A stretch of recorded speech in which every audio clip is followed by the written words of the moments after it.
While banks are reluctant to release figures, there's growing concern that Australia is in the grip of a rural financial crisis as hundreds of farms fall at the hands of banks.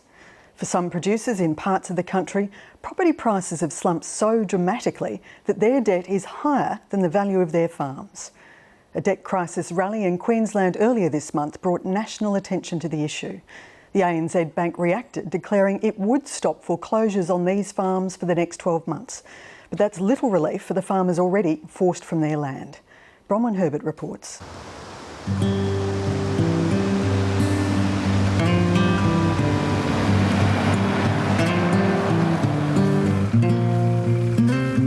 The Culletons are back on familiar ground. The sheep and wheat farm in Williams they called home for almost 20 years, before they were driven off the property by the bank. This is worth fighting for, boys. Today, Rodney Culleton and his sons are just visitors. Well, this is the first year we're not actually taking a harvest off the place, so... Disappointing. Very disappointing. Their 15-year interest-only mortgage was with specialist rural lender Landmark, which was owned by the Australian Wheat Board. At the height of the GFC, Landmark's banking future was looking shaky, and its loan book, valued at $1 billion, was bought out cheaply by its big city competitor, ANZ Bank. ANZ was not an agribusiness bank. They thought they could get into the business cheap. The ANZ said it would be business as usual for its new bush customers. We didn't want to go with ANZ. We wanted to exit, so we didn't make an application. But it soon demanded fresh guarantees and rewrote the loan agreements. Yes, they did come with an offer and basically said, sign this or we'll default you. Well, we didn't sign it, and we didn't sign it. And so what they did is defaulted it. And that makes it very hard to go forward, especially coming out of a drought and a GFC, and because a lot of other rural or lenders weren't, not everyone wants to take on a farmer. At this time, the Culleton family enterprise had expanded into a trucking and stock feed business, employing 12 people, and had borrowed more than $4 million.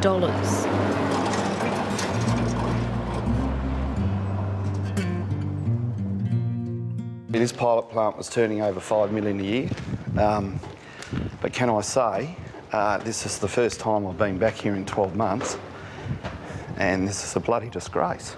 Look at it.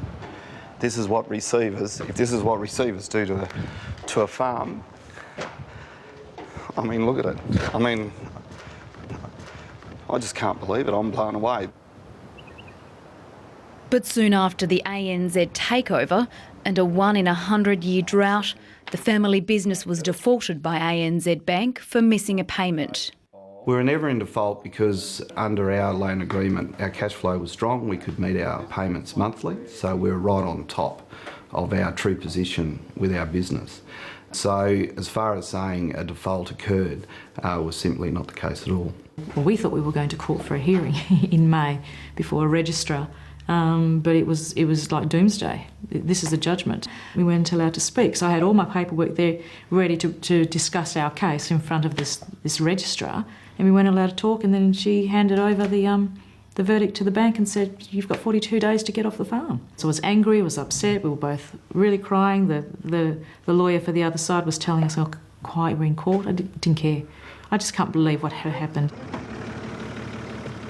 Receivers were appointed and the gates locked just before Christmas last year. Now without a farm or a livelihood, they've turned their energy towards a legal challenge, in the process finding that the bank didn't have crucial authorisation in place when it sent receivers to sell the farm. As per the affidavit, relying on this power of attorney, not only is it out of date, it had been revoked on the 21st of August 2012. It might be a technicality, but it could cost the bank dearly with hundreds of other loan agreements. Our letter of offer was April 2009, and within a month they were pressuring us to sell. The case is being closely watched by other ex-Landmark clients, including graziers Debbie and Guy Marshall from Launceston, who travelled to Perth to share their story. He told us if we didn't sell up, if we didn't wipe our face clean of it, I would end up in a mental institution. So that really rang alarm bells because, I mean, that's not professional to start with. You're running your operation on a certain set of terms, and your management and your borrowing is all done with this long term, like me, out to 2031, and next thing you know, there's all these terms and conditions have changed, so default is inevitable. The group of farmers acquired a key document the bank wouldn't release, known as the Master Trust, which shows the landmark loans didn't have long-term funding, drawing comparisons with the subprime mortgage scandal which triggered the global financial crisis. The collapse of Lehman Brothers was over a securitisation scheme very similar to this, but on a much bigger scale. It affected the housing market in the United States and arguably around the world. This scheme, which affects only a proportion of Australian farmers, obviously doesn't have the same reverberation around the world, but it's certainly affecting the rural market for land. The growers we spoke to just in the last 2 days in central Queensland, Yes. what has really concerned them is the suicidal rate It's of huge. growers. They have lost close friends where these banks have come in and just belted them, bashed them, and just kept hitting, and they reckon in the last 2 years there's been 10 farmers hang themselves, and they're the only ones we know of. Is why we need to make a change.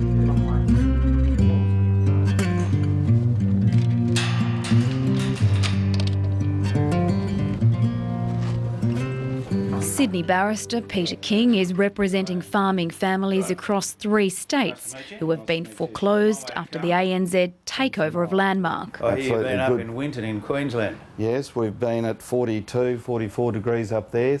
I have seen the Master Trust deed. It is a securitised loan arrangement, complex. In 2010, when the book debts of Landmark were purchased by ANZ, then ANZ came in as the manager, and that's where the problems appear to have started. Mr King believes the federal government has a responsibility to expand its banking sector investigation to include the current farm debt crisis. I think what's really required now is to turn the CBA inquiry that Ioanna Culleton is running into a public independent inquiry, that the Landmark Wheat Board rural portfolio needs to become part of that inquiry, so that real lessons at the coalface can be learned and people have an opportunity to have their voice heard. The ANZ Bank announced it will stop foreclosing on drought-stricken farms for the next 12 months. But that's little relief for farmers like the Culletons, who are already off the land and will battle through the courts for the right to return to their farm. We've made mistakes, absolutely, but and we've had to go this way on our own because it's affected us and my whole family in more ways than just financial. The emotional toll? The whole thing. And a matter of principle, they fight until the end. I don't want money. I want it right. I don't want what's happened to me happening to my kids and anyone. It's wrong. It's wrong. Bronwyn Herbert reporting. Good evening and welcome to the program. There's a bushfire raging across rural Australia, a firestorm of anger and resentment that's erupted into open warfare. Thousands of debt-stricken farmers, forced off their land by the big banks, are now fighting back. But they're alone in battling this national crisis because federal and state governments have completely ignored them. So the farmers are taking matters into their own hands. Some refusing to leave, others even forcing their way back onto their properties. And once the banks move on, it pits farmer against farmer, and it's getting ugly. Against the open skies and sunburnt plains of Western Australia's wheat belt, a battle is brewing between our farmers and the big city banks. You're calm about this, but I mean, this isn't an easy journey to make for you. Well, I have a good saying in life, Michael, don't get mad, just get even. And today, with a convoy of supporters, Rod Culleton's fighting back, determined to reclaim the farm that was snatched from under him by the ANZ Bank. Because it's not right. The whole thing is wrong. This was his farm. 2,500 acres of prime wheat growing land, 160 kilometres south of Perth. Rod believes he has a legal right to enter the property, so he does. We're on. Shall we move forward? Yep. Yeah. Proceed. As his supporters gather by the gate, Rod, his wife Anna and their kids, James, Abby and Will, pay a heartbreaking visit to the family home now in disrepair. Their possessions dumped on the veranda. And this is what it resorts to, you know? And look, it's falling to bits. This was our house. This was our home. Because we extended it and we did a whole lot to it, and now it's just wreck and ruin. Mum said I got this when I was born. The Culletons lived here for 20 years. But it all came to an end when the ANZ Bank took over the loans of their original lender, Landmark. So these are your medals, Charlie. Show us those. Winners are grinners. Yeah. Like hundreds of other battling farmers, the Culletons didn't choose to be ANZ customers, but they were sent new and harsher loan agreements. Agreements the farmers believe were created to engineer default.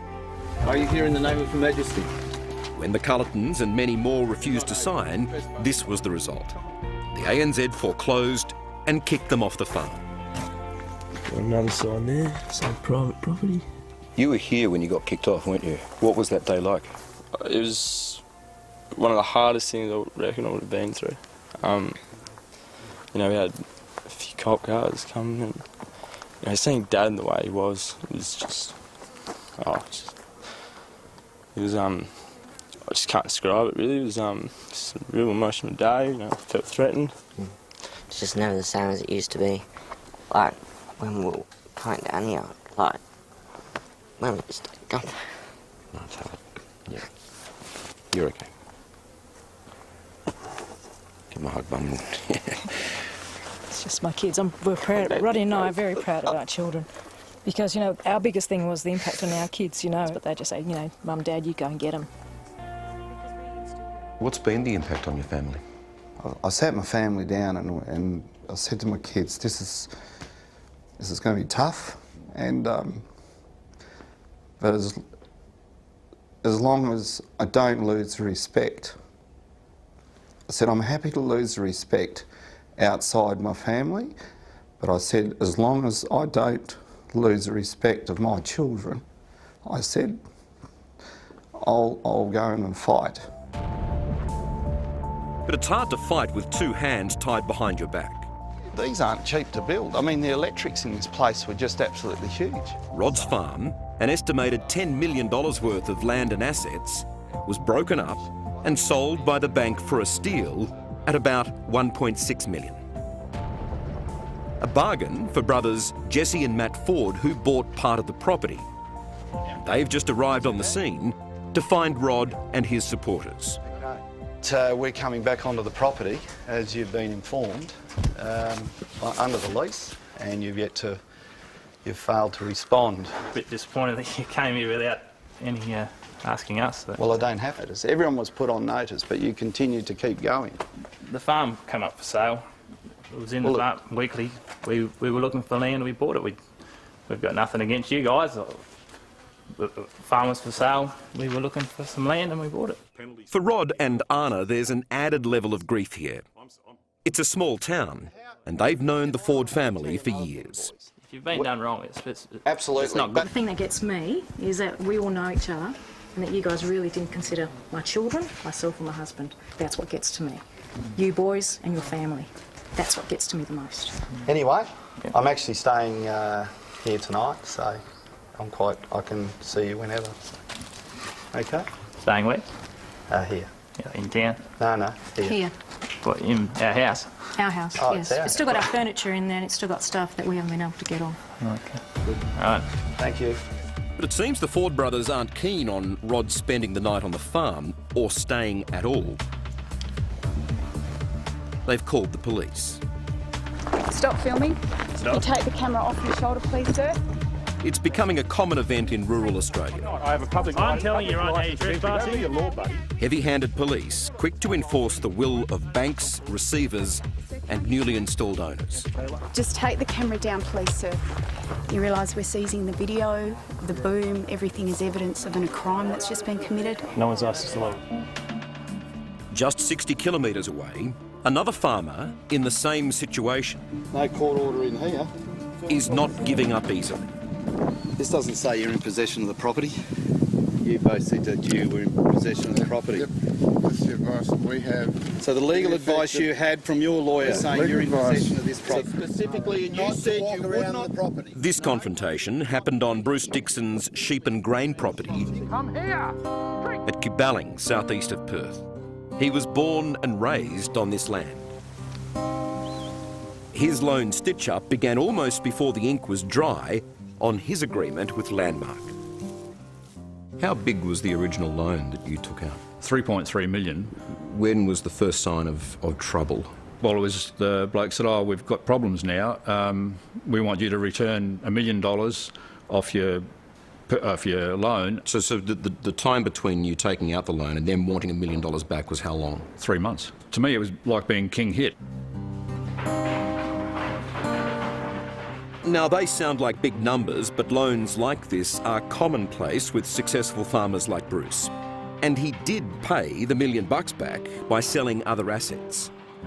But just as he was in the middle of a once-in-a-century drought, the ANZ took over Landmark's loans and moved the goalposts yet again. The original conditions with Landmark was that it was an interest-only loan, which would have been quite easy to manage. So from interest only, it went to principal and interest? Yes, when it changed to ANZ. So that was another $250,000 a year we had to find. The stress of farm foreclosure has brought Bruce Dixon close to breaking point. This to you is more than a business. It's your home, it's your life, isn't it? Yeah, that's right. Well, I've never lived anywhere else. I know you don't want to think about the thought, but how would you be if you had to walk away from the farm, if you had to lose all of this? Well, it's a hypothetical question, but I don't think I'd probably survive, really. There's sort of other options that, I don't think I could survive. It sort of means that much to me. I probably would have driven into a tree when I'd left here. That's always been the plan, so it's the way I do it. You've actually thought it through that much? Yeah. They even picked out the tree. Bruce was forced to contemplate the worst a few weeks ago. Inauspiciously on Friday the 13th, when receivers turned up at the front gate. I'm here to tell you we're taking possession of this property. They said they just wanted to talk, so I invited them in for a cup of tea and we sat down and started talking, and then they just announced that they were receivers from ANZ and that ANZ had possession of my property, and just how soon could I get off? So when you say a time frame, or a couple of weeks. Couple of weeks. Bruce is not exaggerating. This conversation, perhaps the first of its kind ever recorded, gives a remarkable insight into the low-key but very high-pressure tactics of the bank's receivers. And we had actually booked a locksmith to come today. We cancelled all that. Cancelled all that. As I say, if the sheriff does it, it's one stop. He rolls up, bang, and they change the locks.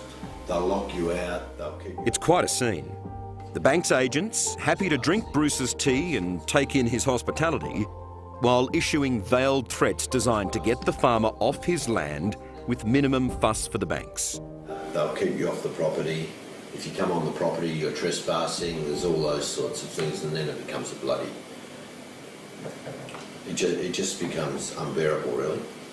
Not from a bank's perspective, because they just take it as that's their legal right and they go, but it does become very unbearable at the other end, your end. As the conversation grew, I could feel them ramping up the pressure on me. We took possession of a farm up at Bindi-Bindi, and we had to take a tactical response group Right. Because the guy was known to be very aggressive. We're just saying about the other people that have resisted, they've eventually got the tactical response in and carted the guys off. And so it'd be much better if I just packed up what I had and walked out. This isn't about us being here to head bash you. No, I realise that. I mean, one day these farmers are doing good business with Landmark. The next, they're dealing with the ANZ and all of these different tactics. How do you describe the tactics that have been employed here? Now, this is very important. Every single case that I have gone into in depth in my office, every single one of them involved inducement and duress. Oh, we would hate to throw your wife and children out into the street. We don't want to do that. You don't want to see that. Please sign here. Federal politician 𝙁𝙄𝙍𝙍𝘼𝙍 describes these clashes between banks and farmers as a hidden crisis in our bush. Whilst the ANZ are easily the worst, the other banks are guilty of exactly the same conduct. You believe the ANZ is the worst in this situation? Every case that I've got, they are worse than the other cases. Stop filming, sir, please. I don't want to have to seize your camera as well. If these bank tactics and scenes were playing out in the home mortgage belt and not the wheat belt, there'd be national outcry. And right now, no one's under arrest for anything. But back on Rod's farm, he's forced to stand, fight and risk arrest. Basically what we're going to do is the police process is get everyone's name and address. No, well, we're going to refuse that. We're just concerned members of the Australian public. We came along to observe a civil process. This is a civil matter, right? Exactly. So what are you doing here? Well, then why are you here? Because I've been phoned up to their station. No, you just admitted it's a civil matter. Why are you here? Why are you here? Trespassing, Rodney. No, I'm not. What do you see as a way forward? I'm not taking the easy part, okay? And over on Bruce's property, he's in a standoff with the receivers. We get back to the point that the bank had given you until 4 o'clock yesterday. So we are technically in possession of the property. We're the agents for the bank, ANZ. Right. Okay. But when the agents emerge from Bruce's farmhouse, they're in for a shock. Their car has mysteriously been sandwiched between some very large bales of hay. The receivers are stuck. There's 3 armed police officers behind the tree. Bruce has the support of fellow farmer Rod Culleton, and he needs it, because it doesn't take long for the police to arrive. So you've got your warrant? No warrant? Have you got no warrant? Who are you? Don't Are you the owner of the occupier of the land? Don't have to answer that. Well, I'm my discussions are with the occupier of the land. Thank you very much. No, where are you going? You're heading off, are you? Just want to let these receivers know from Bird Cameron. Me, sir, we're dealing with the no, it's okay. We've rung their lawyers, and their lawyers don't know. With their car blocked in, the receivers have to get a ride back into town with the police. Get it off, mate. Is it a fight back? Is that how you describe it? It's definitely a fight back. We're not taking this shit line down anymore. It's just happening to too many people, too many lives are ruined, suicides, the whole works. It's the first time. It's a small win, but the battle isn't over.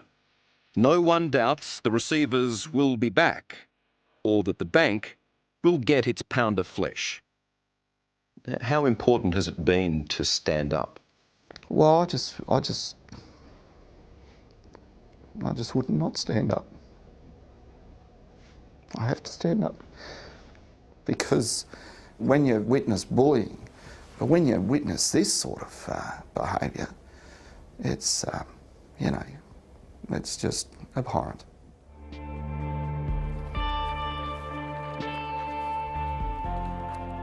How do you see the next couple of weeks playing out? I feel more confident now. We've got a lot of support. Farmers tend to just keep to themselves and not sort of trying to get involved politically. But when the pressure really gets on, that's when we come out and fight, and that's what we're going to do. We are going to win. And the ANZ Bank, which last year made a record profit of $7.3 billion, declined to be interviewed for this story. We also approached the receivers of Bruce Dixon's property, RSM Bird Cameron, but they too refused our request.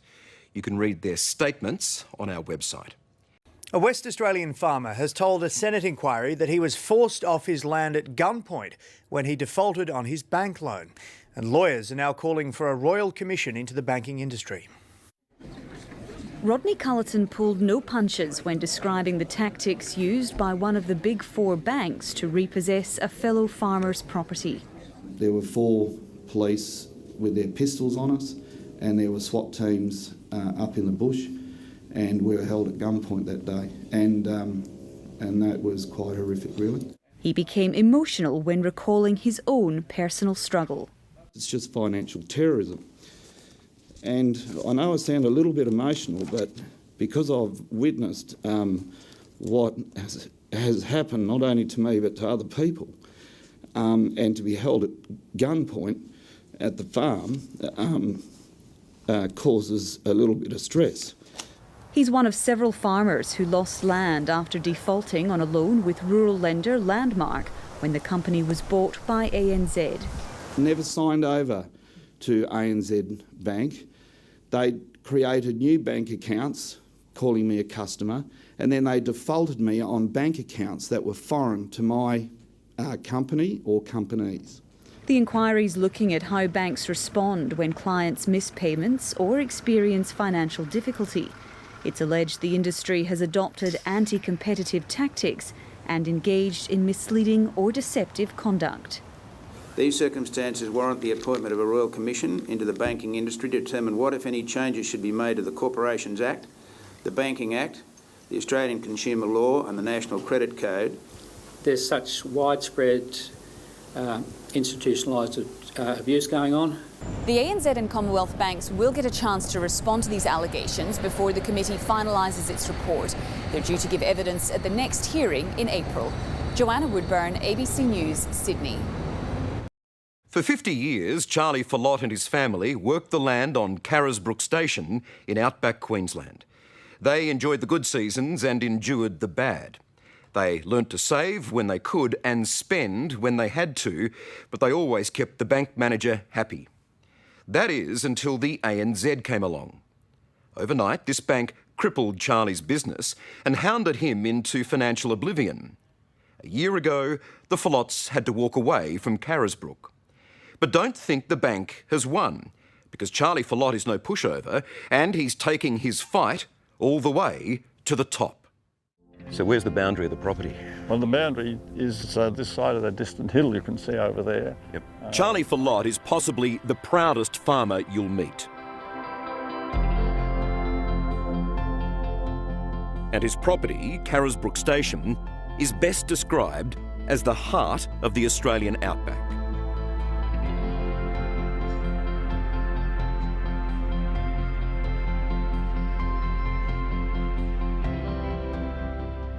This is magnificent country, Charlie.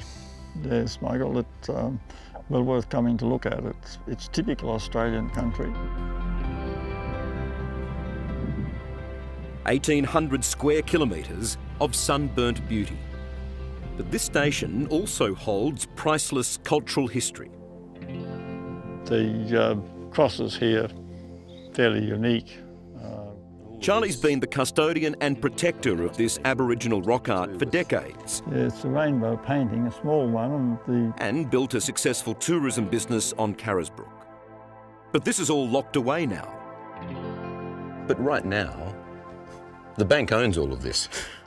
Well, they're in control of it, put it that way. Has anyone from the bank even been here? Have they even walked this track and had a look at this? No one.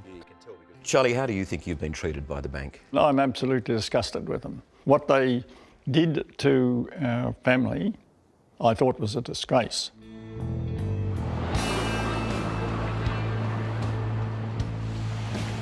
So if the bank won't come to him, he's going to the bank. With nothing to lose, Charlie has made the long journey to Melbourne to the ivory tower of the ANZ headquarters. Hi. Charlie Phillott's my name. Hi, Charlie. How are you? He wants a meeting with ANZ boss Mike Smith. So are you filming now at the moment, are you? And this proud I've just written a letter, really. and desperate farmer Why don't we sit here, Charlie? We'll wait here. is prepared to wait for as long as it takes.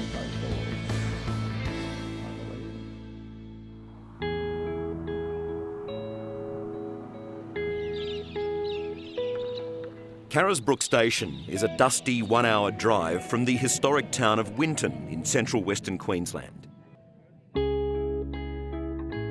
The Phillott family has been farming this property for more than 50 years. 80-year-old Charlie forged much of the land, pioneering a unique irrigation system that saw them survive many a drought. Yeah, no, he put his life into it. Came here in 1960 and, you know, he worked his guts out. He didn't get any help to come onto it. Well, it looks like we won't see a bit of green grass for a while, son, anyway. Charlie passed the property to his son Charles. But in March last year, the ANZ Bank foreclosed on their loan and kicked the Phillotts off Carisbrooke. And I'll see what we can see. This isn't an easy trip. The first time Charlie and Charles, father and son, have been back here together since they lost their property. I can't remember the last time we saw here, actually. Do you blame yourself? I mean, you do. You can't sugarcoat it. You do feel guilt and responsibility for it, you know, and you feel like you've let people down. But I can guarantee you, Michael, that had they acted honourably and reasonably at the start, I would have done everything in my power to pay every last dollar that we'd borrowed from them.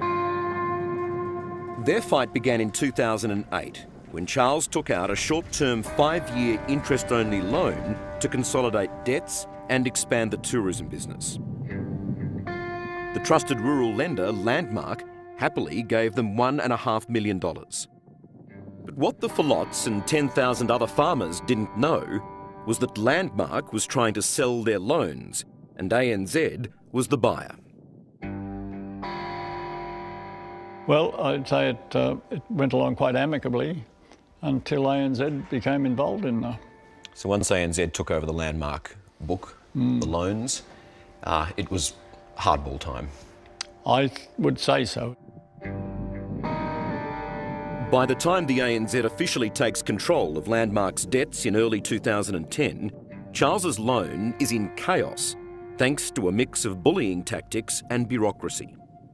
Good faith in Landmark disappears when local managers are moved on or sacked. And only 10 months into the loan, Carisbrooke's value is officially halved, wiping out all the Phillotts' equity. I'd gone into Winton there to purchase some fuel and he wouldn't accept my card. And on contacting ANZ, they said, oh, that account's been closed. Anyway. But they had closed the account? They had closed it, yeah. And not told you? That's right, yeah. Landmark and the ANZ try to claim Charles is in default on his overdraft with a balance of about $78,000, even though the limit, agreed only 4 months before, is $85,000. But before the Phillotts can even argue the error, their interest rates are doubled.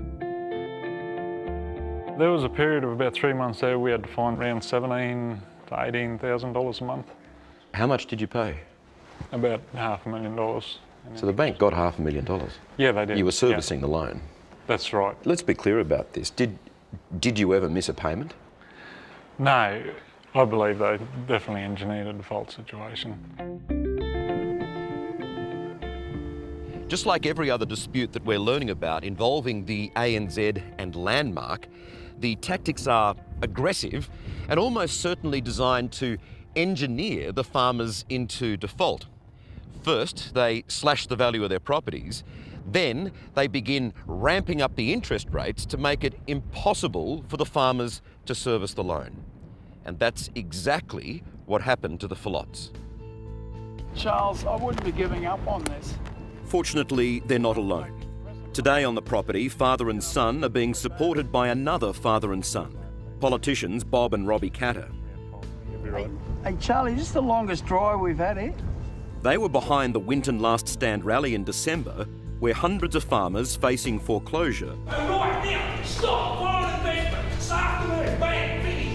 voiced anger at aggressive banking tactics. What pleasure must you have to foreclose, tip a farmer and his family out? It's also where Charlie's plight became public, and only then did the ANZ visit his farm. with what Charlie claims were startling admissions. They admitted and they said that should never have happened. There was a mistake somewhere in the bank system, and it should never ever have got to the stage that it did. But after all that and a 2-year legal war, the ANZ made the Phillotts this offer in May: buy back the property for about $600,000, or keep quiet and walk away with $25,000. What's your view of that offer? I was disgusted with it, yeah. In correspondence to you in January this year, they say it would be fitting for you to understand that the bank, the ANZ, has suffered a significant loss during this period, a loss of more than $1 million. Do you feel sorry for them? No. No, because I don't believe it.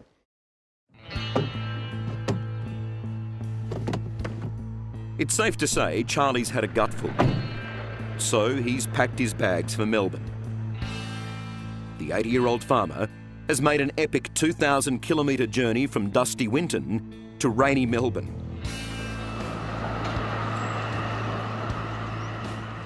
He wants answers, and he wants to hear them directly from the ANZ's most senior banker, CEO Mike Smith. I believe that Mike Smith has to listen today or suffer the consequences. Charlie's come to the ANZ headquarters to demand a meeting in person. Let's go over here and see if we can get someone to have a talk to us from here. Hi. Charlie Phillott's my name. Hi, Charlie. How are you? Good. Listen, I've come to... So are you filming now at the moment, are you? Yes, we are. That's why the camera's there. We're from 60 Minutes.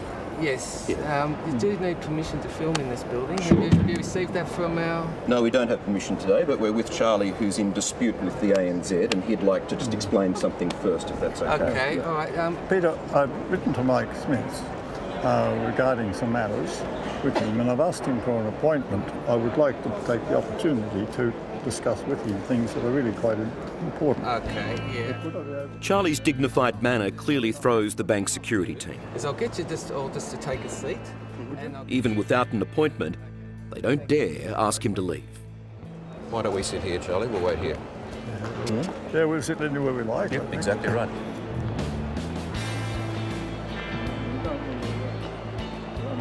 Well, there's a lot of phone calls going back and forth I can see over there, so let's hope we can get an audience, get a meeting. Absolutely. Oh, we've got the time. Yeah. Hi, Steve. How are you? Finally, we're met by the head of media relations, Stephen Rees. I'd written a letter to Mike Smith. Yeah, he's not here at the moment, but we did receive your letter last week, so it has gone to his office. Oh, yeah. But who's next in charge? Well, there's a guy called 𝙁𝙄𝙍𝙍𝙍𝙍 who's in charge at the moment, so I can go upstairs and see if I can. You guarantee Mike Smith's not in? I can absolutely guarantee that Mike Smith's not in. You guys want to wait till we come? 20 minutes later, he returns with this offer. Charlie, oh yes, mate. Sorry, Steve. I've got the acting CEO ready to meet you. Have you? He only wants to meet with Charlie, and he'll meet with Charlie one-on-one. Yeah. Oh well, I'd like to take Michael in with me actually. Alistair has said to me he'll meet with Charlie, but he doesn't want to meet with a journalist. Yeah, right. Well, I think he'll do it under my terms. Yeah, well, you'll be talking to the acting CEO. Yeah. So. Well, I'll talk to him with Michael. So it's either that or nothing. Is it? I think if you understand, I mean, you know the history to the case. Yeah, I know the history intimately. Okay, but let me just explain this. I mean, there is a great level of mistrust between Charlie and the bank. They've had meetings one-on-one with officers from the bank before and had their version of the story twisted around or recorded the wrong way. But what Charlie's asking for today... We haven't said anything about Charlie's version of the story, so... Well, that's beside the point. Yeah. I'm telling you their position. He would like someone independent in the room, and I've come here with him today, and I'd like to be there with him, and that is Charlie's request today. But he's prepared to meet with Charlie, but he's not prepared to meet with 60 Minutes, but that's... I'll put it to him and I'll come back to you. Another lengthy wait before finally... He's happy to meet with you as a support person. Sure. The ANZ concedes, and we're granted a meeting with the Chief Operating Officer, Alistair Curry. Our cameras aren't allowed in.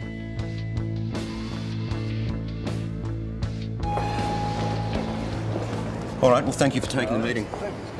Okay, Clive. Okay, speak. Thanks a lot. Thanks, Steve.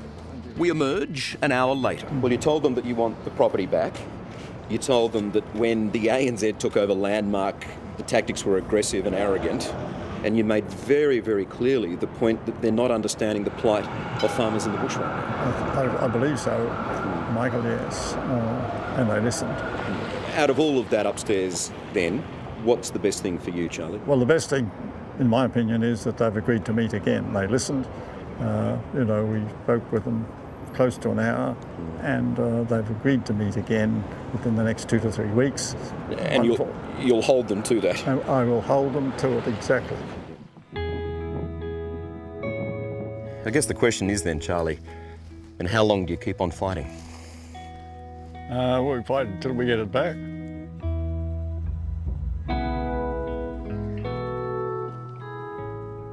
It's a small victory for this grand old man of the outback, and one that should be savoured. But his battle with this bank is far from over. You're a very pragmatic gentleman about all of this. Does it break your heart to see the property left to ruin? Well, it annoys me, actually. Yeah. No, it doesn't break my heart. I wouldn't let it, because I believe that we gain nothing in looking at it that way.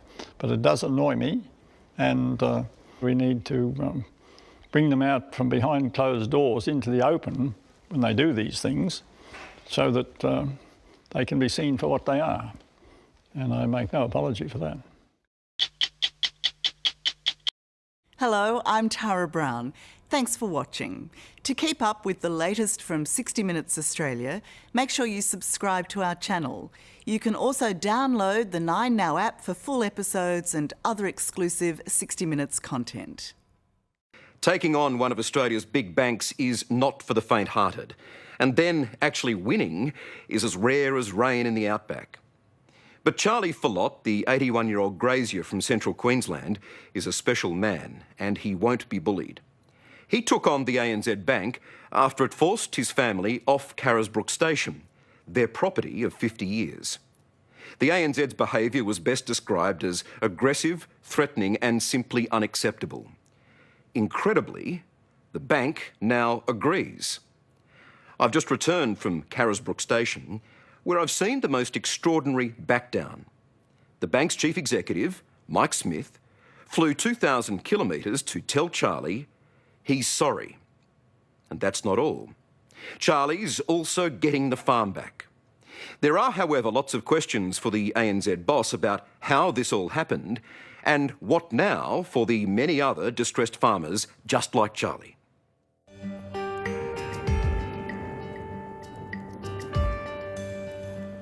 Charlie Phillott is preparing a bush welcome for his city guests.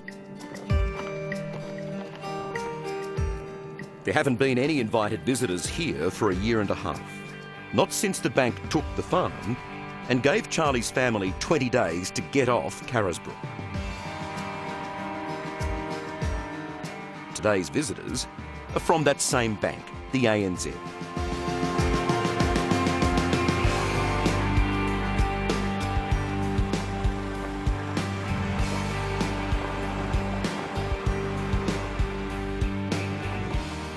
Charlie. Good day, Mike.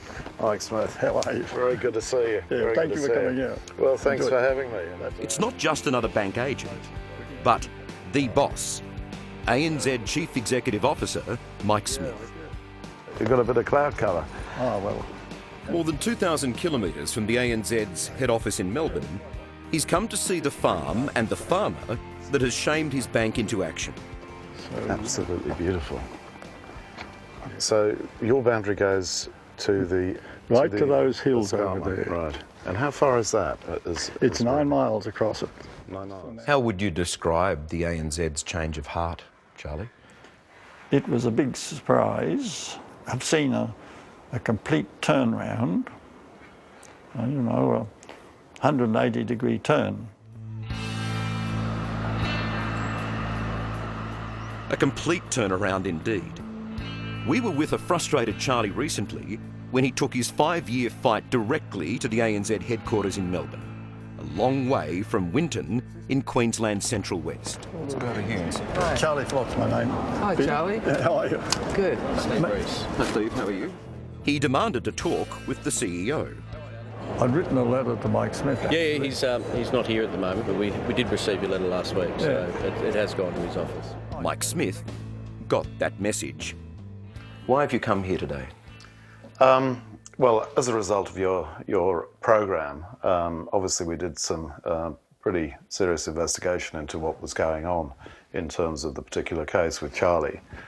And I felt we had not covered ourselves in glory, to be perfectly honest. I think that there was quite a bit of fault on our part. Charlie and his son Charles Jr. have struggled for years to get anyone from the bank onto Carisbrooke. After the value of their property was halved without notice, funds cut off and loan defaulted, even though they'd never missed a payment. For them, the past 5 years have been a catalogue of administration errors, aggressive tactics and legal bullying by the ANZ. Where have you come from, Mike?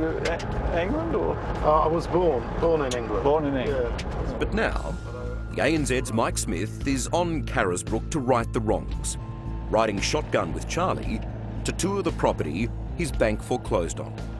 And this is all good country, Mike. Sheep and cattle do really well. Right. There, one. Well, yeah, thanks, Charlie. You That's got great. up there.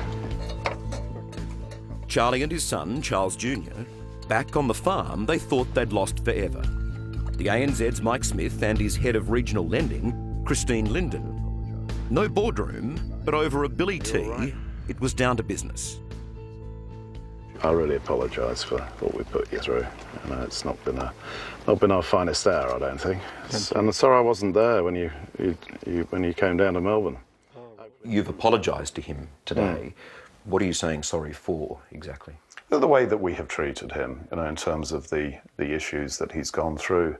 Are you able to give me details of what you are offering Charlie now? But he will get his farm back. And I felt the right thing to do was to come up and shake his hand and say, you know, we'll fix it up. Charlie, you fought the bank and you've won. Well, praise God, yes. Does it feel like a big win? Well, probably not at this stage. It's taking time to digest, and it's taking time to realise perhaps that it's come to where we were hoping it could come to. Is it a somewhat bittersweet moment on the farm? Yeah, we don't celebrate it. We're thankful for it, but yes, it was very wrong to put the family through what they did without having to do it, when it's unnecessary, when it should never have happened. There is no doubt the offer is substantial. The Phillotts get their property back, lock, stock and barrel. They also receive a large 6-figure compensation package to help restore Carisbrooke to working order after it was left vacant and neglected. It is a stunning backflip from the ANZ's position in May, when Charlie was given only 2 options: find $600,000 to buy the property back, or receive $25,000 to walk away and stay quiet. So what's gone wrong in your bank? You're the boss. Inevitably, by the sheer size of the organisation, sometimes we get it wrong. You know, I admit that. You know, we can't always get it right. This was a very unfortunate case. It is quite unique in the way it was dealt with, and you know, I'm very sorry for it. I would argue it's unique only in that it's now high profile. There seems to be a pattern of the bank's behaviour that Charlie has experienced, that many other farmers that we're aware of have experienced also. Very aggressive tactics by the bank. But again, if you look at the total portfolio, we're talking a very small number of issues. But I am reviewing, I'm having everything reviewed around this, and certainly we'll try and sort things out.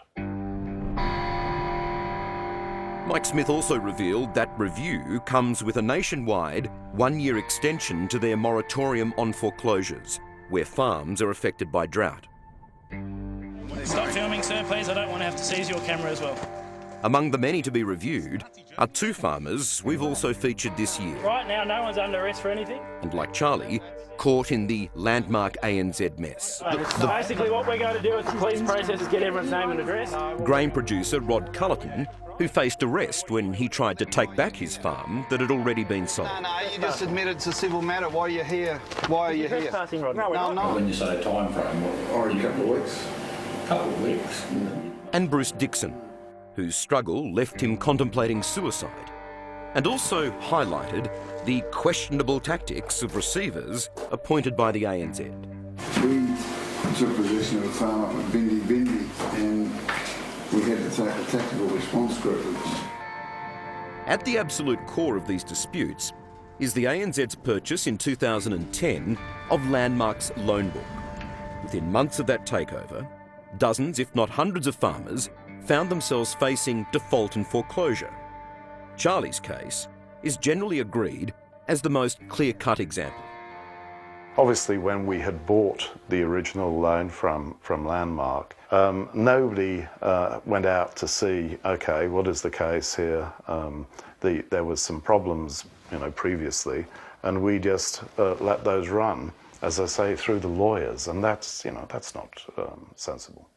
But how is that such a closed society, if you want to put it that way, in your bank, that cases like Charlie's are not known, that you don't realise that there's a problem? Yeah, look, I think you make a good point. The fact that there are cases that fall between the cracks is very unfortunate, and I make no excuse for that. I think that there is a concern that,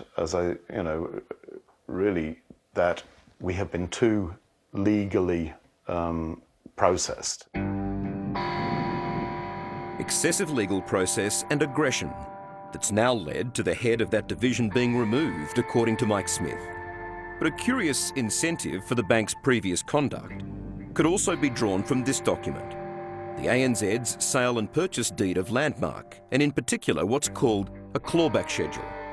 It allowed the bank to review and downgrade farmers' loans. The more bad loans, the bigger the discount on ANZ's final purchase price of Landmark. There was, it appears, a very deliberate strategy, almost a systematic strategy from March 2010 to revalue their equity, downgrade the value of their properties, engineer them into default. It was in the best interests of the bank under that clawback provision that these loans were seen to be unprofitable. Yeah, but I don't really accept that that would have been a policy. It just isn't how a bank operates. The best thing we can always do is to get the loan repaid and to make the customer successful. That's why we lend money to people. Do you reject what I'm suggesting to you? Am I wrong? No, I understand what you're saying. I understand the logic, but I don't think it's a realistic logic from the bank. But can you see that it makes sense? Well, because almost every single one of these farmers, their problems began March 2010 when you took over Landmark. And it was in the provisions of that, I have it here, the sale deeds, the sale and purchase deed, that the clawback policy, because it meant... It will be interesting to find out if actually that clawback was invoked. Yes. And I will do that.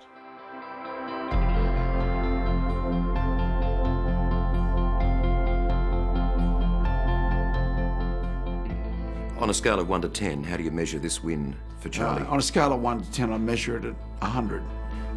Federal politician Bob Katter has been a champion of Charlie's cause and the plight of every farmer caught in the Landmark ANZ dispute.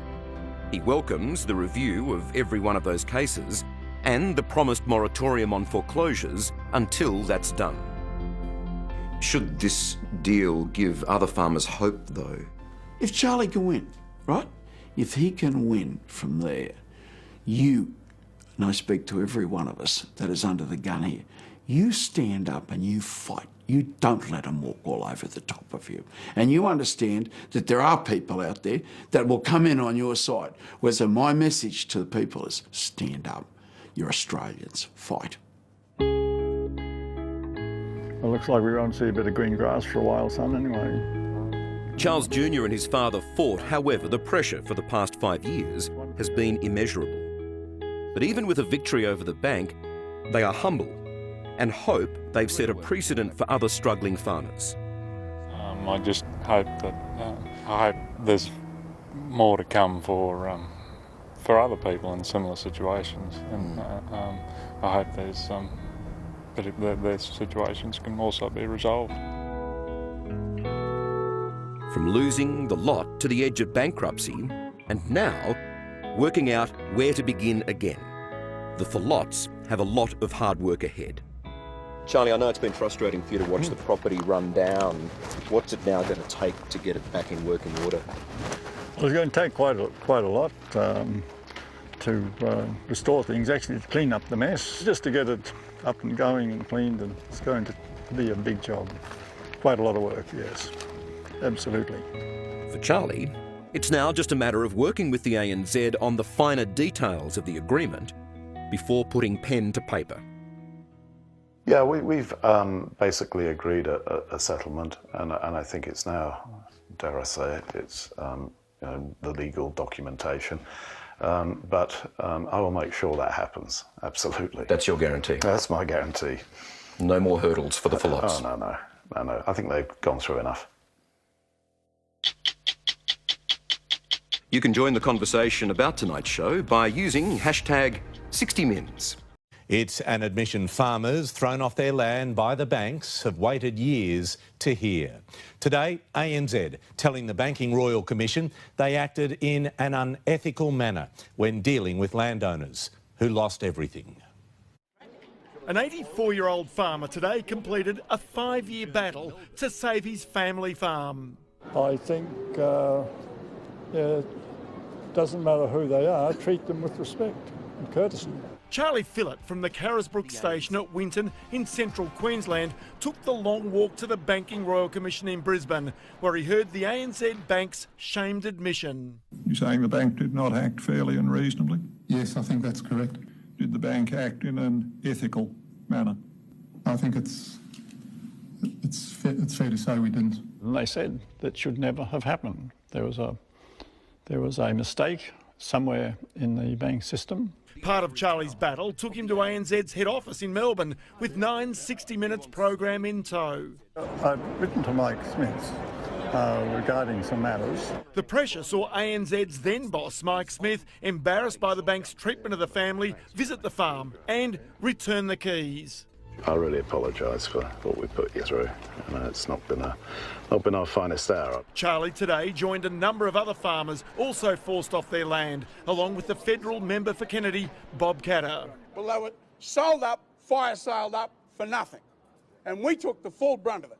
Charlie's story about being forced off the farm goes back to 2009, when the ANZ paid $2.2 billion for the then disgraced Australian Wheat Board's loan book.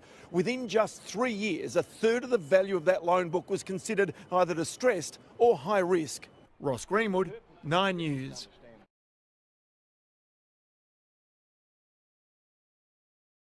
A secret document showing ANZ employees were pushed to wrap up troubled loans to farmers within 2 years has been revealed at the Banking Royal Commission.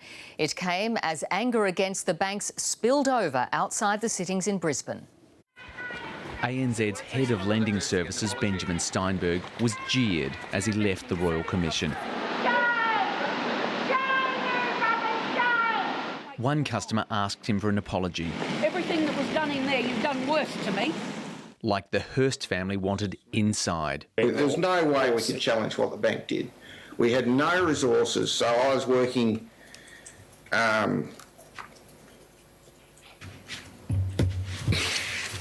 Michael Hurst was pushed off his farms in Tasmania and left destitute by ANZ. He's spent 8 years fighting the bank and even longer waiting for an apology. They have never once ever shown any empathy, they have never shown any compassion, and they have never apologised. Today, that changed. May I take that opportunity now to offer the Hursts that apology? The Royal Commission revealed a secret document showing ANZ employees were given incentives to wrap up troubled farms within 2 years. One of the key performance indicators for staff was to churn files in 24 months.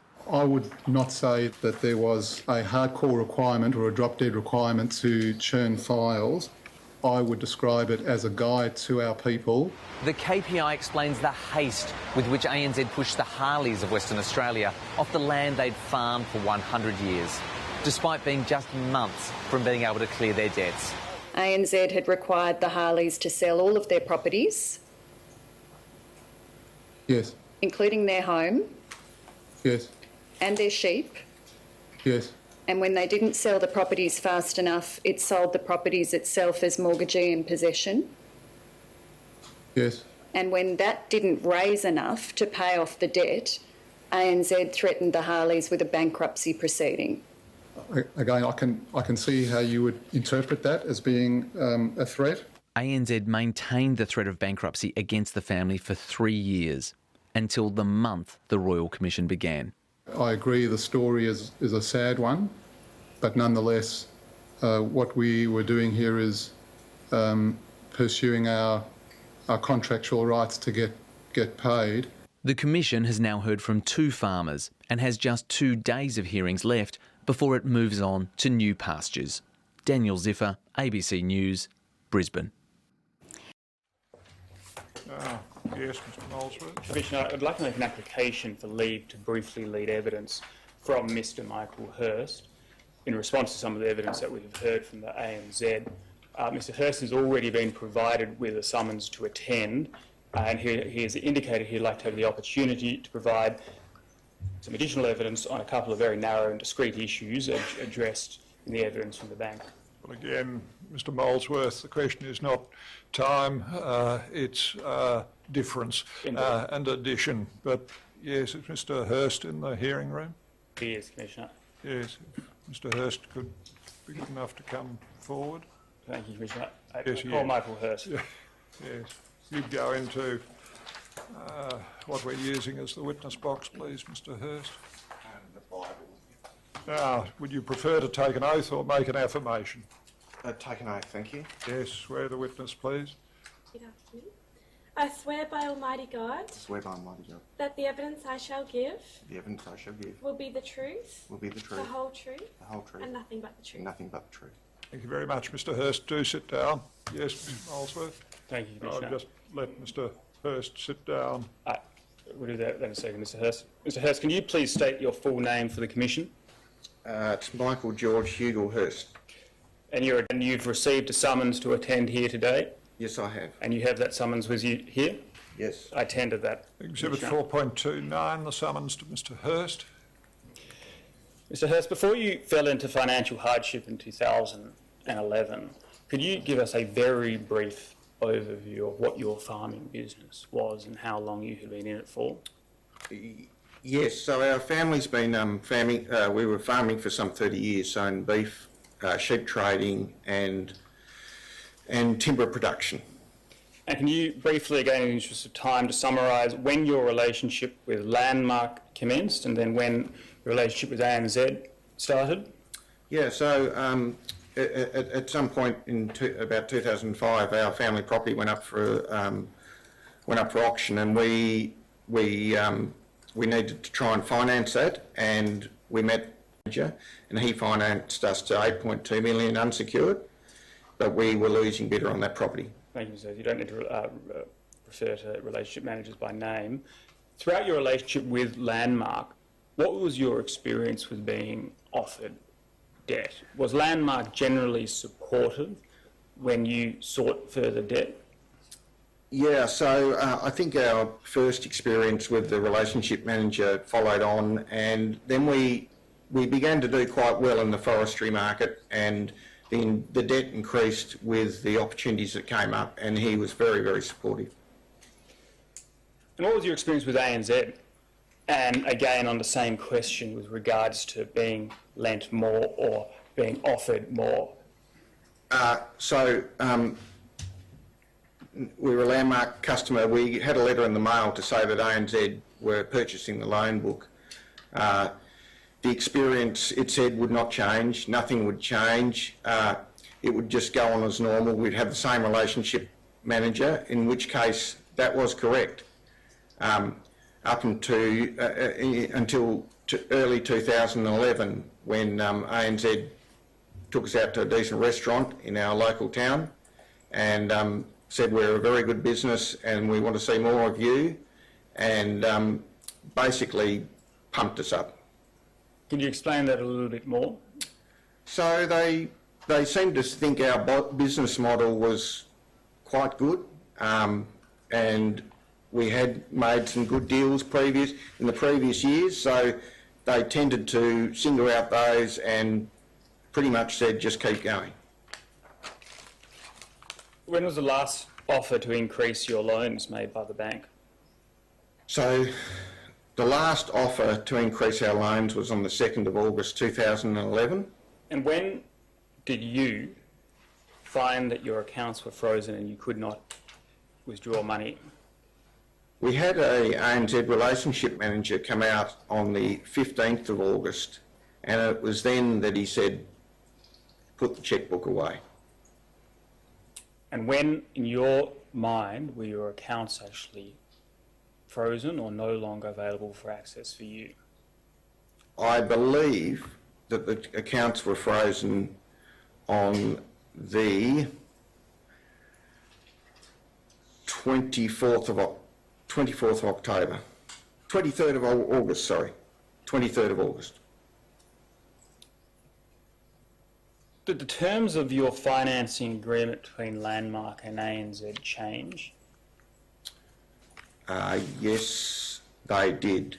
And that was one of the major points that we have always felt we were very badly done by, was that in a meeting on the 24th of October, the regional manager and our relationship manager hauled us into Launceston to tell us that we were to be sent to asset lending in Melbourne, and their explanation was that ANZ doesn't do business like you do. We do not lend on the thought of, I can't exactly, because I haven't got the document here, but we do not lend on the basis of capital sales. We lend on a solid cash flow basis. And that really blew us away, because right up until that point we had been supported to the hilt, and they had groomed us to that point, and then they just turned, and then we were just smacked to bits. Once you got to the position in late 2011 that you couldn't access funds anymore, were you able to seek advice or external services? So the thing is, we didn't have any money, and we didn't feel like we weren't asking ANZ for any money at that point, because we realised the situation we were in at that point, because the valuations had dropped enormously at that point.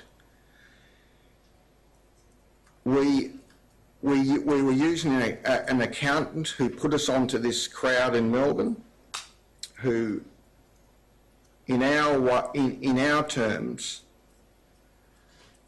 was purely there to sell us up. There was no support whatsoever. But everything, in our view, that ANZ wanted, they did.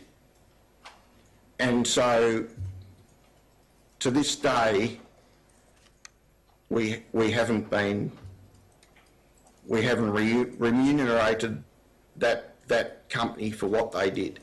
Were you aware of any way you could challenge what the bank were doing? There's no way we could challenge what the bank did. We had no resources, so I was working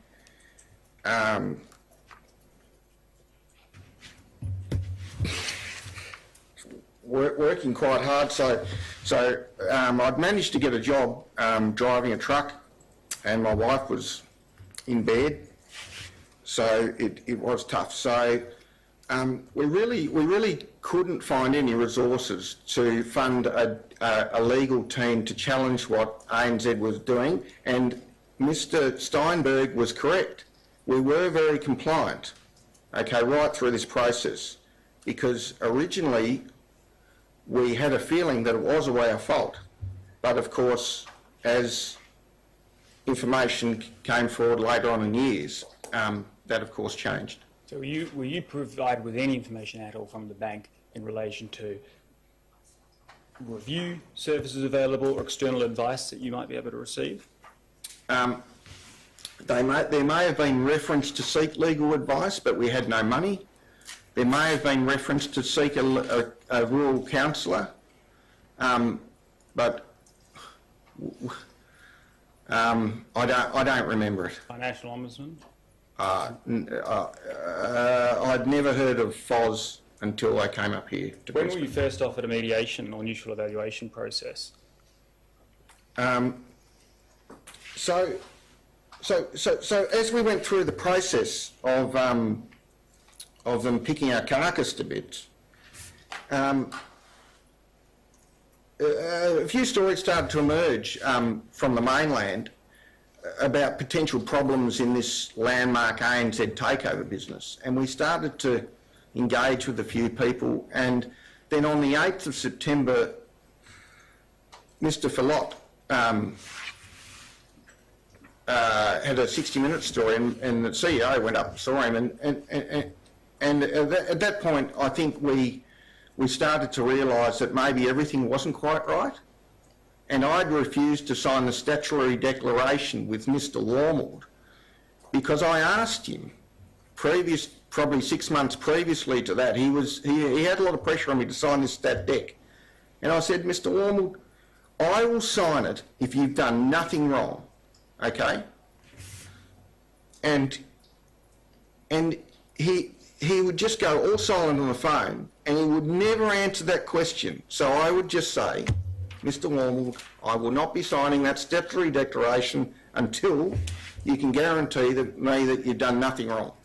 So I never signed it, and then the story came in 60 minutes. We wrote an email that following morning, me and my good wife. And it was outlining most of our grievances, and you wouldn't believe it, I had a phone call that week, just like that. Until that time, there had been no communication or offer by ANZ in terms of any review of your case? There was not. When did you first see terms of reference for this review, which they then agreed to do? So Mr. Wormald and a customer advocate lawyer came down, and they sat at our table for, I don't know, 2 or 3 hours, never admitted any wrongdoing, just basically said, we've done nothing wrong. They went home. We said, well, you know, come back with something. They went home, and then we got a phone call from customer advocacy in October 2016, 15. She said that we want to do this process with an eminent judge, and so an evaluation. It wasn't until April 2016 we actually got the terms of reference. They looked all right to me, but ANZ offered $1,000 to get legal advice on that, so we took it we found legal advice, took it to them.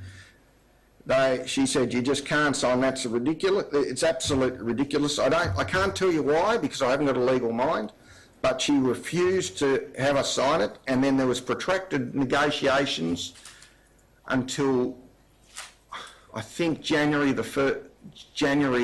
2017. What were the risks if you didn't sign the agreement? We had no option but to sign the agreement, make no mistake. There was no other option to us. When did you finally get a resolution? We got a resolution on February the 28th in 2017. So 1 year, 3 months later? That is correct. And what was the experience like for you for that year?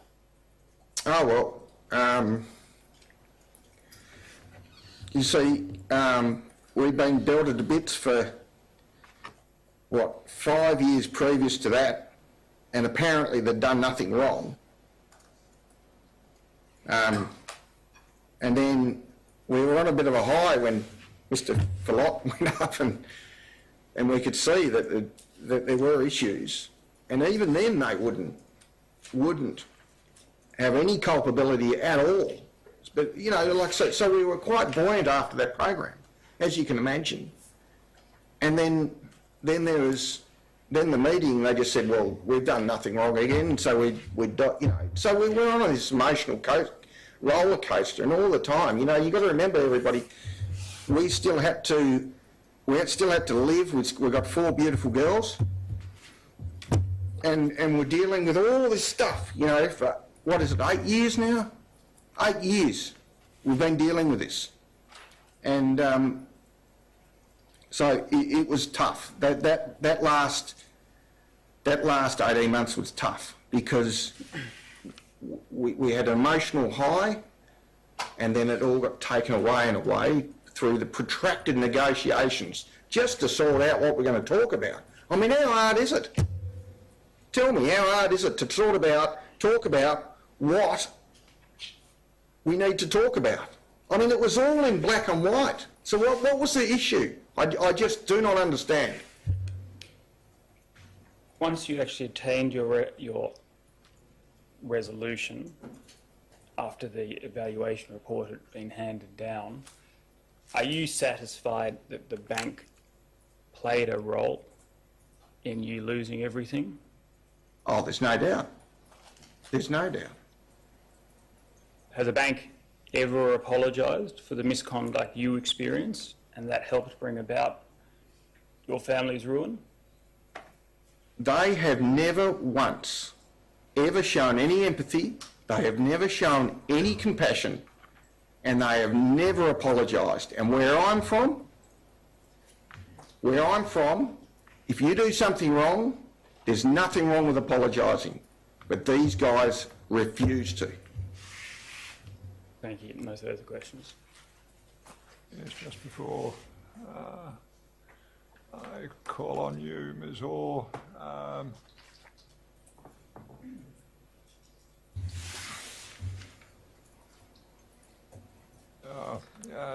apparently your address is subject to a non-publication direction. You were carefully asked where you lived, and you promptly answered that, Mr. Hurst.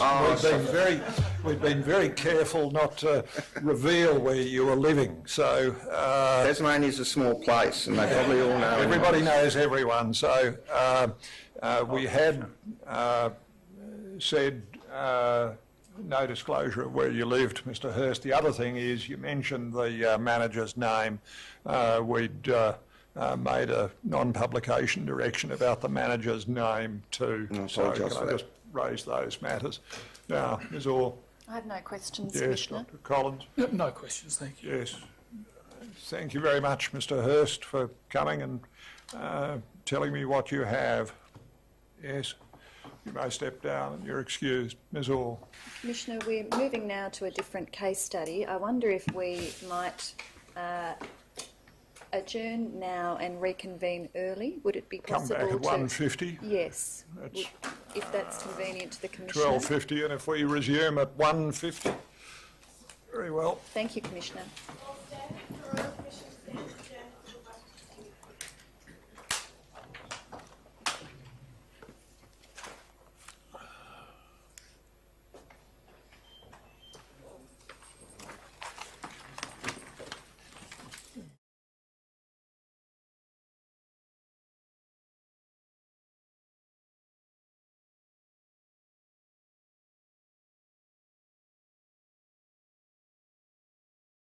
Turn. For each case study, we will identify the findings that we regard as being open on the evidence, and we will invite the entity involved in the case study to respond in written submissions. We will also identify more general questions that arise in relation to these topics, and all parties with leave to appear in the hearings will be invited to provide written submissions addressing those general questions. The first topic that was considered in these hearings was agricultural finance.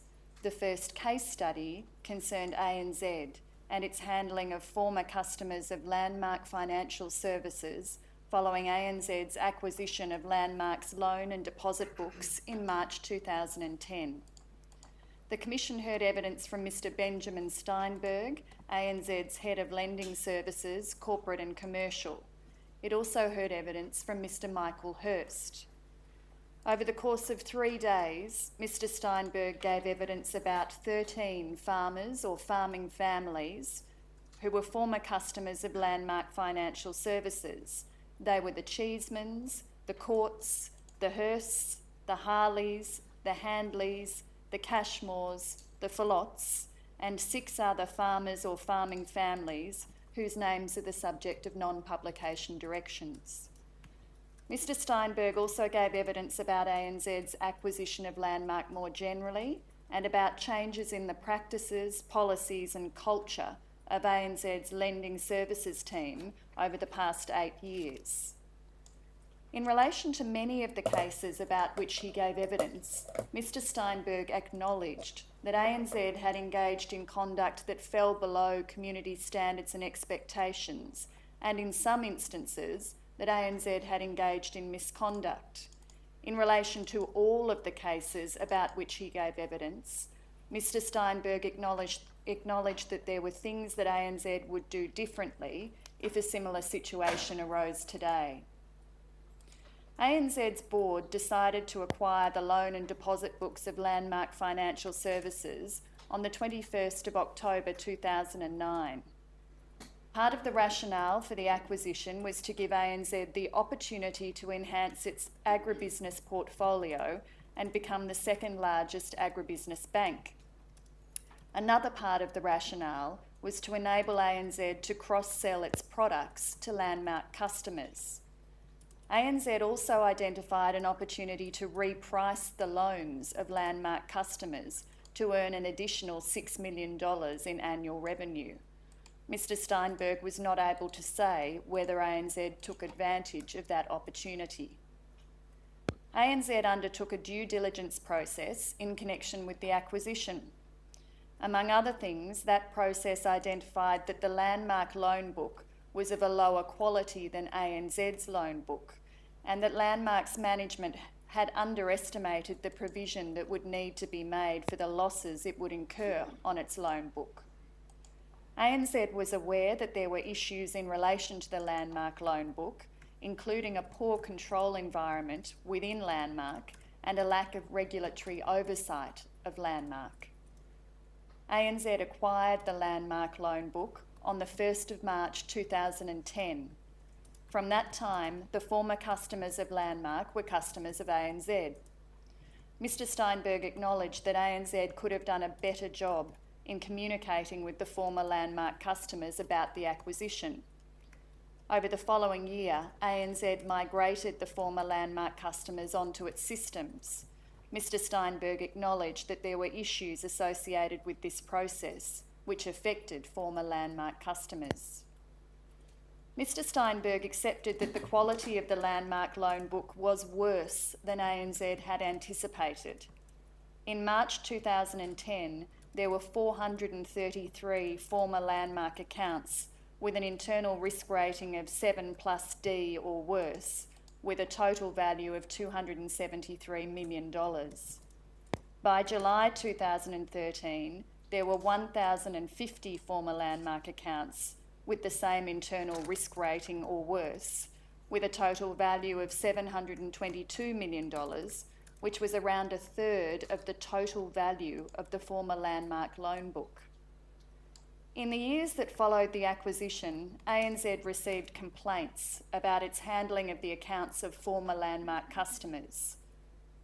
As we have mentioned, Mr Steinberg's evidence concerned ANZ's handling of the accounts of 13 farmers or farming families who were former customers. The cross-examination of Mr Steinberg focused on 2 families in particular, the Cheesemans and the Harleys. The evidence in respect of the Cheesemans and the Harleys was lengthy and complex. Rather than summarising that evidence in this closing address, we have prepared a separate document that does so, which we will tender. That document has a doc ID of RCD 999900610001. What should I call it? Ms Orr. We have called it, Commissioner, Summary of Certain Evidence in ANZ Landmark Case Study. Document with that title, RCD 999900610001, can be marked as Exhibit 4.218. Mr Steinberg told the Commission about changes that it had made to lending services since 2014. In August 2014, ANZ established a specialist agribusiness team within lending services.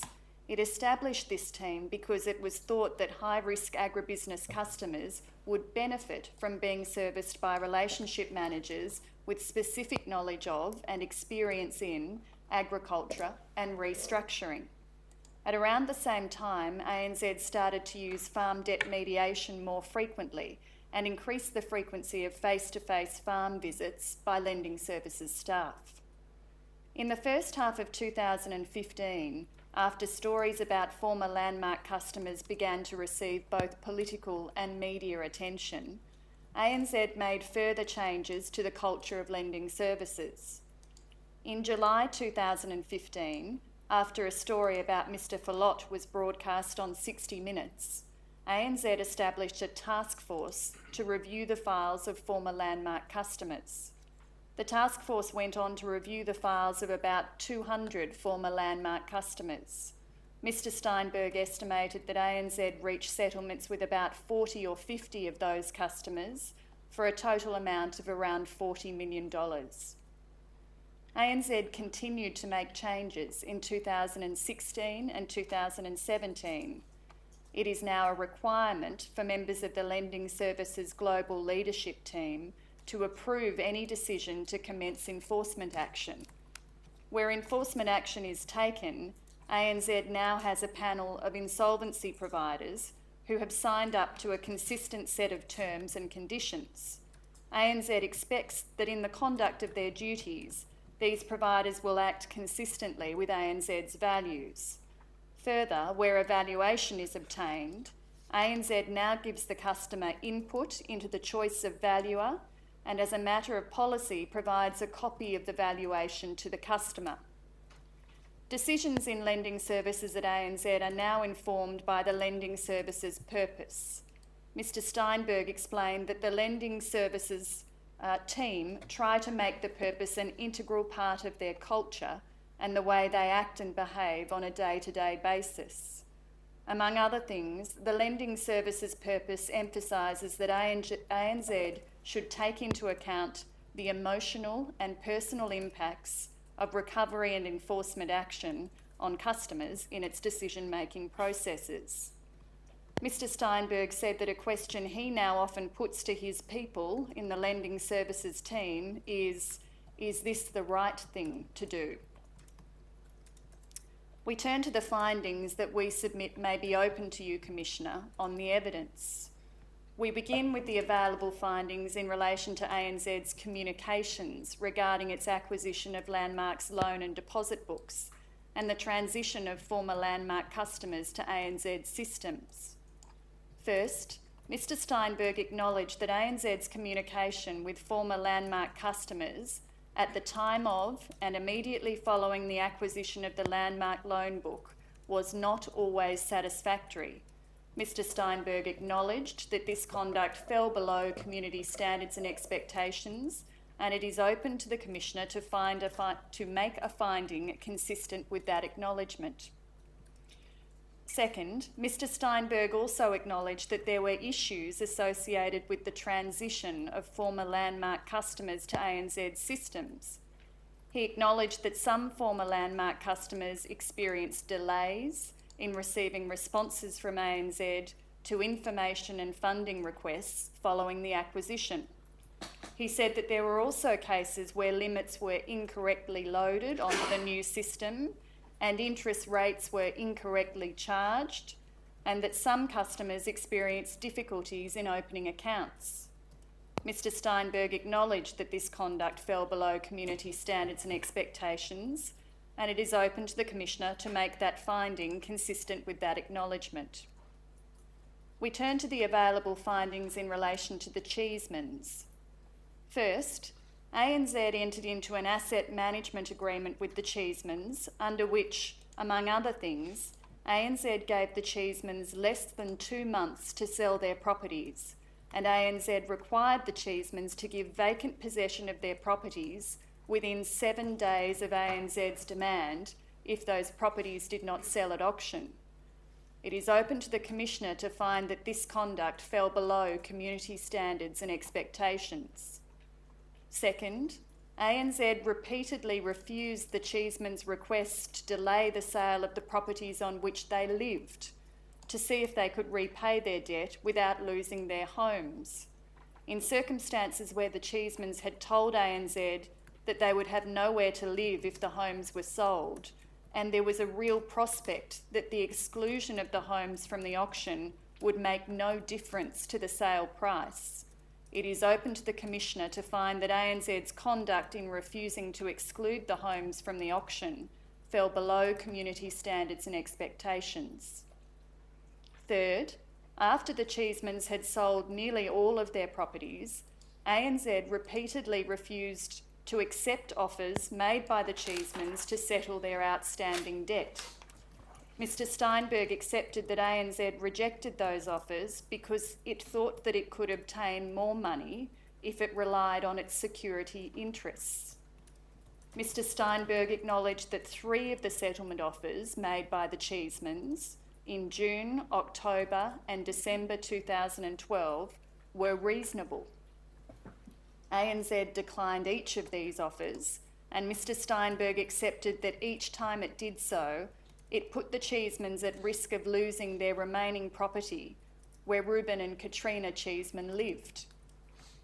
Mr Steinberg accepted that by refusing to accept these offers, ANZ had engaged in conduct that fell below community standards and expectations, and it is open to the Commissioner to make a finding consistent with that acknowledgement.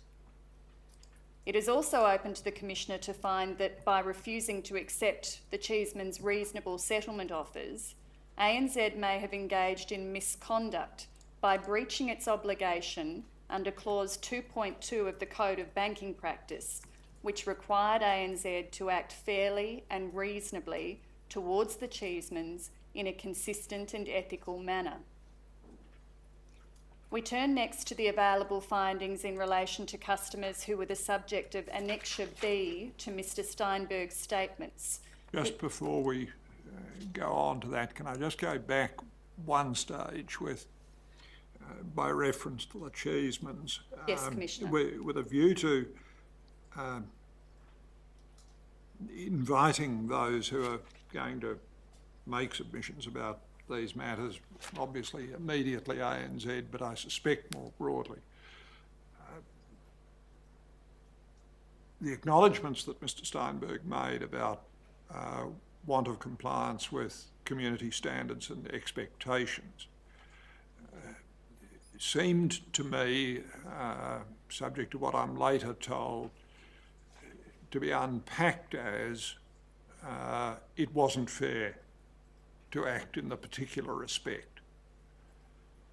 Now, if that's the right way to unpack that idea, and ANZ will no doubt tell me what they want to tell me about that, then at once you go to identifying, well, what's the connection, if any, between that idea and what you see in the Code of Banking Practice about fairly reasonably consistent ethical manner. And I'll be assisted, I think, if both in relation to the particular cases, but more generally, some attention is given to the connection between fairness as a community standard, to which I would have ordinarily thought the other limb was honesty.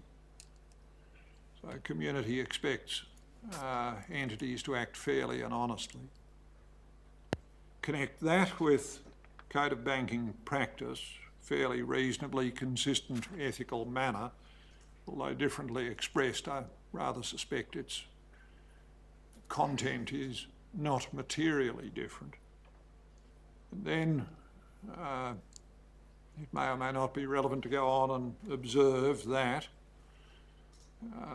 both Corporations Act 912A and the Credit Act general conduct provisions talk of efficient, honest, fair.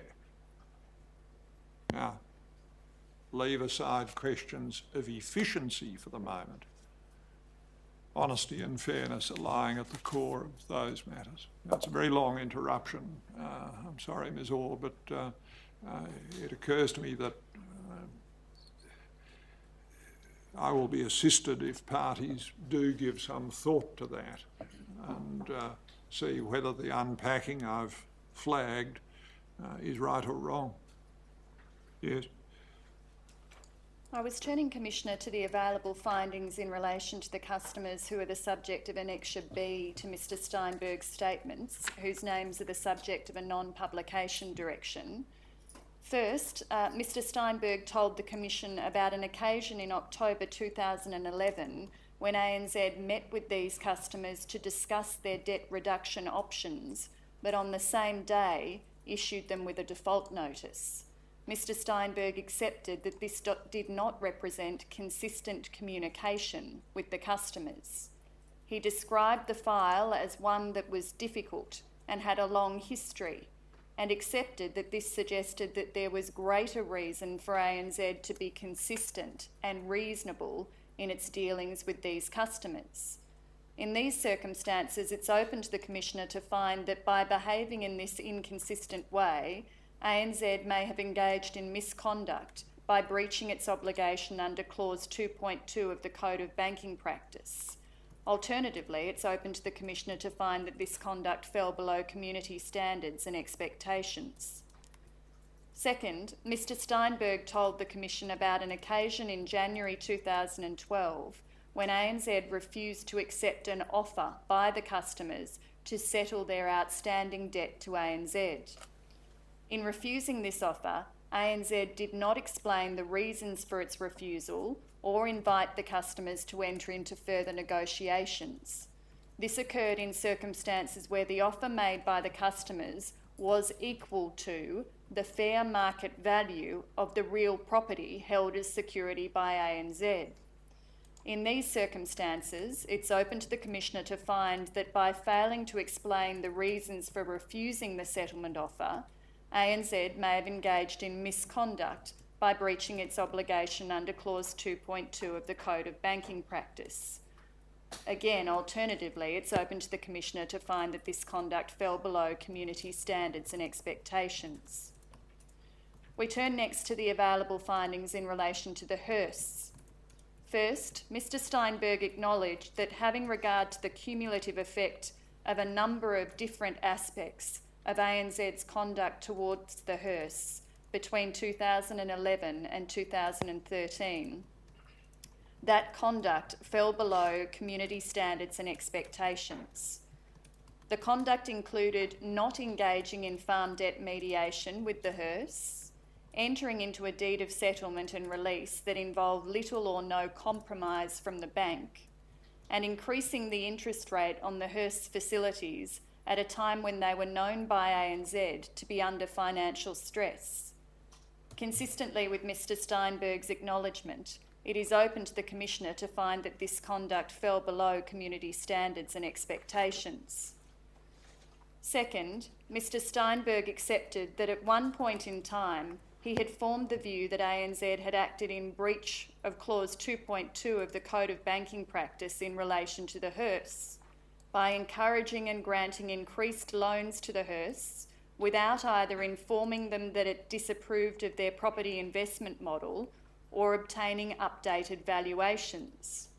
By the time he gave oral evidence before the Commission, Mr Steinberg had changed his mind about this.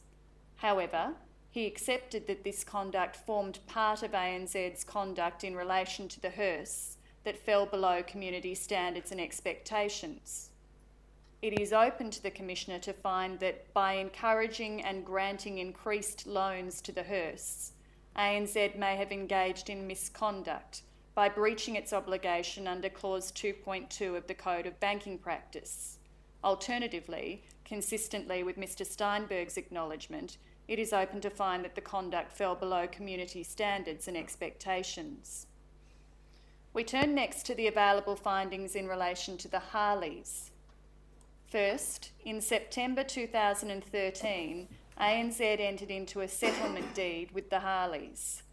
By the time the Harleys entered into that deed, they had made attempts to sell their assets to repay the debt, including putting their flock of sheep and all of their properties up for auction.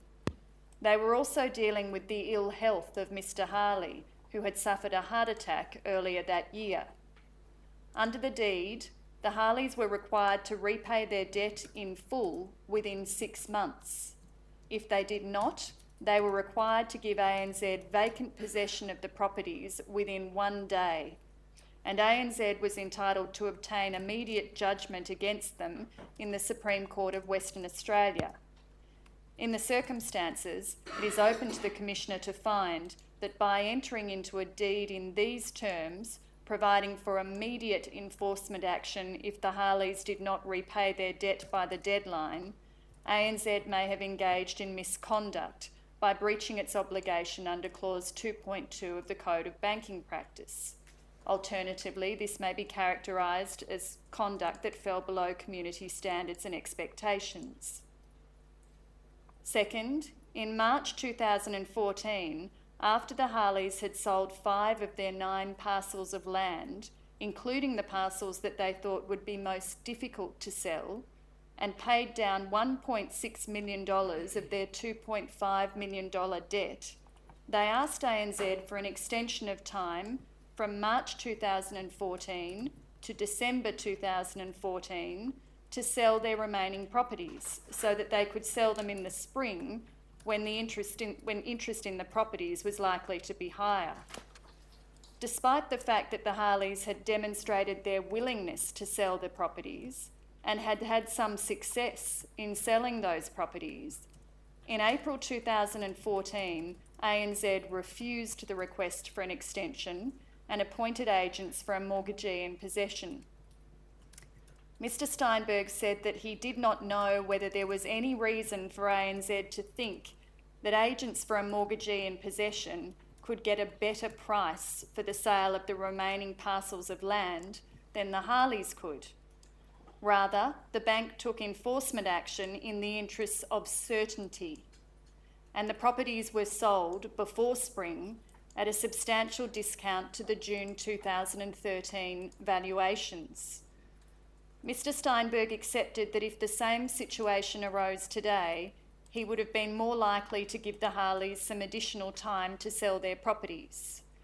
In those circumstances, it's open to the Commissioner to find that ANZ's conduct in refusing the extension and taking enforcement action fell below community standards and expectations and potentially breached Clause 2.2 of the Code of Banking Practice. Again, arising out of that and related issues,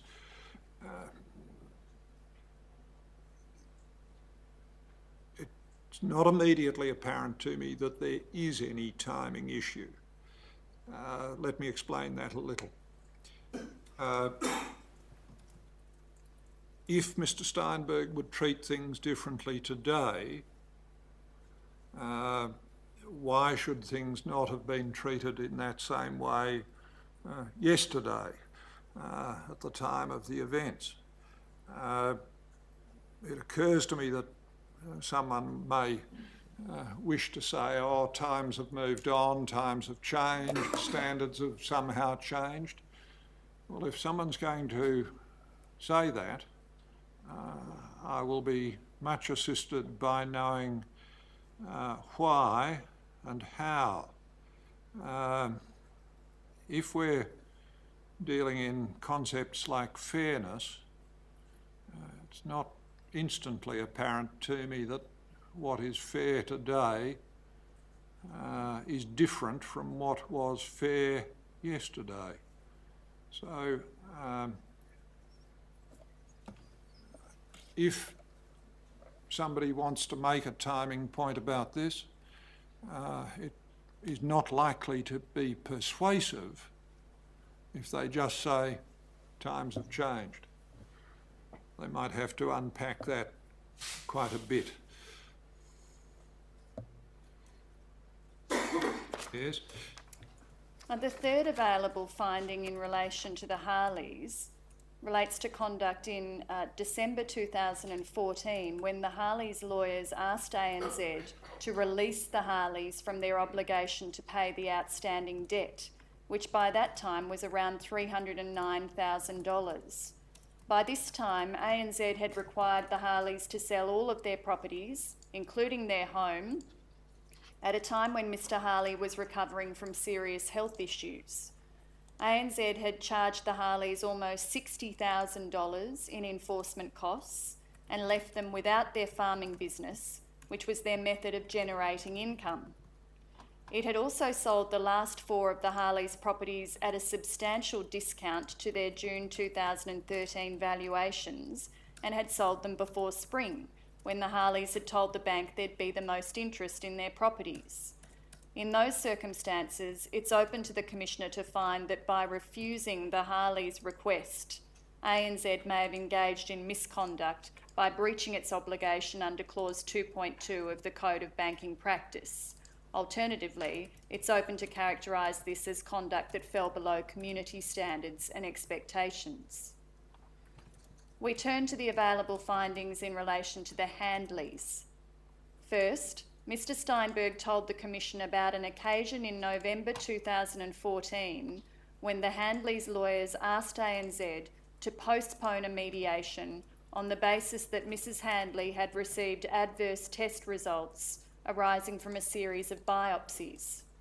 ANZ refused this request without seeking more information, even though Mrs. Handley had in fact been diagnosed with cancer and was scheduled for surgery.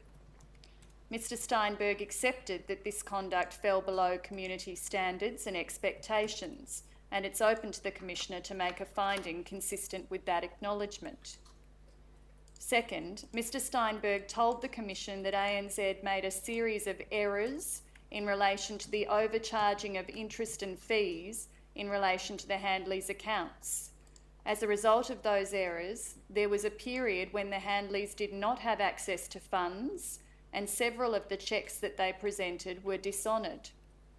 Mr. Steinberg accepted that this conduct fell below community standards and expectations, and it's open to the Commissioner to make a finding consistent with that acknowledgement.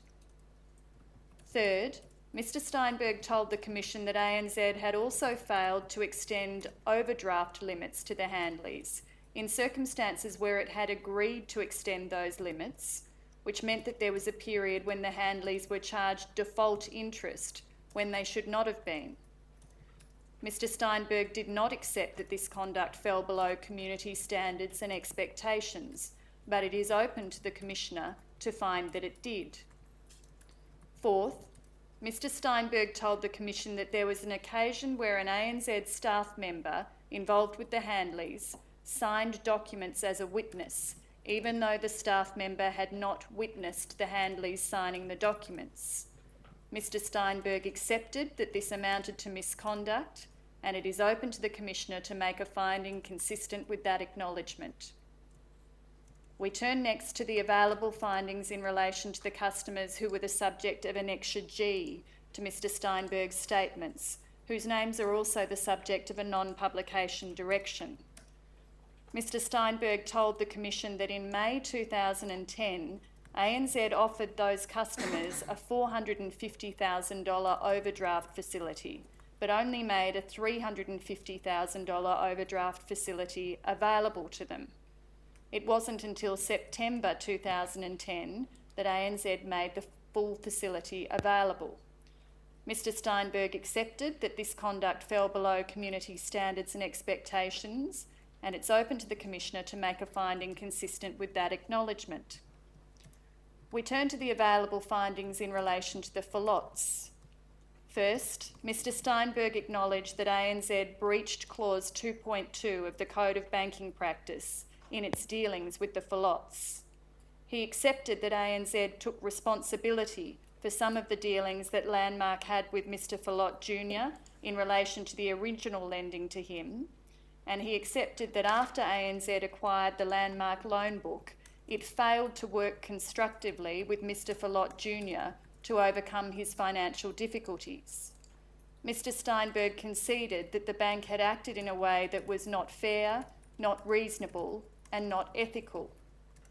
Consistently with these acknowledgements, it's open to the Commissioner to find that ANZ engaged in misconduct by breaching its obligation under Clause 2.2 of the Code in relation to the Phillotts.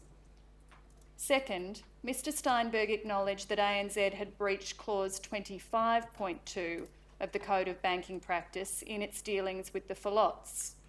ANZ failed to try to help Mr Phillott Jr. to overcome his financial difficulties and instead issued a notice terminating the facilities and requesting repayment of the facilities. Consistently with this acknowledgement, it's open to the Commissioner to find that ANZ engaged in misconduct by breaching its obligation under Clause 25.2. Finally, I turn to the available findings in relation to the other customers referred to in Mr Steinberg's statement, whose names are, with one exception, subject to non-publication directions.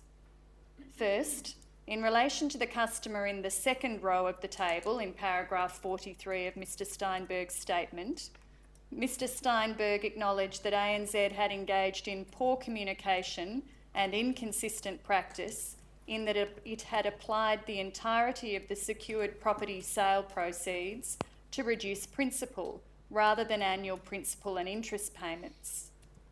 Second, in relation to the customers in the fourth row of the table in paragraph 43 of Mr Steinberg's statement, Mr Steinberg acknowledged that ANZ had failed to honour cheques, contrary to a previous commitment to do so. Third, in relation to the customers in the fifth row of the table in paragraph 43 of Mr Steinberg's statement, Mr Steinberg acknowledged that it had engaged in poor communication with these customers in relation to the restructure of the customers' loans. Mr Steinberg acknowledged that in each of these instances, ANZ's conduct fell below community standards and expectations. Consistently with that acknowledgement, it is open to the Commissioner to find that in each of those instances, it did so fall below community standards and expectations. Fourth, in relation to the customer in the first row of the table in paragraph 45 of Mr Steinberg's statement, Cashmore Farms Proprietary Limited, Mr Steinberg acknowledged that ANZ made significant variations to the Cashmore's loan, which was not in monetary default, without also communicating those changes in a clear and transparent way, and that it applied the sale proceeds of a residential property to a long-term loan rather than a short-term loan. Fifth, in relation to the customers in the third row of the table in paragraph 45 of Mr Steinberg's statement, Mr Steinberg acknowledged that ANZ took guarantees from the customer's mother and siblings without taking all reasonable steps to ascertain if they were suitable to act as guarantors. Mr Steinberg acknowledged that in both of these instances, ANZ had breached its obligation under Clause 2.2 of the Code of Banking Practice. Consistently with that acknowledgement, it's open to the Commissioner to make such a finding. On the evidence, it is open to the Commissioner to find that ANZ's misconduct and conduct falling below community standards and expectations can be attributed to ANZ's lack of preparation for a situation that would require it to deal with significant numbers of agribusiness customers experiencing financial difficulties.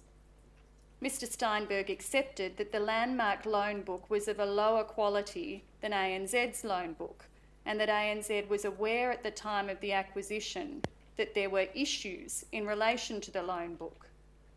However, Mr Steinberg said that the documents that he had seen concerning ANZ's preparation for dealing with the impending financial difficulty that former Landmark customers would encounter had all centred around calculating the overall dollar provision. ANZ did not calculate the number of incoming customers who were going to experience financial difficulty, and it relied on its usual processes and procedures to manage those accounts. It did not establish a specialist agribusiness team within lending services at the time of the acquisition.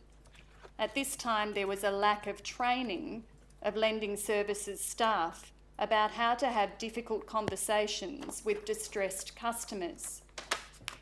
Although ANZ intended to retain about 80% of the former Landmark Financial Services staff, 10% of those staff departed in the first 6 months and more departed after that. When those staff left, that led to a loss of established relationships between Landmark staff and their customers, and a loss of corporate memory of the former Landmark customers' files. This lack of preparation for dealing with agribusiness customers in financial distress was exacerbated by the fact that ANZ underestimated the number of former Landmark customers who would experience financial difficulties.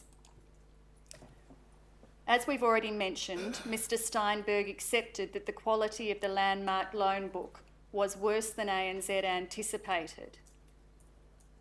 This may be attributable to ANZ's failure to conduct proper due diligence in relation to the Landmark loan book and its reliance on assumptions. In October 2016, ANZ's board considered a report of the finding of the task force's review of the files of former Landmark customers. The board minutes record that there is a lesson to be learned from the Landmark acquisition in connection with the assumptions that were made around delinquencies and expected losses that were not stress tested. Mr Steinberg said that he was not aware that the expected losses were ever stress tested. It is also open to the Commissioner to find that the misconduct and conduct falling below community standards and expectations can be attributed to the culture of lending services in the period before ANZ took steps to change that culture, commencing around August 2014. Before August 2014, there was no specialist agribusiness team within lending services. There were some instances where customers had not seen a bank manager for over 2 years, which Mr Steinberg acknowledged was not acceptable. There were also examples of files where customers were refused seasonal funding during planning time, or interest payments were due at the wrong time of a farm's working capital cycle, such as before harvest. At this time, lending services relied more on external law firms to deal with customers in financial difficulty. It took a less flexible approach to dealing with these customers and demonstrated a lack of empathy and understanding of farmers' emotional connection to their land and the emotional impact that recovery and enforcement action can have on agribusiness customers. At times, lending services increased the interest rates of customers experiencing financial difficulty, placing an additional financial burden on the customers. As we've mentioned, since August 2014, ANZ has made a number of changes to the culture, governance and policy of lending services. Perhaps the most important of those changes was the introduction of the lending services purpose, which now guides decision-making in lending services at ANZ. In a report by the General Manager of Regional Business Banking and the General Manager of Lending Services to ANZ's board in October 2016, these changes in the culture, governance and policy of lending services were said to ensure that there would be no repetition of the issues identified with ANZ's handling of former Landmark customers. ANZ is invited to provide written submissions addressing each of the findings that we've identified as open to the Commissioner, as well as any other findings that it regards as open on the evidence. All parties with leave to appear will be permitted to provide written submissions addressing the following questions. First, What does it mean for a bank to act fairly and reasonably towards a customer in a consistent and ethical manner? What does that obligation require of a bank in relation to agribusiness customers in an enforcement context? Second, what weight should a bank give to the interests of the customer when making decisions about agribusiness customers experiencing financial difficulty? How should a bank balance the competing interests of the customer and the bank in that context? Third, in what circumstances is it both best for the customer and best for the bank to appoint an external administrator?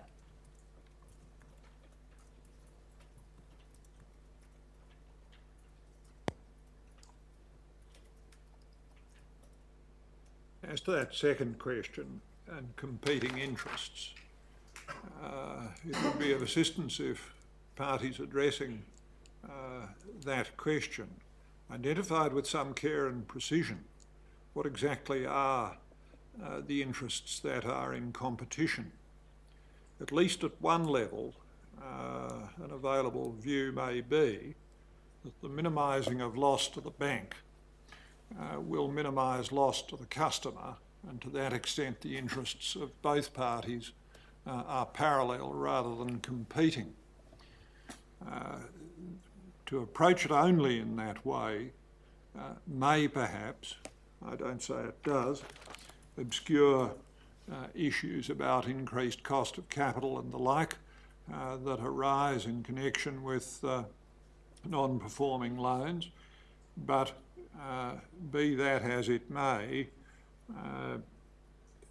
generalised references to competing interests are likely to be less helpful than more particular and specific identification of the interests that are in competition and require resolution according to the party submitting one way rather than the other. Thank you, Commissioner.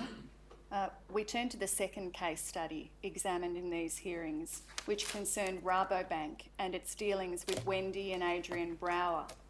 The Commission heard evidence from Mrs. Wendy Brower and from Mr. Bradley James, the regional manager for an area that included the Browers farm. The Browers farm cattle and grow hay from 𝙁𝙄𝙉𝘍𝙍𝑃𝙍, a property located around 280 kilometres southwest of Rockhampton in central Queensland. They acquired their farming business from Mr. Brower's parents in 2002. The Browers became customers of Rabobank in 2005. Initially, they took out a single facility for $700,000, which represented a refinance of their existing facilities, together with additional working capital to rebuild their cattle yards.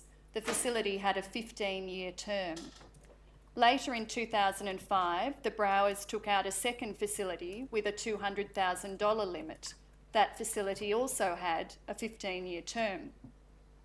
In 2006, the limit of the first facility was increased to $800,000, and in 2008, it was increased to $1 million. In March 2009, the Browers temporarily relocated to the United States. They purchased a home there, sold all of their cattle, and leased out 𝙁𝙗𝙉𝙉 to another farming family. In June 2009, the Browers bank manager, who had been their manager since they became clients of Rabobank, emailed them in the United States and advised that a property about 80 kilometres from 𝙁𝙗𝙉𝙉, known as Jamboree, was on the market. The email named the vendor, gave the location of the property, an estimate of the number of breeders that could be run on the property, and gave an estimate of the sale price, which was said to be around the $4 million mark, possibly less. At the time the Browers received that email, they were not actively looking for another property. However, they discussed the proposal, and Mr. Brower in particular was interested. Mrs. Brower responded to the bank manager's email and sought additional information. the manager sent a further email in which he told the Browers about another family that was interested in purchasing a portion of 𝙍𝙬𝙉𝙍 and gave the Browers information about the potential price of 𝙍𝙬𝙉𝙍. Later, in July 2009, the bank manager conducted a valuation of the portion of 𝙍𝙬𝙉𝙍 that he had identified for the Browers and valued that portion at $2.9 million. He also conducted a valuation of the portion of 𝙍𝙬𝙉𝙍 that the other potential purchasers were interested in and valued that portion at $1.1 million. This brought the total valuation of 𝙍𝙬𝙉𝙍 to the same figure he had identified for the Browers in his earlier email. Rabobank's valuation policy at that time permitted all valuations for non-residential security properties to be conducted internally by bankers. No specific training in valuations was provided. In 2009, APRA required Rabobank to review its rural valuation policy and had required Rabobank to clarify and tighten its requirements for internal valuations. This led to Rabobank engaging Ernst & Young to conduct a targeted review of Rabobank's collateral and foreclosure management. That review suggested that improvements should be made to the extent to which collateral management systems and processes at Rabobank were not independent of the business origination function. In a letter from APRA to Rabobank in December 2011, APRA noted Ernst & Young's finding that in the majority of cases at Rabobank, the loan originator valued the secured property, leading to a risk that collateral may be overvalued by the loan originator either deliberately or in error. However, Rabobank did not move to a model that separated loan origination from collateral valuation until after the European Central Bank released draft regulations requiring valuations of secured property to be independent from the client and from the commercial department that maintained the relationship with the client. It did that by establishing an asset quality management department with responsibility for valuations and removing the ability of loan originators to conduct valuations. Returning to the Browers, in the period between the bank manager's valuation of the property and the preparation of his written appraisal, the bank manager and Mrs. Brower exchanged further emails. In July 2009, the bank manager emailed the Browers and outlined how a possible purchase of part of 𝙍𝙬𝙉𝙍 could be financed. Amongst other things, the manager explained that the Browers' existing facility limits were $1.2 million, not all of which was fully drawn. He suggested an additional $3 million be borrowed, which would increase the Browers' total borrowings to $4.2 million. The Browers understood this to mean that undrawn funds would remain in the facility following the purchase of 𝙍𝙬𝙉𝙍. They had planned to utilise those undrawn funds, along with funds held in farm management deposits and realised equity on the sale of their home in America, in order to stock 𝙁𝙗𝙉𝙉 and 𝙍𝙬𝙉 on their return to Australia. Mr. Brower travelled to Australia to inspect 𝙍𝙬𝙉 with the bank manager. Mr. Brower had lengthy discussions with the bank manager, in which he expressed concern about the short-term financial difficulties they may face on return to Australia, when their lease income from 𝙁𝙗𝙉𝙉 would reduce and there would be no income from cattle sales. The bank manager replied that undrawn funds could be drawn down at that time. In September 2009, the bank manager prepared and submitted to Rabobank's credit department a credit submission. The credit submission proposed additional lending of $3 million, taking the Browers' total facility limits to $4.2 million. It also included historical information about the Browers' business and projections about what the business would require and what the cash flow would be like in future years. The credit submission noted that the Browers' facilities were well managed, with no history of excesses or temporary limit increases. It also noted that 𝙁𝙗𝙉𝙉 was currently leased and would continue to be leased until March 2011, after which the current lessee would lease half of the property, while the Browers progressively restocked the other half. It noted that Jamberoo would be leased back to the current owner at an agreed rate of $175,000 per annum. On the 17th of September 2009, a representative from Rabobank's credit department emailed the bank manager and expressed multiple concerns with the credit submission, including that the proposed gearing was high and serviceability was hard to get a hold on. The credit department representative said that from that point until 2012, the request did not work, and most of 2013 is hypothetical. He said that the assumptions within the credit submission about cattle numbers and cattle prices were either wrong or debatable, and he said that living expenses had not been properly accounted for. The representative from the credit department also raised a number of questions about the Browers' investment properties, the substitution of agistment income if the vendor of Jamberoo was to move off the property, and the Browers' current income and expenses. On the same day, the bank manager emailed the Browers. The email presented an optimistic view about the prospect of credit approval. The manager wrote that Sydney have come back to me with a few questions, mainly to do with the rental properties and to your living expenses whilst overseas. Mr. James agreed that the bank manager's email to the Browers did not explain the credit department's most significant concerns about the credit submission. Mr. James also agreed that the Browers should have been, but were not, told of the credit department's concerns about the viability of the proposal. After obtaining a response from Mrs. Brower to the questions in his email and corresponding further with the credit department, the bank manager again emailed the Browers on the 22nd of September. That email explained that after some back and forth with Sydney, it would appear that we will get approval. In this email, the bank manager then outlined a proposed funding arrangement with facility limits of $3.9 million rather than the $4.2 million that had been discussed to that point. Under the proposed arrangement, a $3.7 million facility would be put in place in replacement for the existing $1 million facility, and the existing $200,000 facility would be continued. The bank manager told the Browers that in March 2011, when the lease of 𝙁𝙄𝙉𝘼𝙉𝘾𝙄𝙍 expired, the bank would provide a loan increase for livestock purchases. Based on the communications with their bank manager, the Browers understood that funds would be made available to them upon their return to Australia in order to restock 𝙁𝙄𝙉𝘼𝙉 and to stock Jamberoo.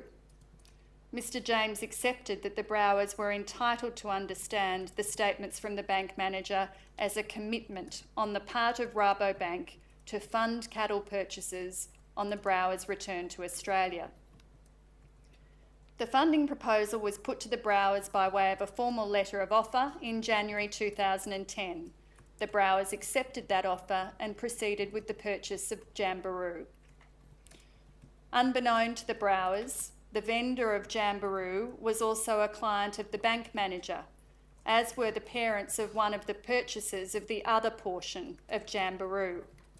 The bank manager did not at that time act for the purchasers of the other portion of Jamberoo, but was encouraging them to become clients of Rabobank.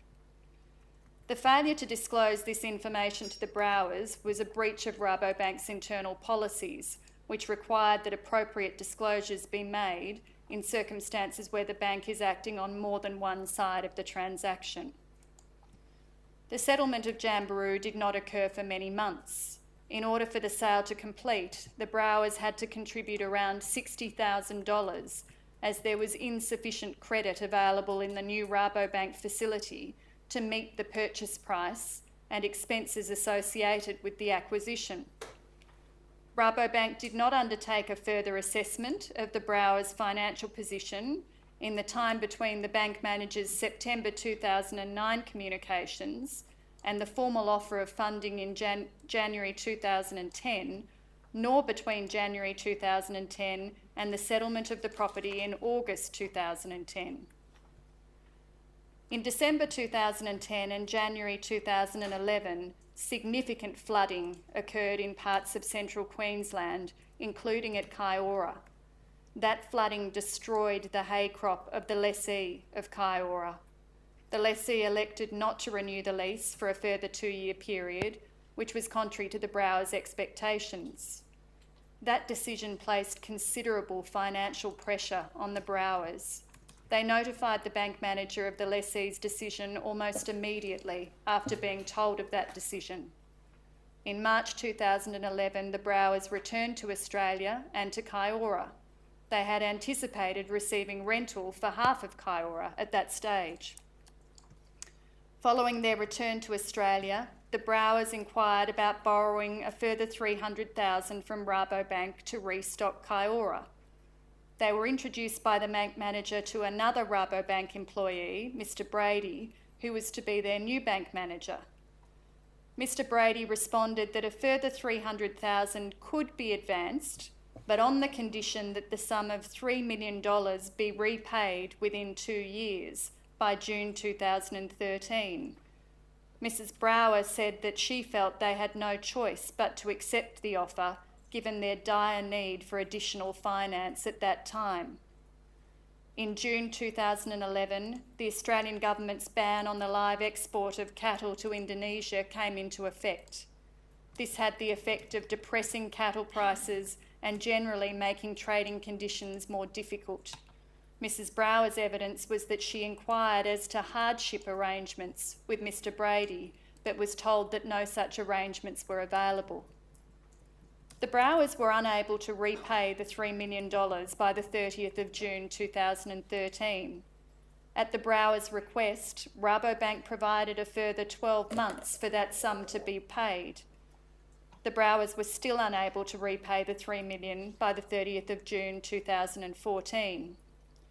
From the 1st of July 2014, default interest of 4% above the standard rate was applied to the Browers facilities. In January 2015, Rabobank invited the Browers to attend farm debt mediation. Before the mediation, the Browers engaged a legal aid solicitor. Their solicitor requested that Rabobank provide him with certain documents so that he could properly prepare for the mediation, and he asked some questions about Rabobank's conduct. Rabobank declined to provide the documents or to answer the questions set out in the email. The mediation was a stressful experience for the Browers. By the end of the mediation, an agreement was struck by which the Browers would sell Jamberoo for not less than $2 million on or before December 2015. The Browers would refinance the remaining balance of their facilities with Rabobank by June 2016, and Rabobank would rebate the default interest that had been charged, which was by that time $115,490. The Browers later sold Jamberoo for $2.4 million and refinanced the balance of their facilities through a private lender under a short-term, high-interest loan. Mrs. Brower estimated that as a consequence of the Jamberoo purchase and subsequent sale, the Brower family had lost at least $1 million. In his draft statement initially provided to the Commission, Mr. James did not consider that Rabobank had engaged in any misconduct or conduct falling below community standards and expectations. Further, he maintained that Rabobank would deal with the situation involving the Browers in the same way under its existing policies. Mr. James later revised those views. In the final version of his first statement, Mr. James accepted that the contents of the email sent by the bank manager on the 22nd of September 2009 could have caused the Browers to consider that they had an assurance from Rabobank that further funds would be provided in March 2011 for livestock purchases. He accepted that the terms on which the $300,000 was provided to the Browers in August 2011 did not meet an expectation on the part of the Browers that may have been created by that email, and therefore this conduct fell below community standards and expectations. He also accepted that this conduct may also have constituted misconduct, in that it may have breached the Code of Banking Practice because it was unfair to the Browers. In a supplementary statement provided prior to giving his evidence, Mr James made some further acknowledgements.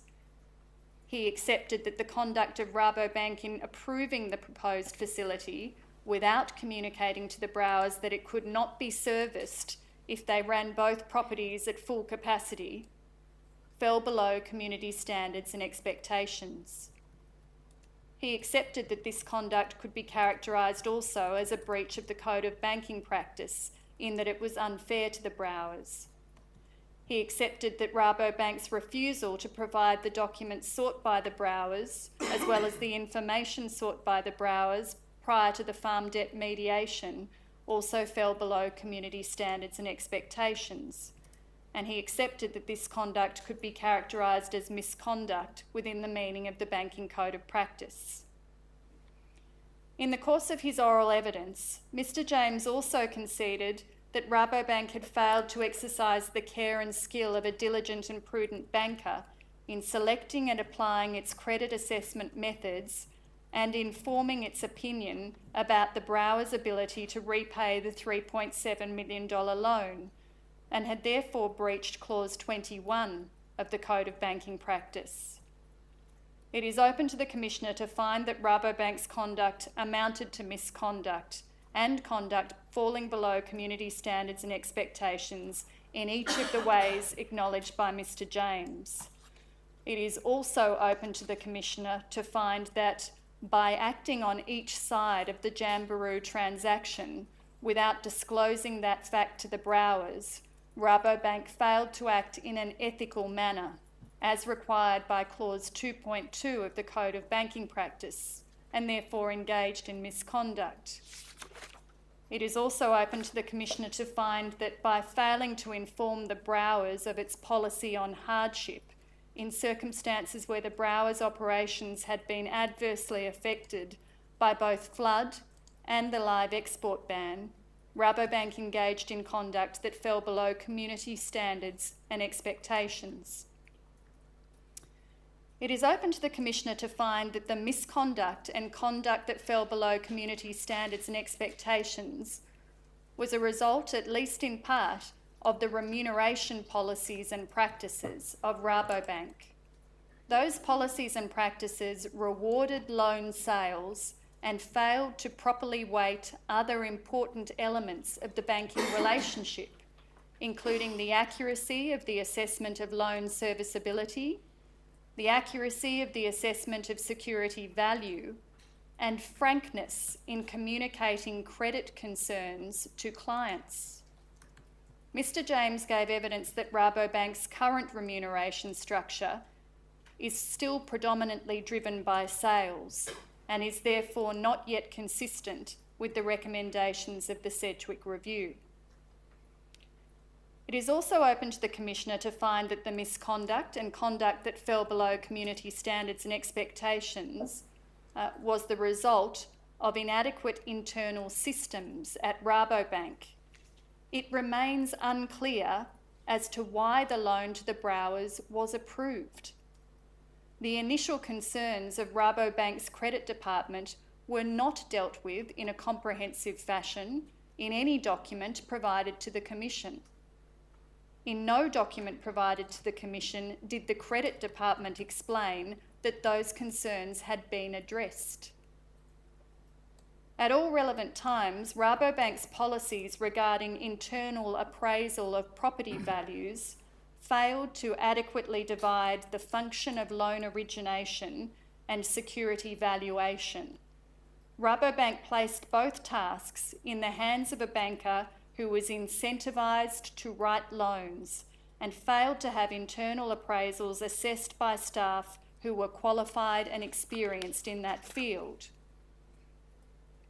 All parties with leave to appear are invited to make written submissions on the following questions.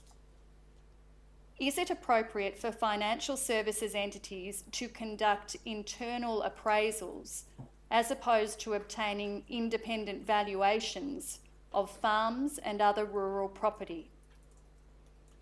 If so, in what circumstances is it appropriate? Is it appropriate for staff involved in origination of the loan to conduct or otherwise be substantively involved with such appraisals? Should there be minimum levels of qualification, skill and experience before a bank employee can be authorised to conduct appraisals? If so, what are the appropriate minimum levels? Should there be a code that sets out the requirements for the conduct of internal appraisals by financial services entities, either in respect of rural properties or more generally? If so, what form should that code take? If it is inappropriate for financial services entities to conduct internal appraisals of property to be taken as security, what should be done to stop or discourage that practice? Are the legislative obligations on financial services entities to provide documents prior to a farm debt mediation, such as the obligation in Section 21 of the Farm Business Debt Mediation Act in Queensland, sufficient? Should they be extended to oblige financial services entities to provide information on request as well as documents?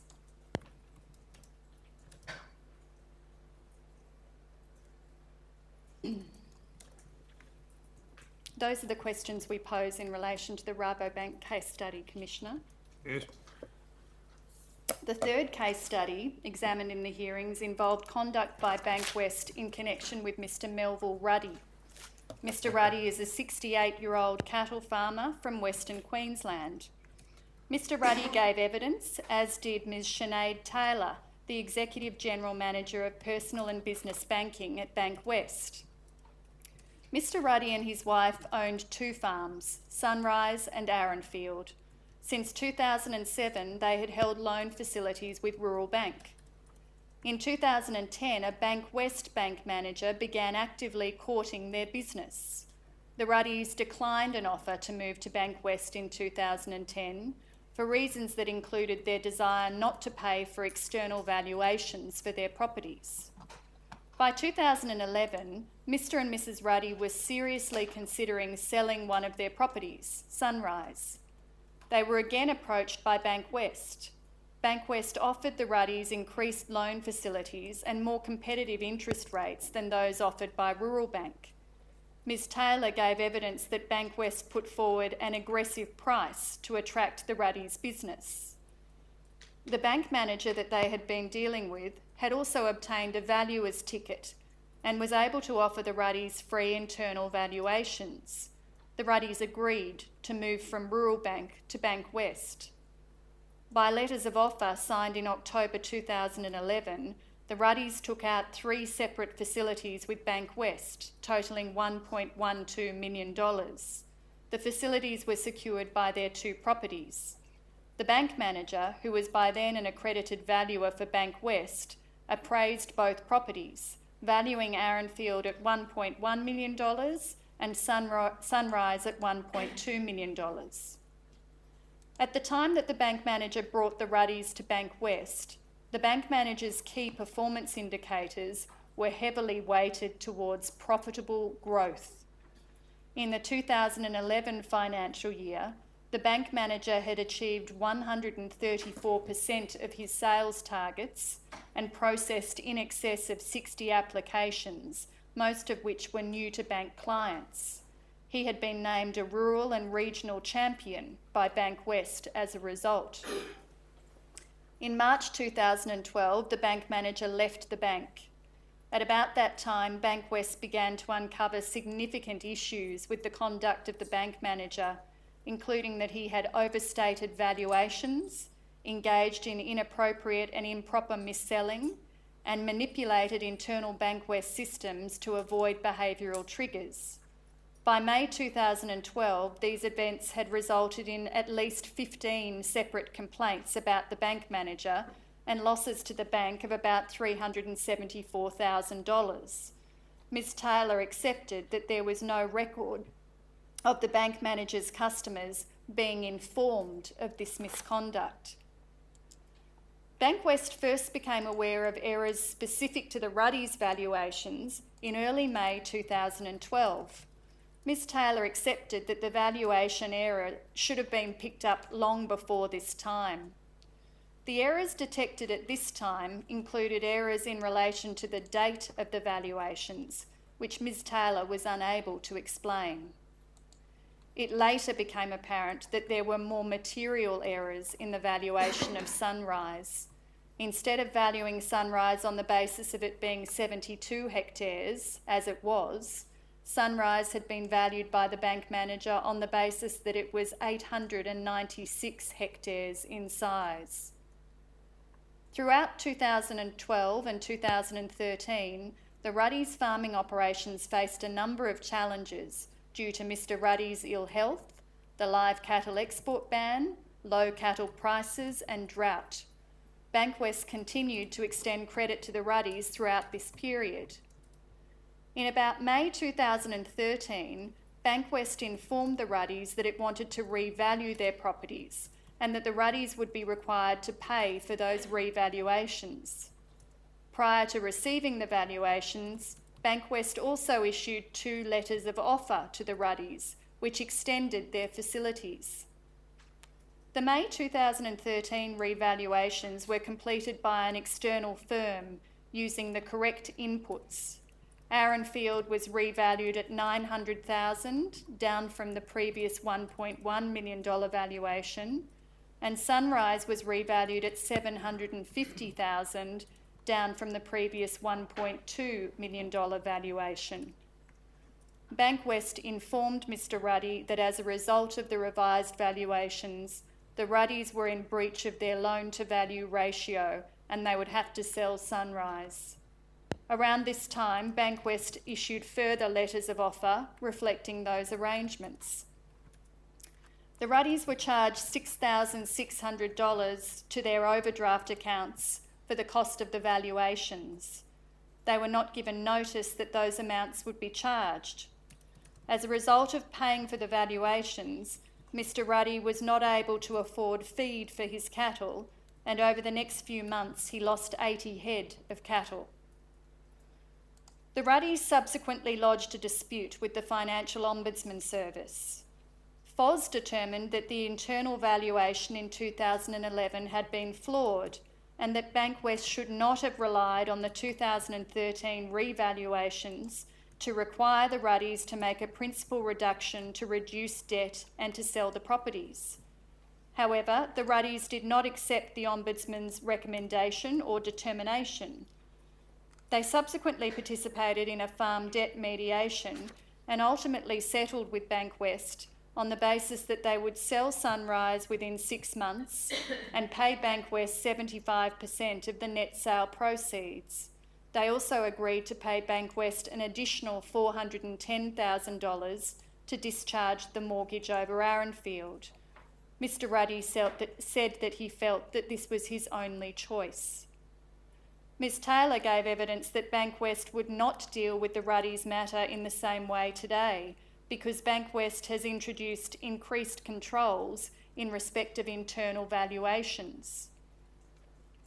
On the evidence, it's open to the Commissioner to find that Bankwest may have engaged in misconduct by breaching the obligation in Clause 2.2 of the Code of Banking Practice to act fairly and reasonably towards the Ruddy's in a consistent and ethical manner. The conduct that may have breached Clause 2.2 is as follows. First, offering the loan facilities to the Ruddy's on the basis of an incorrect valuation. Ms Taylor accepted that by getting the valuation wrong, Bankwest had engaged in conduct that fell below community standards and expectations, but she did not concede that it was misconduct. Second, that's a good example of the need to unpack what is seen as being community standards and expectations and what that requires, and how, if at all, that differs from the obligation to be fair. Yes. The second potential breach of clause point 2 arises from the failure to take adequate steps to inquire into the bank manager's valuations of the Ruddy's properties after Bankwest learned of the bank manager's misconduct, including his misconduct in artificially inflating valuations. Third, well, again, that's a point of, yes, it arises particularly in this case, but it may be a point of general application in the sense that if an entity becomes aware of something having gone awry in a particular file and identifies that that has formed part of a series of actions of like kind, what should the entity do? Should it go back and look at the earlier or other files in which the particular manager or operator, whoever it is, has been engaged, to see whether there has been like conduct in respect of other files that have not yet come to the surface through complaint or otherwise. Yes? The third way in which Bankwest's conduct may have breached clause point 2 is the reliance on the loan-to-value ratio breach occasioned by the 2013 revaluations to renegotiate the terms of the Ruddy's agreement in a way that was disadvantageous to the Ruddy's.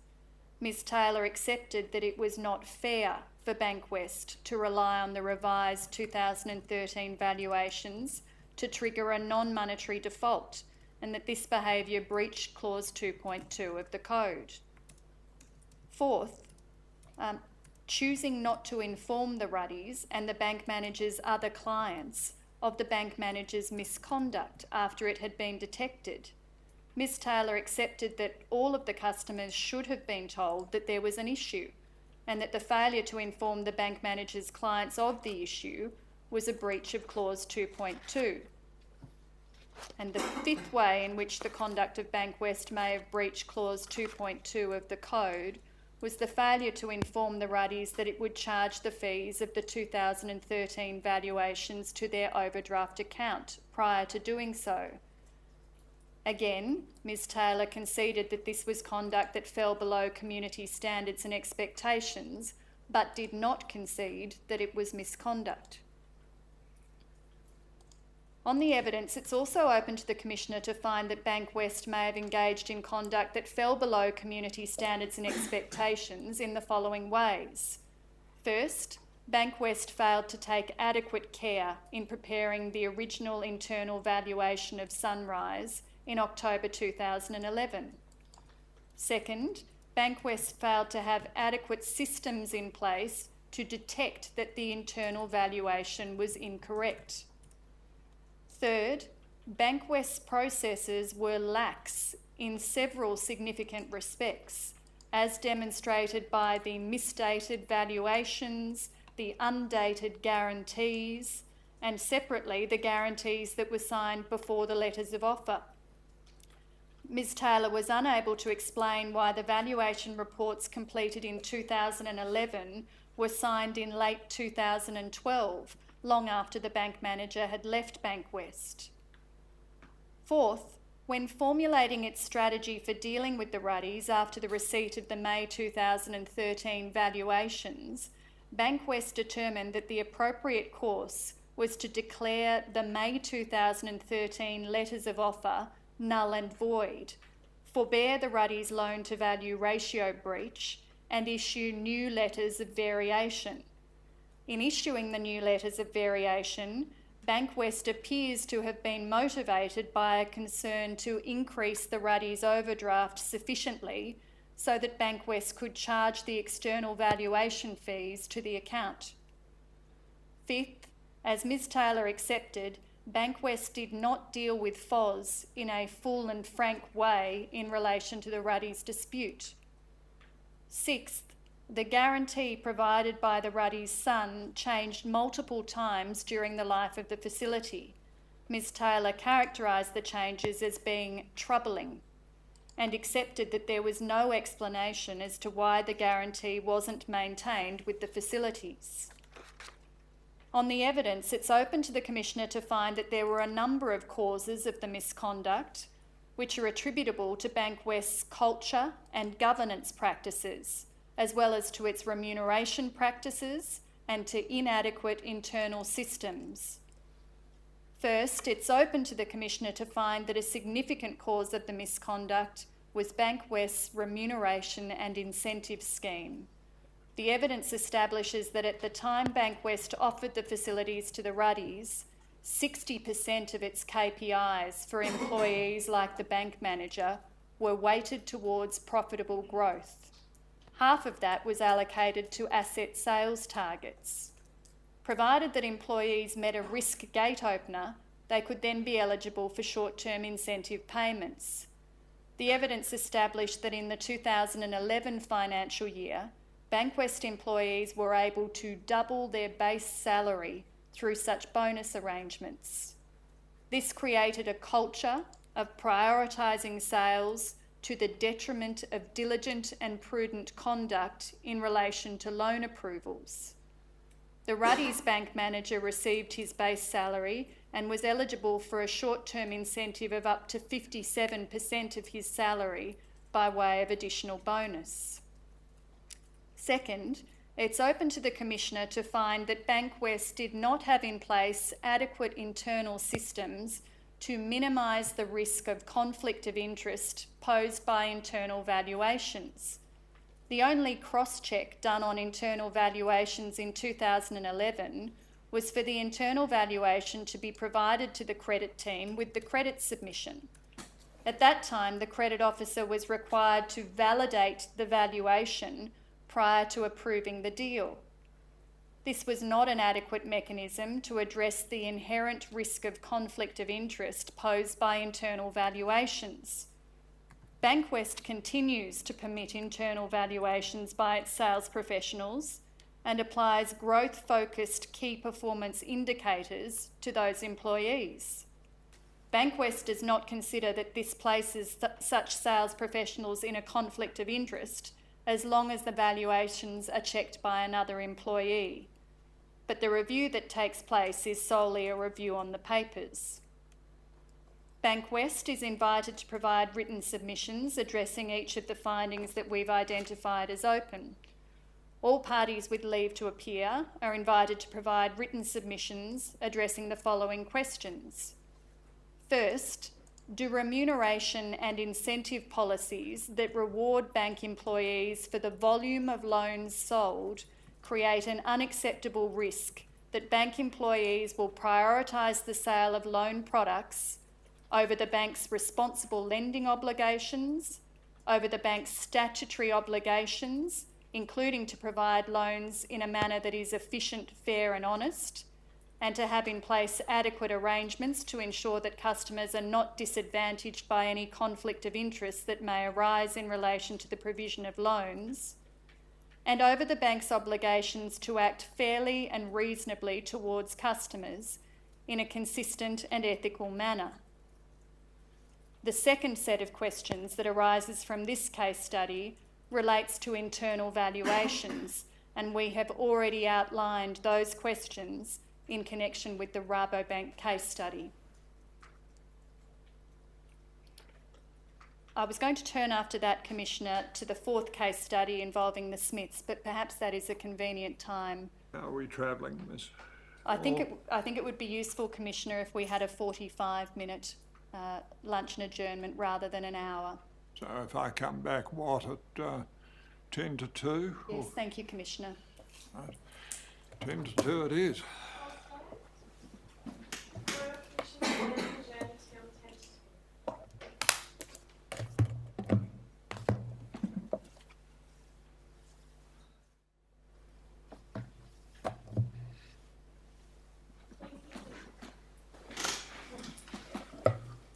Yes, Miss Orr. Commissioner, the fourth case study examined in these hearings involved conduct by NAB in connection with Deborah and Kenneth Smith. The Commission heard evidence from Deborah Smith and from Ross McNaughton, the General Manager of Strategic Business Services at NAB. The Smiths are also Queensland cattle farmers. They own two properties, Oakvale, a breeder property outside of Pentland in the Charters Towers region of Queensland, and Libri, a fattening property outside of Hughenden in the Flinders Shire. The two properties are about 140 kilometres apart. The Smiths became customers of NAB in March 2008 and took out two facilities, a business markets loan with a limit of $3.1 million and an overdraft of $250,000.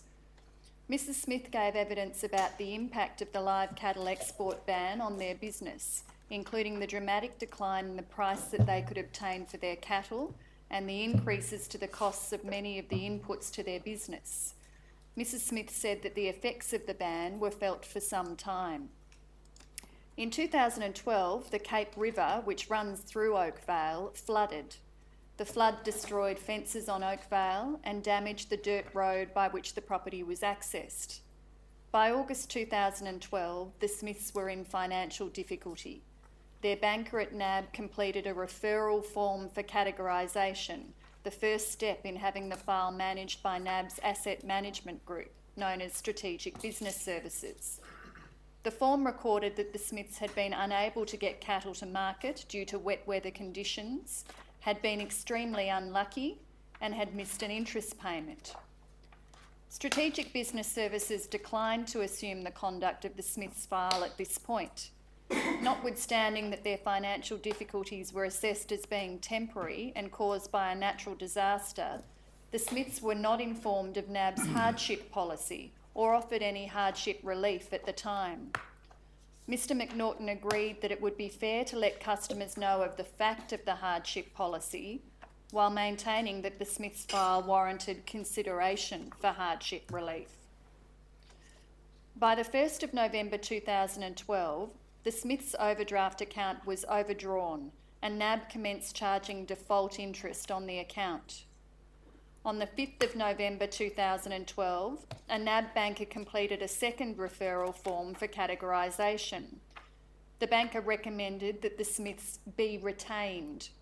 Mr McNaughton explained that this indicated that the banker believed that the Smiths could be financially rehabilitated. The Smiths file was accepted by Strategic Business Services at this time. In early 2013, drought was declared in the Flinders Shire. The Smiths began reducing the number of cattle on Limbury and transferring cattle to Oakvale. The expiry date of the Smiths Business Markets loan was the 28th of February 2013. NAB granted the Smiths a 1-month extension. At the end of the extension period, the Business Markets loan facility expired and NAB commenced charging default interest on the amount outstanding under the loan. Notwithstanding that Limbury was officially in drought at that stage, NAB did not notify the Smiths of its hardship policy or offer any relief under that policy. In April 2013, NAB wrote to the Smiths. NAB noted that their facilities had fallen into arrears, expressed concern about the viability of their business, and advised that it was considering commencing recovery action, which could include possible sale of the Smiths' farming property. NAB invited the Smiths to attend farm debt mediation. Mrs Smith said that on receiving this letter, she and her husband were very frightened. She said that neither Limbury nor Oakvale was saleable at that point in time due to the dry conditions. A farm debt mediation took place in Townsville in September 2013. The Smiths attended along with their solicitor from Legal Aid and their rural financial counsellor. Mrs Smith described the mediation as very intimidating. The mediation resulted in NAB and the Smiths entering into a deed of forbearance. The deed imposed various obligations on the Smiths and NAB. In particular, NAB was to allow the Smiths access to funds so that they could continue to tend to their cattle and meet their expenses. the Smiths were to list either Oakvale or Limbury for sale by the 1st of March 2014, have exchanged a contract for sale by the 31st of May 2015, and have sold one of the properties, I'm sorry, I think I said 2014, and have sold one of the properties by the 30th of June 2014. The Smiths were also obliged to remit $200,000 to NAB, which they were to gain by cattle sales by the 30th of April 2014, pay a further $200,000 by the 30th of May 2014, $400,000 by the 30th of June 2014, and if the Smiths complied with their obligations under the deed, NAB was to rebate $50,000 of the default interest charged to the Smiths' accounts. Mrs. Smith said that the repayments required by cattle sales would only have been possible if they had had a super year. The Smiths listed Limbury for sale with a real estate agent. Mrs. Smith said that the agent advised that it was highly unlikely that a purchaser would be found because of the dry conditions. In April 2014, Mr. Smith was hit by a cow while loading cattle into a truck to send them for sale. He suffered broken ribs, a punctured lung, and spent 2 weeks in hospital. Throughout 2014, Limbury remained in drought. The Smiths did not find a purchaser for the property in the time required by the deed, nor were they able to make the repayments required. Oakvale was also dry and was officially drought declared in 2015. In December 2014, the Smiths' relationship manager changed, but the file continued to be supervised by the same person within Strategic Business Services. Mrs. Smith said that she was unaware of this fact and has not spoken with the new relationship manager. The Smiths' financial counsellor wrote to NAB and sought an extension of time for them to complete their obligations under the deed. The letter explained that neither Limbury nor Oakvale could be sold to their best advantage due to the drought.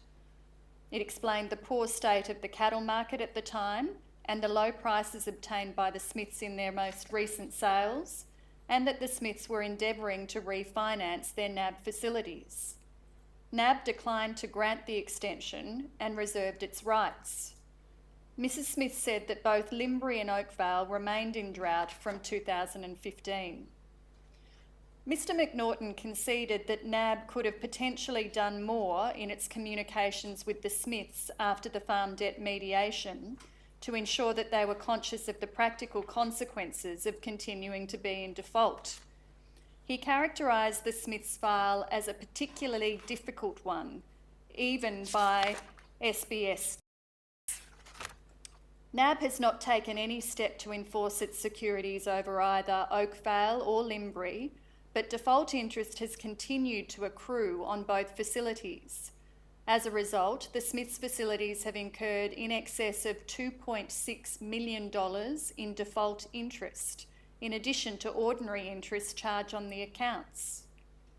Mr. McNaughton said in his oral evidence that he understood that NAB would hold additional capital as a consequence of an impaired loan, but was unable to answer whether there was any relationship between the bank's cost of capital and the charging of default interest. He explained that it was customary in Australia for banks to charge default interest as an incentive to comply with the terms of the loan. Mr. McNaughton agreed that farmers in drought situations are under heightened level of stress, agreed that the imposition of default interest on farmers in such situations could add to their stress, agreed that as events transpired, it was impossible for the Smiths to comply with their obligations under the deed of forbearance, and agreed that had the bank enforced at any point, it would not have been able to realise the asset. It's open to the Commissioner to find that by charging default interest to the Smiths for in excess of 5 years on one facility and in excess of 6 years on the other, in circumstances where the Smiths' business was affected by more than one natural disaster, NAB engaged in conduct falling below the standards and expectations of the community. It's also open to the Commissioner to find that by failing to notify the Smiths of the bank's hardship policy in August 2012, when the Smiths' business had suffered as a result of flooding at Oakvale, NAB engaged in conduct falling below community standards and expectations.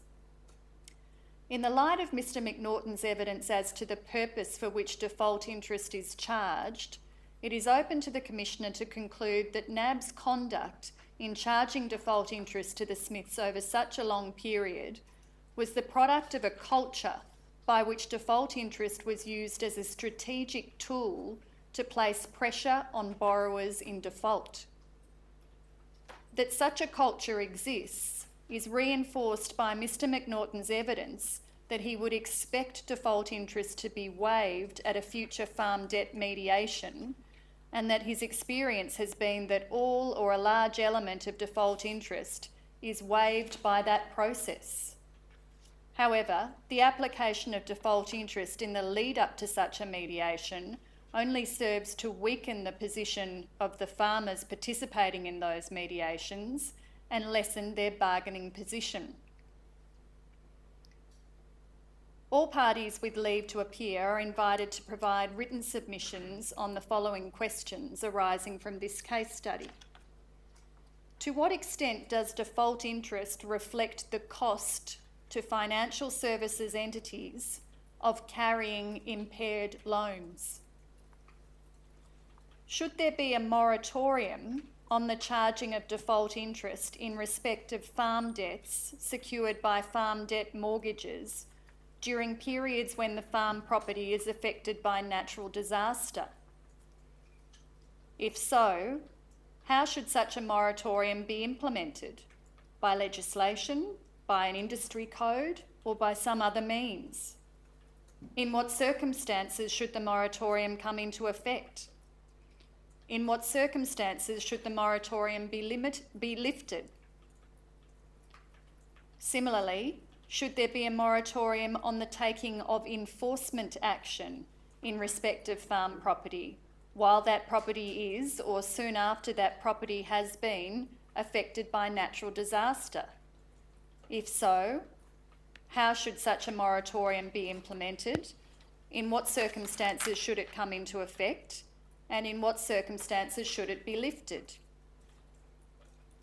Should provision be made in the Farm Debt Mediation Acts or another legislative instrument or binding code to facilitate earlier discussion between financial services entities, farmers, and third parties such as rural financial counsellors in cases where farmers face actual or probable financial distress? Should there be a uniform Farm Debt Mediation Act? If so, is any of the current acts in a suitable form for uniform adoption?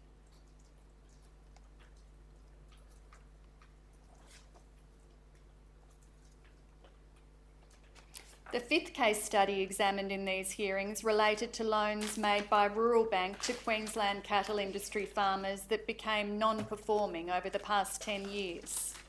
The Commission heard evidence from 𝙁𝙄𝙍𝙍𝘾𝙄𝙎, the Chief Executive Officer and Managing Director of Rural Bank Limited. In December 1998, Bendigo and Adelaide Bank established Rural Bank, then known as Elders Rural Bank, as a joint venture with Elders. In May 2009, Bendigo Bank acquired a controlling interest in Rural Bank. In late 2010, Rural Bank became a wholly owned subsidiary of Bendigo Bank. Bendigo Bank's engagement with agricultural clients is substantially achieved through Rural Bank, which describes itself as a dedicated agribusiness bank. In its submission to the Commission on the 29th of January 2018, Bendigo Bank told the Commission that a number of loans taken out by customers in the Queensland cattle industry had become non-performing. Bendigo Bank told the Commission that contributing factors included weak underwriting and an over-reliance on security values, compounded by the live cattle export ban, falling cattle prices, a prolonged and severe drought, and a fall in property values. In a further letter to the Commission on the 18th of May 2018, from Mike Hurst, then the Managing Director of Bendigo Bank, Bendigo Bank told the Commission that a number of factors had contributed to these loans becoming non-performing, including an over-reliance on security values and a failure to appropriately establish loan serviceability. Mr Hurst also said that loan performance was exacerbated by inadequate loan management, with evidence of a lack of follow-up of excesses, arrears and out-of-order accounts, failures to conduct timely reviews or collect updated farm performance information, failures to otherwise detect signs of financial distress at an appropriately early point in time, and failures in relation to enforcement processes. Mr Hurst also referred to a failure to make appropriate inquiries and verification of valuations and appraisals, including failures to ensure valuation accuracy, independence and integrity, and failures to physically visit and inspect livestock and properties. In her oral evidence, Ms 𝙁𝙗𝙍𝑉𝑒𝑚𝑎𝑛 told the Commission that she disagreed with Mr Hurst's assessment in a number of respects. Ms 𝙁𝙗𝙍𝑉𝑒𝑚𝑎𝑛 told the Commission of 62 loans that Rural Bank had made to Queensland cattle producers that became non-performing between the 1st of January 2008 and the 31st of December 2017. In her statement, Ms 𝙁𝙗𝙍𝑉𝑒𝑚𝑎𝑛 referred to a number of external events in Queensland, including the live export ban, Yasi-related flooding and severe drought, which she said created the perfect storm scenario for Queensland cattle farmers. Ms 𝙁𝙗𝙍𝑉𝑒𝑚𝑎𝑛 said that whilst those external factors contributed to the 62 loans becoming non-performing, the conduct of Rural Bank had also contributed. She said that there were issues internal to Rural Bank that related to poor judgments in the exercise of discretion, inadequate management oversight, inadequacies in staff training, insufficient performance management of individuals, and matters of sales and credit culture, governance framework, approval process and portfolio management. In her statement, by way of explanation as to how Rural Bank discovered these issues, Ms 𝙁𝙗𝙍𝑉𝑒𝑚𝑎𝑛 exhibited a number of reports.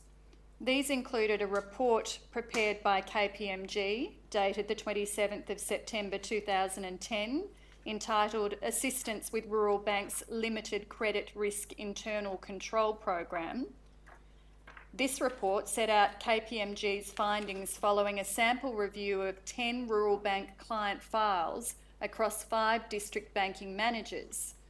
KPMG identified a number of major themes from the review, including suppression of information pertinent to the credit, misrepresentation of data in Rural Bank systems, which was described as going beyond window dressing of credit submissions, reasons for excesses provided by district banking managers in the seasonal or overdraft accounts not reflecting the actual cause of excesses of customers' accounts, instances of livestock appraisal values appearing to have been inflated to improve the security position of the exposures, deteriorating features not being reported to Rural Bank in a timely manner, non-compliance with condition precedents, including confirmation that tax liabilities were up to date and in order, and failures to follow up on loan conditions and inadequate financial and cash flow analysis.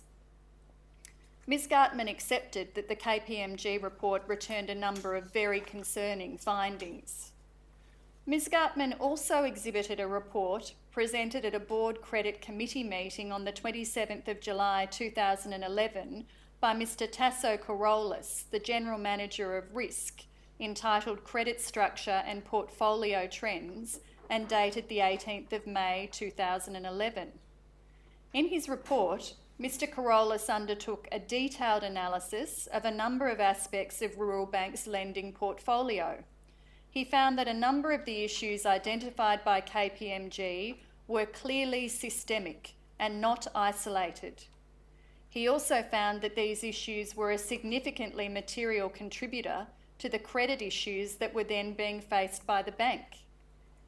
In her oral evidence, Ms 𝙁𝙗𝙍𝑉𝑒𝑚𝑎𝑛 told the Commission that she disagreed with the severity with which Mr Carolus painted the picture in his report, and that she believed that the findings in his report were overstated.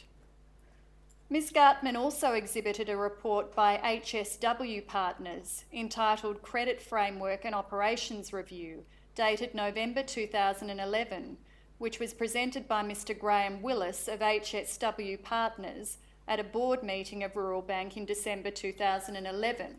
This was referred to by Ms 𝙁𝙁𝙼𝙍 as the Willis Report. Ms 𝙁𝙁𝙼𝙍 told the Commission that based on the findings in these reports, and especially the Willis Report, Rural Bank had made a number of significant changes to its processes and procedures, including rebalancing its focus on loan serviceability, improving staff training, tightening performance management, making changes in relation to valuations and appraisals, and implementing new governance practices. In the course of Ms 𝙁𝙁𝙍𝑍's evidence, the Commission also heard that APRA had highlighted issues with Rural Bank's approach to loan serviceability as early as 2006 and 2009. In 2009, APRA had noted that a high proportion of Rural Bank loan proposals were being approved despite the failure of policy tests. APRA raised concerns as well about the appropriateness of Rural Bank's credit risk rating system. Ms 𝙁𝙁𝙍𝑍 recognised that Rural Bank did have an over-reliance on security in Queensland, and that the emphasis and the balance between serviceability and security was not appropriate. Ms 𝙁𝙁𝙍𝑍 also gave evidence about Rural Bank's approach to its customers once their files were transferred to asset management. Ms 𝙁𝙁𝙍𝑍 said that once customers were brought within Rural Bank's asset management unit, Rural Bank worked with the customer to identify a strategy that would help to address some of the financial challenges they're facing, and that Rural Bank would always look to try and trade out of challenges. Rural Bank was not a signatory to the Code of Banking Practice when the misconduct occurred. The Commission heard that Rural Bank became a subscriber to the Code in December last year, and that Rural Bank had not subscribed to previous iterations of the Code. Nevertheless, the Code was a professional standard and a recognised and widely adopted benchmark for conduct throughout the period. On the evidence, it's open to the Commissioner to find that Rural Bank may have engaged in misconduct in a number of ways. First, Rural Bank may have breached the obligation to exercise the care and skill of a diligent and prudent banker in selecting and applying credit assessment methods and informing opinions about customers' ability to repay. It's open to find that Rural Bank may have breached this obligation in a number of ways. First, as KPMG found, Rural Bank staff had engaged in a number of breaches of lending standards in relation to serviceability, including a failure to properly assess serviceability and by suppressing information pertinent to credit and by misrepresenting data into the Rural Bank systems. Second, the 5 district banking managers referred to in the KPMG report had engaged in a significant number of different types of breaches in respect of loan origination. In respect of the file of the Queensland farmer whose application was approved in circumstances where it was known that $1 million had been provided by his aunt that was sourced from a margin loan that created further liabilities, the district banking manager had misrepresented the bank's position to the borrower, had acted dishonestly both towards the bank and towards the customer, and this had led to a loan being originated in circumstances where Rural Bank lacked material information about whether the debt could be repaid. In respect of a Victorian farmer with a livestock mortgage, Rural Bank had loaned this customer more than the value of his security, and the district banking manager responsible for the initial valuation should not have increased the customer's facility in circumstances where the customer had been experiencing significant financial difficulty and there were reasons to doubt the correctness of the valuation upon which the increase was based. The second way in which it's open to find that Rural Bank may have engaged in misconduct, relates to a potential breach of the obligations under the Code of Banking Practice to act fairly and reasonably towards its customers in a consistent and ethical manner. It's open to find that Rural Bank may have breached this obligation in a number of ways as well. First, Rural Bank failed to act fairly and reasonably towards a number of its customers whose loans were not adequately managed. Second, as KPMG found, Rural Bank advanced credit to individuals and entities without undertaking a proper serviceability assessment. It was not fair to do this because this placed those individuals in a position where they were unlikely to be able to fulfil their obligations under the loan. And third, after identifying customers who had been affected by internal issues within Rural Bank, including the misconduct of the district banking managers, Rural Bank failed to communicate with those customers about those internal issues, which was not fair or reasonable. On the evidence, it's also open to the Commissioner to find that Rural Bank engaged in conduct that fell below community standards and expectations. First, the conduct, policies and procedures of Rural Bank materially contributed to the 62 loans becoming non-performing. In her statement, Ms Gartman accepted that 5 aspects of Rural Bank's conduct, which contributed to the issues relating to securities and valuations, loan serviceability and loan management, fell below community standards and expectations. Second, from recommendations made by APRA, Rural Bank should have been on notice from at least 2009, if not from 2006, of potential systemic issues within its loan serviceability policies and practices. Rural Bank failed to adequately engage with these warning signals, to recognise the issues as systemic and to take prompt steps to fix the issues. Third, in 2010, a decision was made to give priority to generating new business and additional lending to existing clients over no increase annual reviews. This was not fair and reasonable to existing Rural Bank clients who were entitled to expect standard and careful loan management. On the evidence, it's open to the Commissioner to find that any such misconduct can be attributed to Rural Bank's culture and governance practices, to its remuneration practices, and to inadequate internal systems.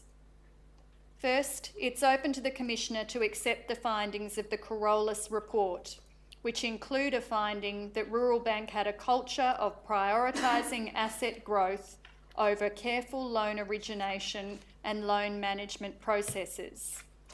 Second, as acknowledged by Rural Bank, it's open to the Commissioner to find that the conduct of Rural Bank that contributed to the 62 loans becoming non-performing included the culture and governance issues to which we've previously referred, being poor judgments in the exercise of discretions, inadequate management oversight of the manner in which the discretions were being exercised, inadequacies in staff training, insufficient performance management, and matters of sales and credit culture, governance framework, approval process, and portfolio management.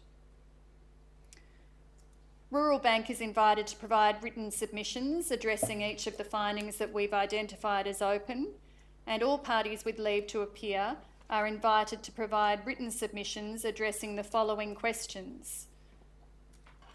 How should banks balance the competing interests of strengthening the long-term relationships with their customers and being prepared to act decisively where necessary, particularly to safeguard shareholder interests? The Commissioner will recall that that was the language of Rural Bank's mission statement in its Asset Management Unit policy. How should banks balance portfolio growth against the need to monitor and manage their existing clients? Do banks have appropriate policies in place for dealing with external events that may impact an agribusiness loan portfolio? If not, what should those policies entail?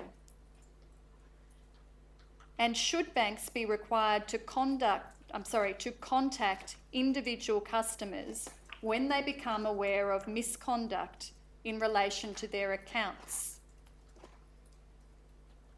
Now, those two last questions, external events and contact with customers, raise their own sets of issues. The first two questions are the ones I want to direct attention to.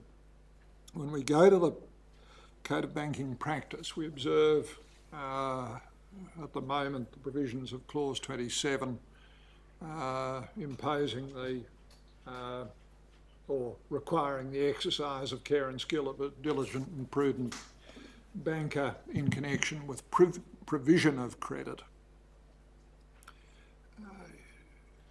In the course of dealing with the first two questions you have identified, it would seem to me that there may be utility in those making submissions considering whether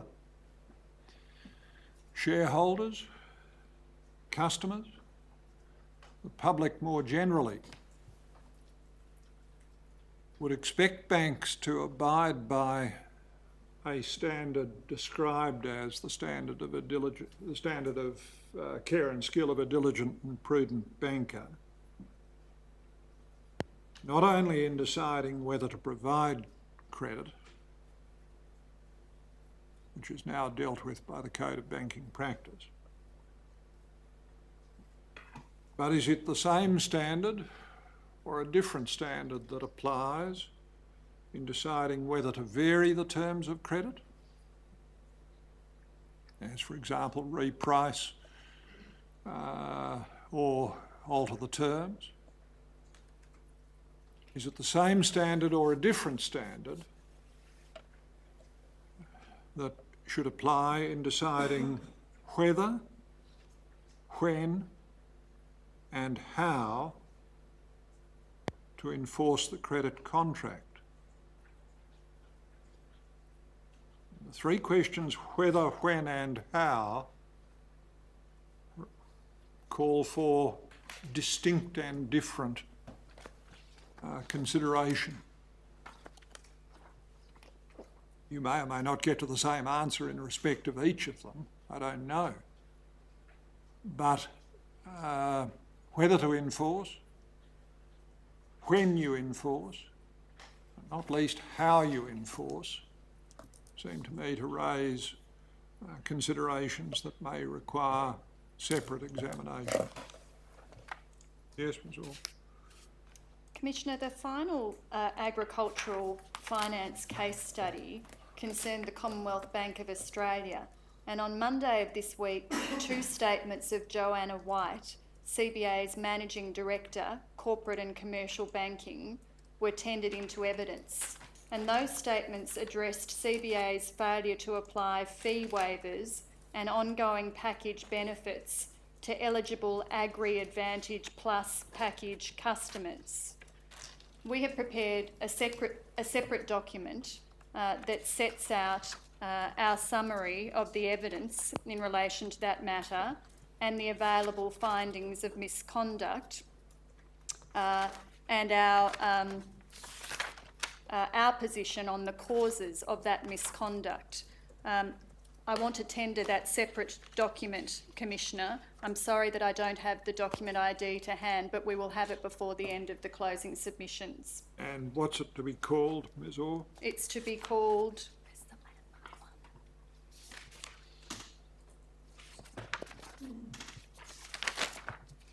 Submissions of Counsel Assisting in relation to the CBA Processing Errors Case Study. That document will become Exhibit 4.219. Now, Commissioner, in the second week of this hearing block, our focus moved to the interactions of Aboriginal and Torres Strait Islander people in regional and remote communities with financial services entities, including banks, insurers and superannuation funds. As you heard in our opening address in relation to this topic, we consulted with a large number of bodies that provide assistance to Aboriginal and Torres Strait Islander people in their dealings with or disputes with financial services entities. As a result of those consultations, we sent out a large number of notices to produce to a large number of entities. We also requested a number of witness statements that have not been the subject of case studies presented in this round of public hearings. This is not because those witness statements failed to identify issues of significance to our inquiry, nor is it because those statements failed to reveal any potential misconduct or conduct falling short of community standards and expectations. Rather, it is because we considered it important to use these public hearings to focus upon case studies which, to the extent possible, best demonstrated the complex and overlapping difficulties that Aboriginal and Torres Strait Islander people living regionally and remotely have when dealing with financial services entities. For that reason, we settled upon the 4 case studies which have been presented this week. The witness statements that did not form the subject of case studies this week nonetheless significantly informed our thinking and frequently highlighted issues that were similar to those considered in the public hearings. For those reasons, we'll tender 4 further witness statements that were provided to the Commission. First, we tender the statement of Ms Sian Lewis of CBA, dated the 28th of June 2018, CBA 90000780001. Document will be Exhibit 4.220. Ms Lewis's statement addresses the particular detriment suffered by an Aboriginal and Torres Strait Islander woman who lives in Broome in Western Australia as a result of her difficulties with cancelling a direct debit arrangement in respect of a no-interest loan to purchase white goods. Second, we tender the statement of Mr Robert Musgrove of Bendigo and Adelaide Bank, dated the 14th of June 2018, BAB 90000010001. Exhibit 4.221. Mr Musgrove's statement also addresses detriment relating to direct debit arrangements in respect of an Aboriginal and Torres Strait Islander woman who lives near Cairns in Queensland. As we explained in the course of our opening address, this consumer was repeatedly charged overdrawn fees of $21.50 and dishonour fees of $40 by Bendigo Bank. Third, we tendered the statement of Mr Anthony Hampton of the Traditional Credit Union, dated the 19th of June 2018, TCU 0003 0001 0001. Will be Exhibit 4.222. Now, this statement provides important context as to the high cost of TCU's fees and charges. As we explained in our opening address, TCU's business model is fundamentally different from that of other ADIs because TCU relies on fee income rather than interest income. TCU's fee structure provides insight into the cost of banking in remote communities throughout the Northern Territory. Fourth, we tender a statement of Gavin Teichner, T-E-I-C-H-N-E-R, from TAL, dated the 22nd of June 2018, WIT 0001 0070 0001. Will be Exhibit 4.223.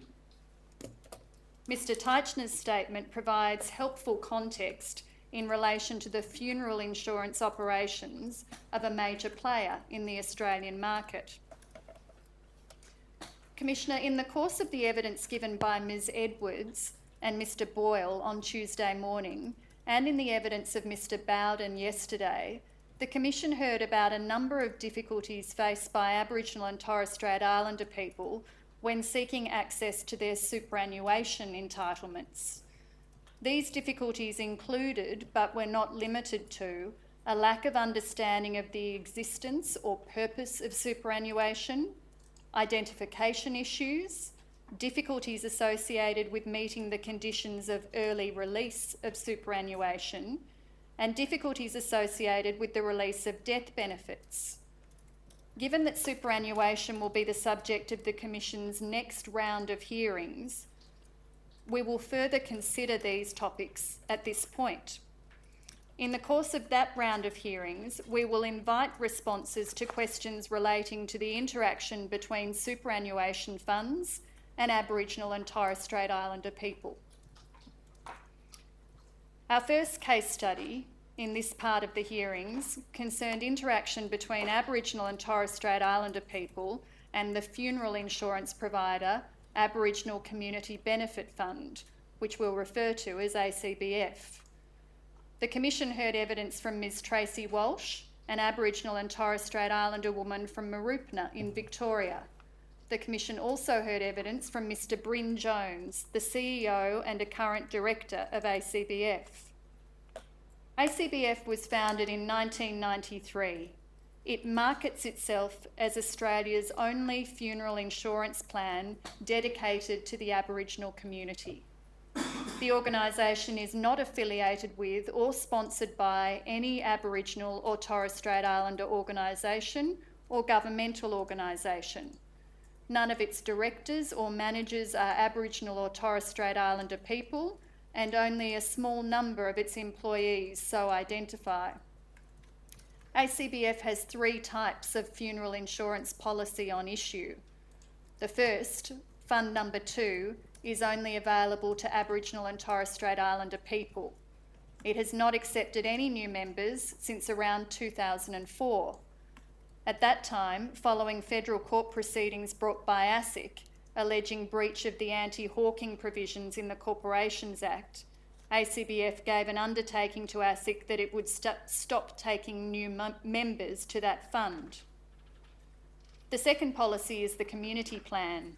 The community plan has been offered by ACBF since 2005 as a result of ACBF's undertaking to ASIC to cease accepting new members of Fund 2. The community plan is a funeral expenses policy, which means that the corporate entity which offers it is not required to hold an Australian Financial Services licence, and the obligations contained in Chapter 7 of the Corporations Act do not apply. The only restrictions on membership to this fund are age and health related. The third policy is the ACBF plan, which was also established in 2005 as a result of ACBF's undertaking to ASIC to cease accepting new members of Fund 2. Like the community plan, the ACBF plan is an expenses-only funeral policy. It's available to Aboriginal and Torres Strait Islander people under the age of 70. There are 13,460 policies presently on offer under the ACBF plan, almost 5 times the number of policies on offer under Fund 2 and the community plan put together. Approximately 36% of policyholders of the ACBF plan are under the age of 18. Turning to Ms Walsh's evidence, in late 2005, a representative from ACBF attended Ms Walsh's workplace. Ms Walsh understood ACBF to be an Aboriginal organisation because the brochures and posters that ACBF had displayed around her workplace used images and colours associated with Aboriginal culture, and because the name of the organisation included the word Aboriginal.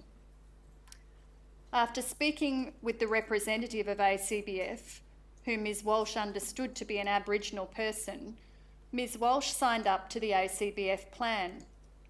Ms Walsh's initial application form recorded her health level as Level 1, the least severe health rating. The application recorded that she would be offered a benefit amount of $12,000 with premiums of $18 a fortnight. ACBF subsequently advised Ms Walsh that it had reassessed her health level as Level 3, the most severe health rating, due to the fact that she was taking medication for depression. As a result, ACBF offered her a reduced benefit amount of $8,000 for premium payments of $36 each fortnight. Ms Walsh understood that the ACBF plan worked like a savings plan.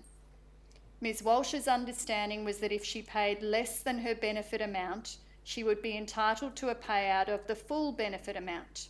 If she paid over the benefit amount, she thought that any overpayments would be paid to her family upon her death. During the life of the policy, Ms Walsh unsuccessfully attempted to increase her benefit amount on at least 2 occasions. By the end of 2016, Ms Walsh had paid over $10,000 to ACBF for a maximum benefit amount of $8,000.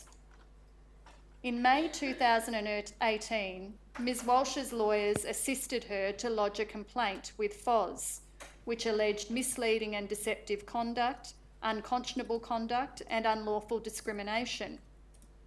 This followed earlier correspondence between Ms Walsh's lawyers and ACBF on these matters, in which ACBF had sought to dissuade Ms Walsh from lodging a complaint with FOS. On the 7th of June this year, ACBF made submissions to FOS, strongly encouraging FOS to reject Ms Walsh's claims. On the same day, ACBF wrote to Ms Walsh's lawyers with a settlement offer, by which ACBF offered to raise Ms Walsh's maximum benefit amount to $10,000 and to waive future payments. Mr Jones's evidence was that he had instructed ACBF's lawyers to settle the claim in order to avoid the legal costs associated with the claim and because he felt sympathetic towards Ms Walsh, given that she had paid premiums over her benefit amount. Mr Jones said that he did not believe that Ms Walsh had been misled about the character of ACBF, although he accepted that some documentation sent to Ms Walsh relating to the nature of the payout to which she would be entitled had included inaccurate wording. Ms Walsh has indicated that she will accept ACBF's offer.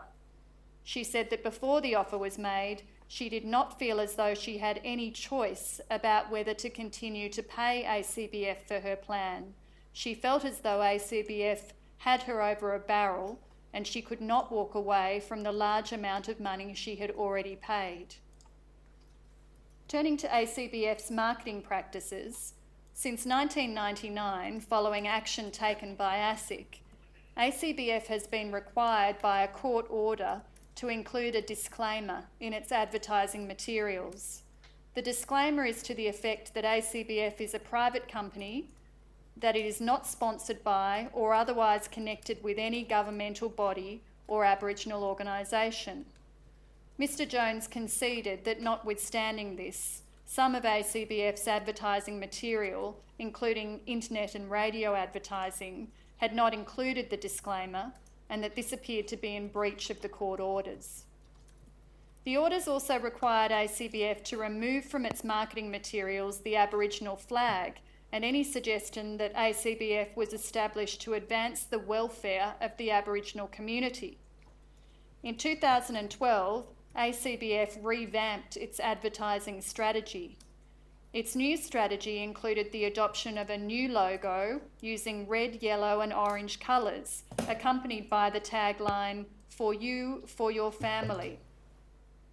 ACBF's recent promotional material includes the phrase, "Over 20 years working in the Aboriginal community," and ACBF's website features imagery that resembles Indigenous dot artwork, as well as photos of Aboriginal and Torres Strait Islander people.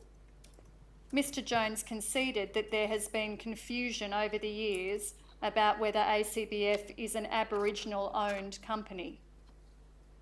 We turn to ACBF's sales processes. Until recently, ACBF had an arrangement with the Department of Human Services. Under this arrangement, ACBF could deduct the premiums of policyholders who receive Centrelink payments directly from those Centrelink payments by using the Centrepay system. ACBF was the only funeral insurer receiving payments through the Centrepay system. A condition of its arrangement with the Department of Human Services was that ACBF was not permitted to sell its policies in an unsolicited setting. Following a decision by the government to remove funeral insurance from the Centrepay system, which was the subject of an unsuccessful court challenge by ACBF, the condition regarding unsolicited sales is no longer operative. Mr Jones said that ACBF currently sells its product through inbound phone and website inquiries. Until recently, ACBF also engaged in door-to-door selling. Mr Jones told the Commission that ACBF has now ceased door-to-door selling. However, he said there were 4 Indigenous employees who were networking and working in field to create connections with bodies. Mr Jones conceded that their work involved looking for sales opportunities, including through land councils. Mr Jones said that ACBF sales representatives ask customers and prospective customers about whether they have children they may want to sign up to funeral insurance policies. In ASIC's 2015 report, it found that ACBF was the only insurer with significant numbers of persons insured under 30 for which premiums were being paid, and that 50% of persons insured by ACBF were aged under 20 and 33% were aged under 15. Mr Jones indicated that he intended to implement the recommendations of a cultural audit report provided to ACBF by Mura Connect. That report recommended that ACBF continue to leverage its existing customer base for the purpose of signing up new customers, including children and families.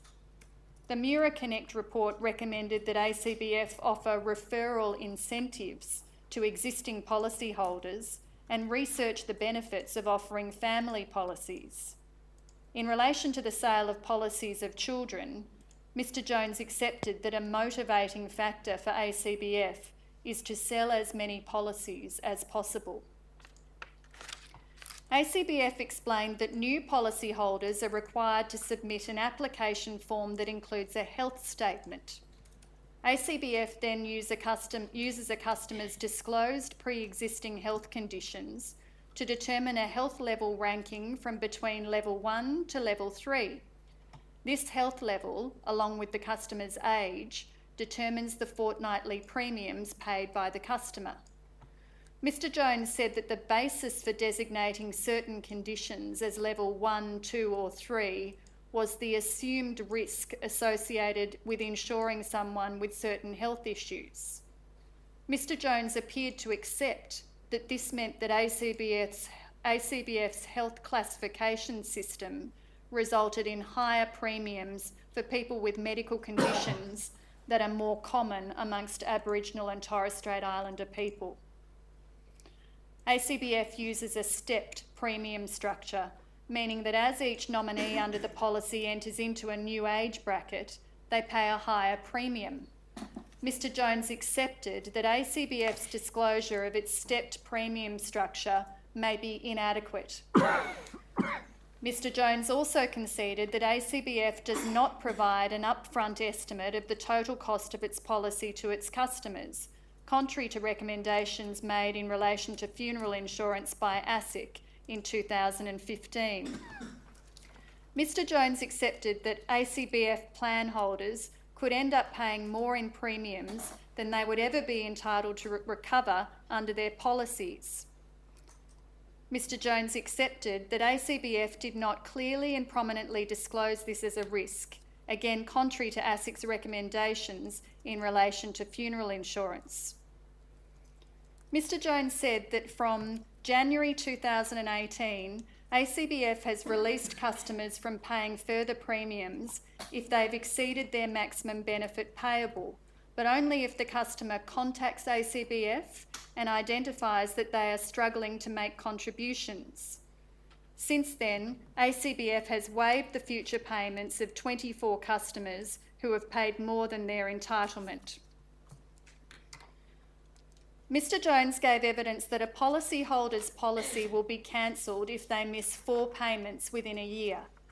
Over the last 5 years, ACBF has cancelled 13,175 ACBF plan policies as a result of non-payment of premiums. Mr Jones gave evidence that 6,000 of those policies were cancelled following the decision by the government that funeral insurance providers could no longer be listed on Centrepay. Mr Jones said that those people whose payments were cancelled as a result of the direct debits from Centrepay being discontinued were uncontactable, and the location of those persons was not known to ACBF. Mr Jones said that generally speaking, once a policy is cancelled, the customer will lose their cover and they will not be entitled to any refund or credit in respect of the amounts they have paid to ACBF. Until mid-2017, ACBF would not pay claims where the cause of death was suicide, although it would refund premiums in those circumstances. In his statement, Mr Jones said that ACBF's previous position had been adopted because customers and local community groups thought that paying out suicide claims could be seen to condone suicide. In cross-examination, Mr Jones accepted that at least one staff member had taken the view that ACBF had received backlash for not paying out on suicide. Mr Jones was taken to ACBF media releases dated the 27th and 29th of June this year and the 2nd of July this year.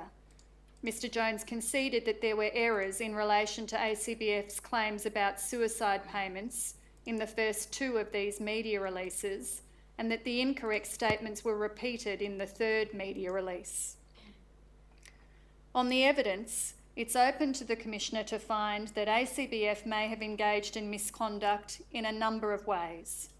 First, it's open to find that ACBF may have breached its obligations under Section 12(d)(A) of the ASIC Act to not engage in conduct that is misleading or deceptive or is likely to mislead or deceive, and under Section 12(D)(F) subsection 1 of the ASIC Act, which prohibits a person from engaging in conduct that is liable to mislead the public as to the nature, the characteristics, the suitability for their purpose, or the quantity of any financial services.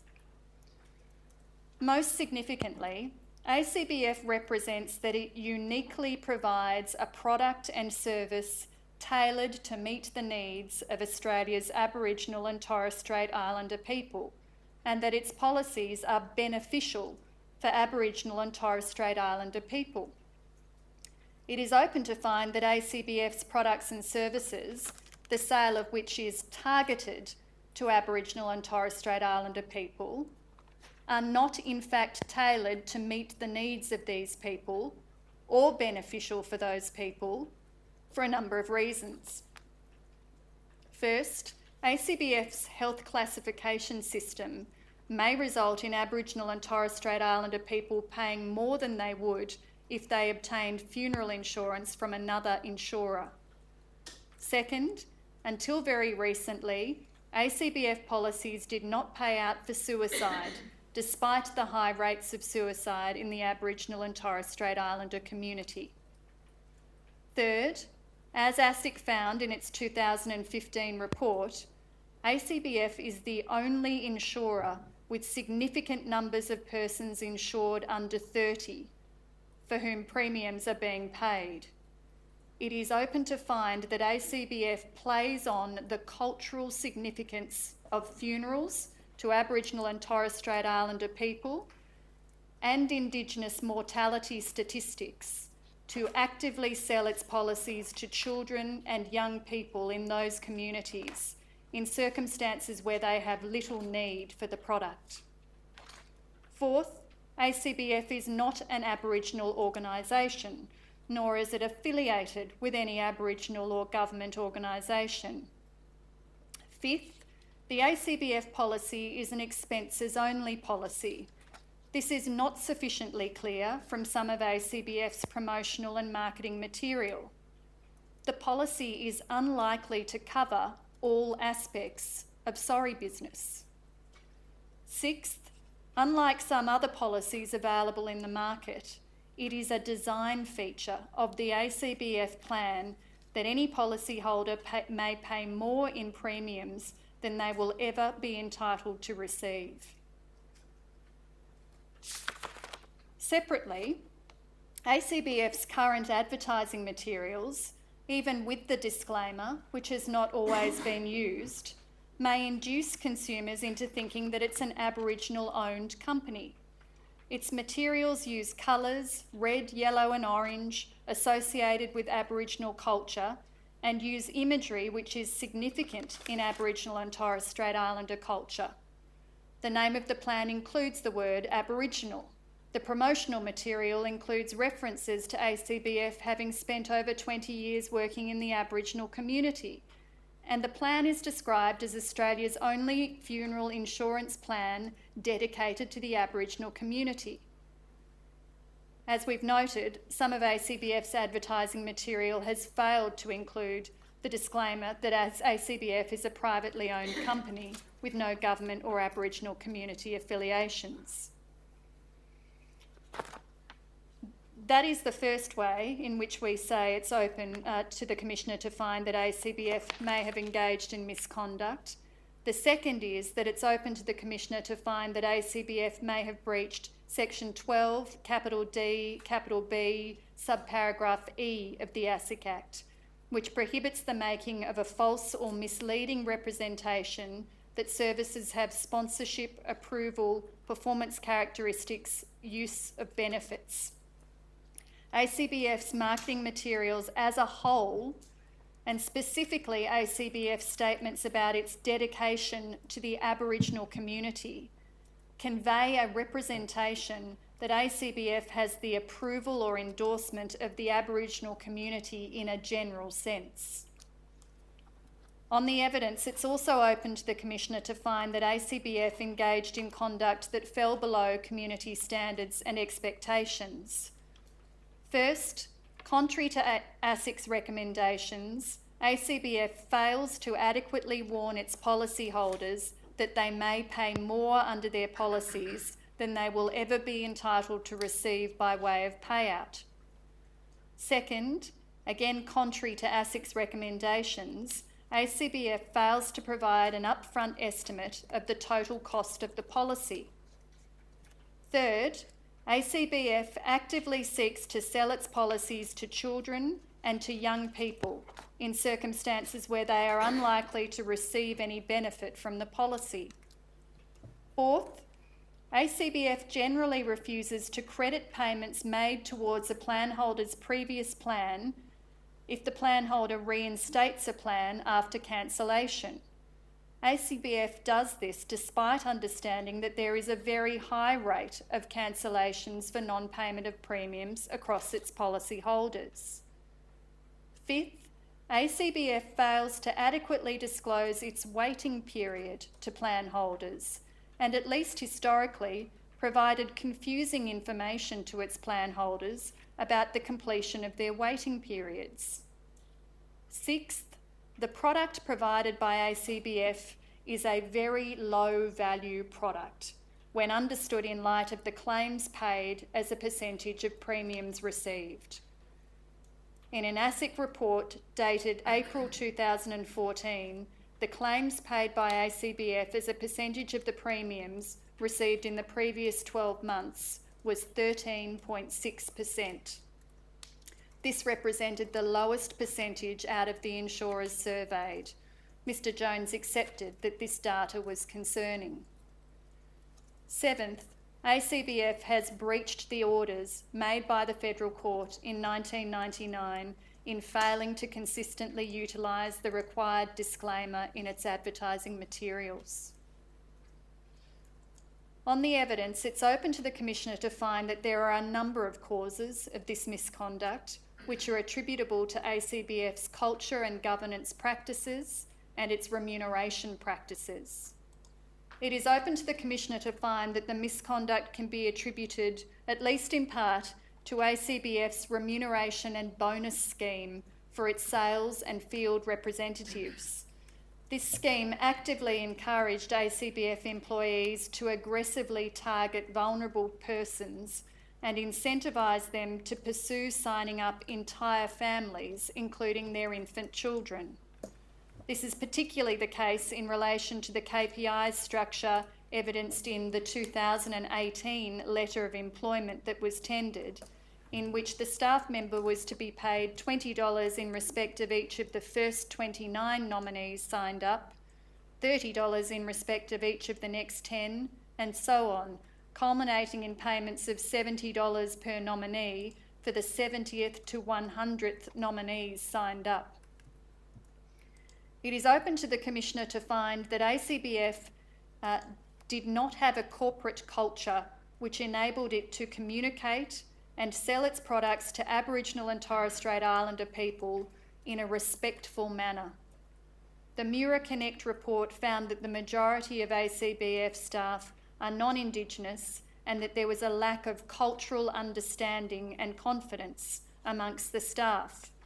This in turn resulted in an environment in which Aboriginal and Torres Strait Islander people were unlikely to be offered a service that was tailored to their needs. It's also open to find that ACBF did not effectively and adequately respond to the detriment suffered by Ms Walsh, one of its customers, as a result of its misconduct. After misrepresenting the plan to Ms Walsh, and after Ms Walsh challenged ACBF's actions in this regard, ACBF corresponded with Ms Walsh in an aggressive and hostile manner over a significant period of time before finally making an offer to settle Ms Walsh's dispute. This was despite the fact that at the time that Ms Walsh's lawyers first complained to ACBF, Ms Walsh had already paid substantially more than she would ever be entitled to receive under her policy.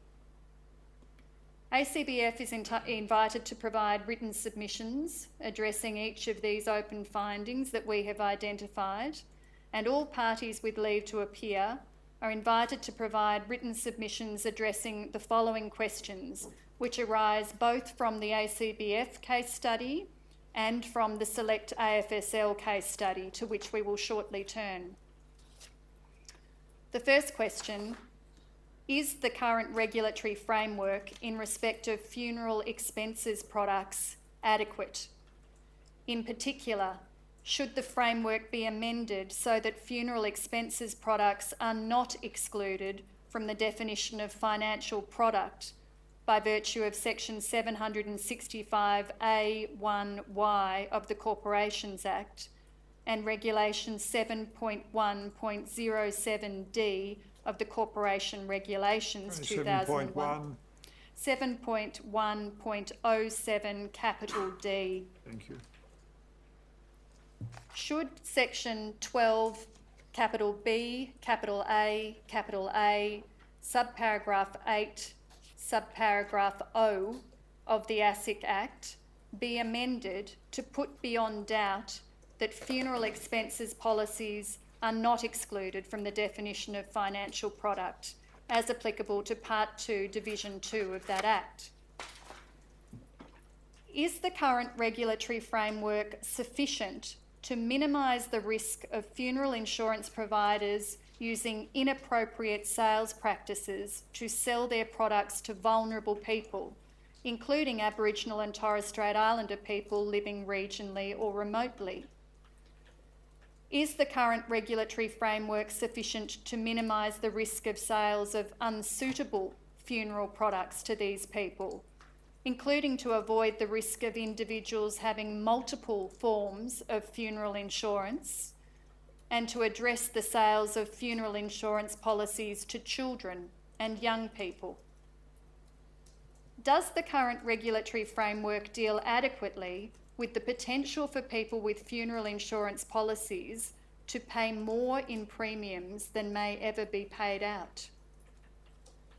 And should the current regulatory framework be modified to include protections for holders of funeral insurance in relation to the cancellation of their policies for non-payment of premiums? The second case study relating to funeral insurance concerns Select AFSL Proprietary Limited. Before you leave that, is there also a general question about whether estimates of total cost should be given? ASIC recommended that. They did, Commissioner, that's correct. And as you will recall, Commissioner, in both our funeral insurance case case studies, that recommendation has not been adopted. Yes, and maybe time to get some submissions about whether that's right or wrong. Yes. Thank you, Commissioner. Now, Select AFSL is a company which promotes and distributes various insurance products, including, until relatively recently, funeral insurance.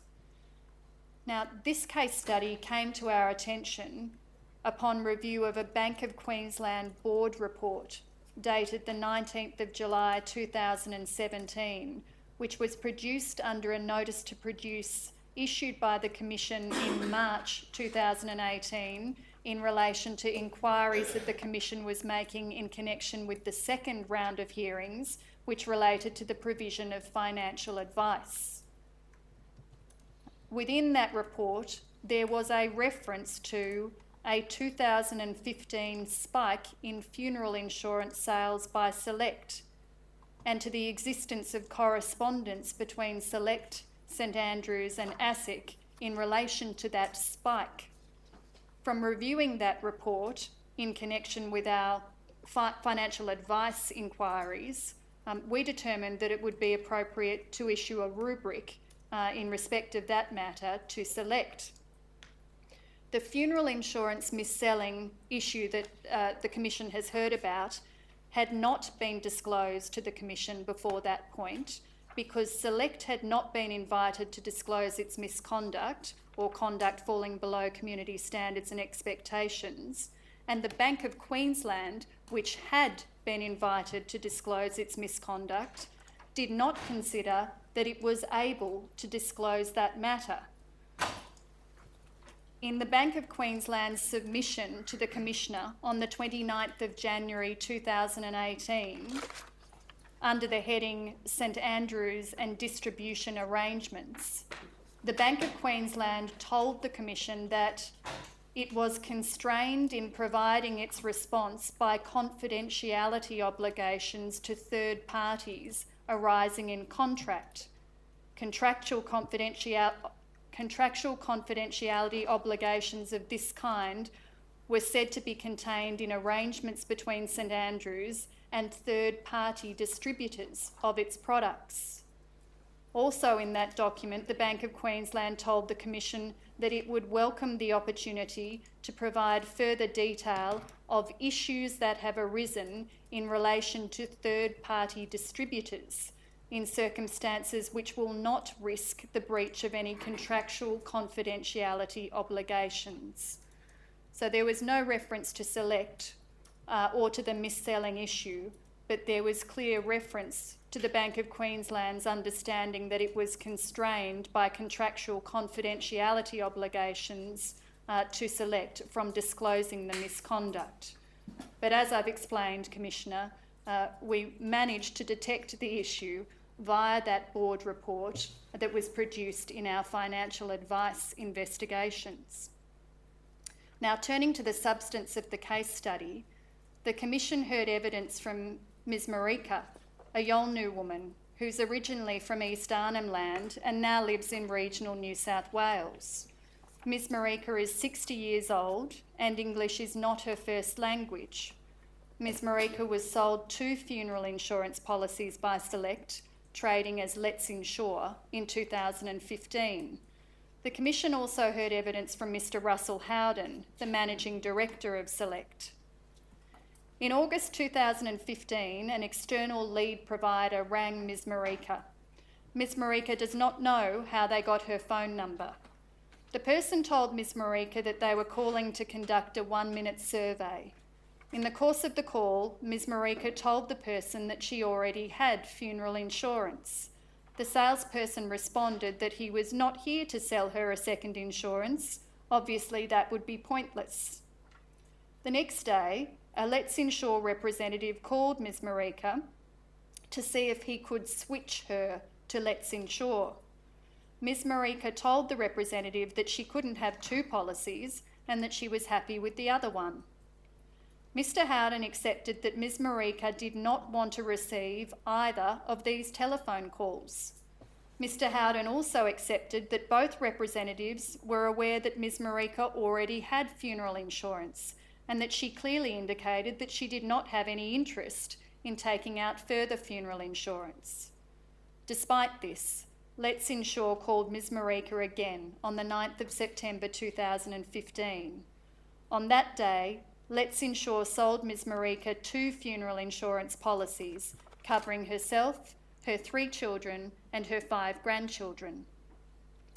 Before Ms Marika agreed to take out the policies, the salesperson said to her, "You can actually have 2 at the same time, and that is what most people tend to do, because with their one with work, it only covers them, and they say it expires when they stop working, which means your family don't get the money."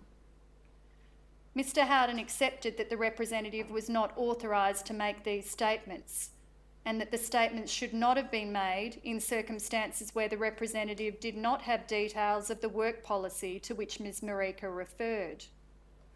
Before Ms Marika agreed to take out the policies, she received an oral product disclosure statement. She was not asked for her consent to receive the product disclosure statement in this way. Ms Marika's evidence was that she found the select representative who she spoke to in this call difficult to understand. Amongst other things, he spoke really fast, like a train, and before she could think about how to answer his questions, he would just start speaking again. She said she was just trying to catch up with the language, so she kept saying yes. Ms Marika said that she found the call confusing and frustrating. The representative did not wait for her to speak or to finish what she was saying, and she felt that he did not treat her with respect. Mr Howden accepted that there were multiple occasions in this call in which Ms Marika appeared confused. Mr Howden also accepted that there were sufficient signals during the call that suggested that Ms Marika may not have fully understood the product she was purchasing and the consequences of the purchase. The following day, the same select representative called Ms Marika, offering her 𝙁𝙍𝙍𝘼𝙉𝘾 vouchers if she provided the contact details of family friends and if they in turn took out policies with Let's Insure. The representative said at one point, "You never know, if you've got like 30 names and numbers, you get $600. Despite being induced to go through her old phone and her new phone to find and provide the contact details of family and friends, Ms Marika never received any vouchers. Mr Howden accepted that the conduct on the part of the representative was unreasonable and constituted a gross abuse of Select's referral program. Less than a week later, on the 16th of September 2015, Ms Marika called Let's Insure to try to cancel her policies because she could not afford to keep them. Another Let's Insure employee called her back. Ms Marika told her, "I'm not getting enough money to be able to pay for the insure." The employee convinced Ms Marika to retain the policies on the basis that she would waive the premium payments for a month. In response to a question as to whether this was a fair way to conduct the call in light of the statutory cooling off period, Mr Howden responded that it was. In December 2016, with legal assistance, Ms Marika was able to cancel her policies. In a letter to her lawyers containing a settlement offer, Let's Insure maintained that at all times it had acted properly and in accordance with the law, but stated that it was prepared to refund the premiums. There was no evidence that any disciplinary action was taken against the sales representative at this time, although Mr Howden conceded that representatives of Select would have listened to the recording of the call in which the sale was made. Mr Howden accepted that although the payment to Ms Marika had been described to her lawyers as an act of goodwill, it should more appropriately have been characterised as a recognition that Ms Marika had been paying for a policy that she did not need, she did not want, and she did not understand. Ms Marika was only one of a significant number of Aboriginal and Torres Strait Islander people who were missold funeral insurance by Select in 2015. Mr Howden gave evidence about the spike in sales to customers living in 43 postcodes with a high proportion of Aboriginal and Torres Strait Islander people. Mr Howden principally attributed the spike to 2 sales incentive arrangements and to abuses of Select's referral processes by 2 particular sales representatives. Mr Howden was questioned about 3 likely contributors to the spike: the aggressive sales tactics that its representatives were trained to use, the KPIs and incentives that were in place, and the adequacy of Select's quality assurance and disciplinary frameworks. In relation to Select's sales tactics, the Commission heard evidence that Select representatives were trained to actively overcome obstacles, including potential customers already having a funeral insurance policy or not being able to afford the policy. Select emphasised to its representatives that there was no impediment to making a sale to a customer who already held funeral insurance with another company. It was permissible to play upon a customer's fears in order to sell policies, and they should assume the customer's response is positive and lead the customer to mandatory confirmation.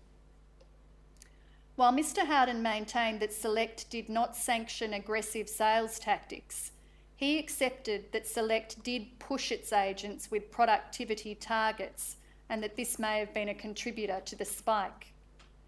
In relation to remuneration and incentives, in 2015, commissions were payable on the first year's premium for sales originated by a sales representative. The premiums comprised, on average, 30% of a sales representative's remuneration. In addition, during 2015, Select ran sales incentive campaigns offering a Vespa scooter and a cruise as prizes for high volumes of sales. Select also had a number of other incentives in place from time to time. The commission structure and the sales incentive campaigns encouraged Select representatives to sell aggressively and did not adequately discourage Select staff members from mis-selling policies.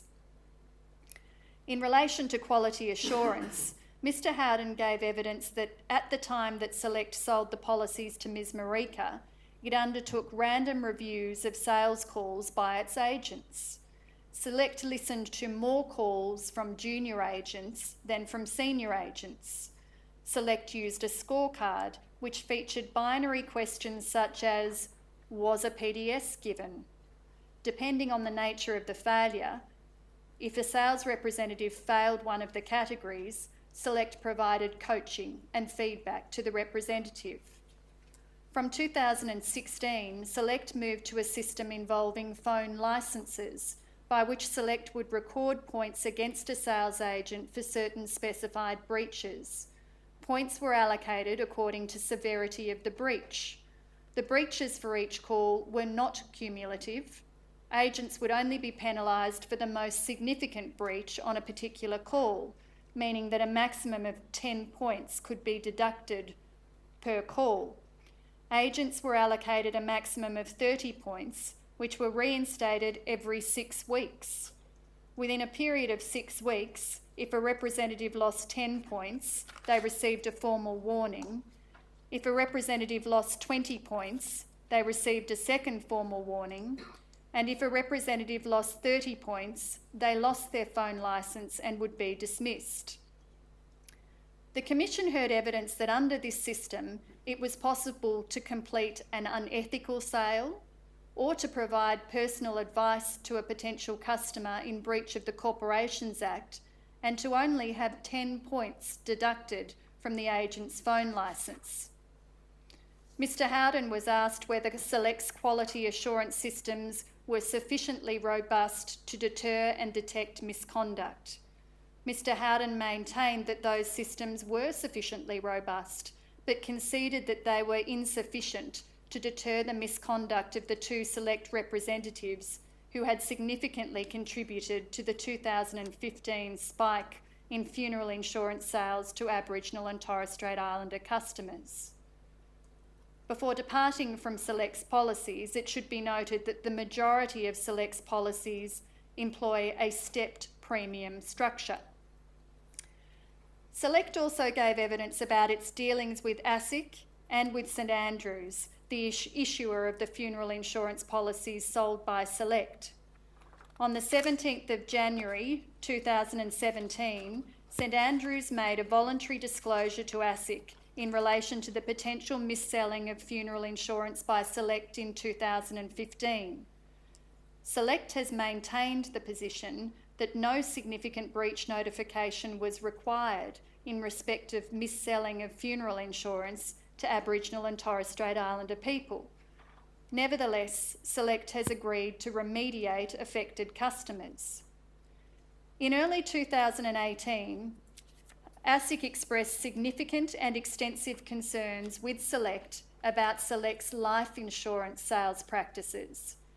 ASIC characterised its concerns as being not dissimilar to the concerns that had been identified in relation to Select's sales of funeral insurance in 2015. The concerns included, but were not limited to, applying pressure to close sales, even where the consumer raises a concern, using the cooling off period and delayed payment to close sales, and failing to explain features of the policy. Mr Howden accepted that there was overlap between the funeral insurance mis-selling conduct in 2015 and the life insurance related conduct in 2018. On the 19th of March this year, Select ceased distributing funeral insurance. Mr Howden did not accept that it had ceased sales activities as a result of St Andrews' request that it do so until it had improved its compliance and sales practices. Around this time, Select corresponded with St Andrews and the Bank of Queensland about how to manage its relationship with the Royal Commission. On the 19th of February this year, the Bank of Queensland requested Select's formal consent to voluntarily disclose to the Commission issues relating to Select's sale of funeral and life insurance. Select refused to provide this consent and stated that it did not consider there to have been any misconduct or conduct falling short of community standards or expectations arising out of any matter which would bring it within the scope of the Commission's terms of reference. Select maintained this position in subsequent correspondence with St Andrews. As a result, Select's mis-selling of funeral insurance was not voluntarily disclosed to the Commission. On the evidence, it's open to the Commissioner to find that Select may have engaged in misconduct in the following ways. First, in the course of selling the funeral insurance policies to Ms Marika in September 2015, Select breached Section 952(c) of the Corporations Act by providing personal advice to Ms Marika. The sales representative advised Ms Marika that she could have more than one funeral insurance policy in place at one time and suggested that she would cease to be covered by her existing funeral insurance policy when she stopped working. Mr Howden accepted that the representative was not authorised or licensed to provide personal advice and that the representative had probably contravened Section 952(c) of the Corporations Act.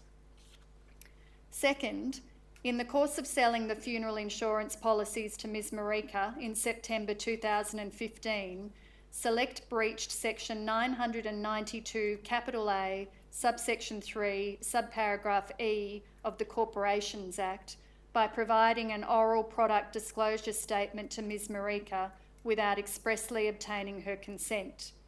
Mr Howden accepted that Ms Marika was not asked for consent. It's unclear whether this breach occurred on other occasions in relation to other customers, but it appears likely given that Select's sales scripts at that time did not include any prompt to request the customers express consent to provision of a PDS orally. Third, by selling funeral insurance to Ms Marika, Select engaged in unconscionable conduct, contrary to Sections 12CA or 12CB of the ASIC Act. Mr Howden accepted that in all of the circumstances, including Ms Marika's expressed wish not to purchase the insurance and her lack of understanding about the product that she was purchasing and the consequences of the purchase, it was unconscionable for Select to have sold the policies to Ms Marika. Fourth, the two sales representatives to which Select principally attributed the spike in 2015 funeral insurance sales also engaged in unconscionable conduct contrary to sections 12CA or 12CB of the ASIC Act. Those representatives used Select's referral program to actively target Aboriginal and Torres Strait Islander people for potential sales. In the termination letters that Select provided to those two representatives, Select told the representatives that there was no doubt in the company's mind that they had failed to act in the utmost good faith by taking advantage of people in the postcodes with high proportions of Indigenous clients. Fifth, Select failed to notify ASIC under Section 912D of the Corporations Act that by the actions of its employees, it had engaged in significant breaches of its obligations under Section 912A of that Act. Amongst other things, it had failed to ensure that it did all things necessary to ensure that the financial services it provided were provided honestly and fairly. It failed to have in place adequate arrangements for the management of conflicts of interest between the interests of its policyholders or potential policyholders and the interests of its sales representatives, and it failed to take reasonable steps to ensure that its representatives complied with the financial services laws. Sixth, it's open to the Commissioner to find that the actions of the two Select representatives also constituted a breach of Section 13 of the Insurance Contracts Act. Upon the termination of their employment, Select told the employees that there was no doubt in the company's mind that they had failed to act in the utmost good faith by taking advantage of people in the postcodes with high proportions of Indigenous clients. On the evidence, it's also open to the Commissioner to make the following findings of conduct falling below community standards and expectations in relation to Select. First, it was deeply inappropriate for the Select sales representative to induce Ms Marika to provide the names and contact details of a significant number of family and friends during the phone call on the 10th of September 2015. Mr Howden accepted that this conduct was unreasonable and that it represented a gross abuse of Select's referral program. Second, when coupled with Select's sales culture and Select's remuneration and KPI arrangements, the referral program used by Select clearly carried a risk that Select representatives would missell funeral insurance policies. It fell below community standards and expectations for Select to use such a program in circumstances where it had not put in place adequate safeguards to ensure that the program would not be abused. Third, it was also inappropriate for a Select representative to dissuade Ms Marika from cancelling her policies a week after she took them out by offering her 1 month's free coverage in circumstances when Ms Marika had expressed serious concerns about affordability. The representative dissuaded Ms Marika from cancelling her policies in circumstances where Ms Marika had a statutory right to cancel her policy in writing for 14 days, and the product disclosure statement that was applicable to her policy afforded her 30 days to cancel her policy. Fourth, contrary to ASIC's recommendation, Select also fails to provide an upfront estimate of the total costs of its policies. On the evidence, it's open to the Commissioner to find that there were a number of causes of the misconduct which are attributable to culture and governance practices and to remuneration practices. First, it's open to the Commissioner to find that a significant cause of the misconduct was Select's sales training. Select encouraged its employees to sell aggressively and to overcome objections in such a way that was designed not to permit potential purchasers to exit the selling process. Second, it's open to find that another significant cause of the misconduct was Select's remuneration and incentive structure. As we've noted, Mr Howden accepted that Select pushed its agents with productivity targets. Select also provided very significant incentives which attracted its representatives to sell policies at all costs and did not appropriately deter potential misconduct. Third, it's open to find that Select did not have adequate internal systems in place to deter or detect misconduct within its organisation. Select's quality assurance system in 2015, and even as revamped in 2016, was inadequate to stop Select representatives from engaging in misconduct on calls and to allow Select to realise when such misconduct took place. By way of example, Mr Howden only became aware of the mis-selling to Ms Marika upon being told about Ms Marika's case by the Royal Commission. Select is invited to provide written submissions addressing each of the findings we've identified as open, and all parties with leave to appear invited to provide written submissions addressing the same questions that we have already outlined in relation to the ACBF case study. I turn to our case studies involving ANZ. Our first case study relating to ANZ focused on the experience of an ANZ customer who lived in a remote community in the Northern Territory, whose nearest bank branch was in Katherine, around 100 kilometres away.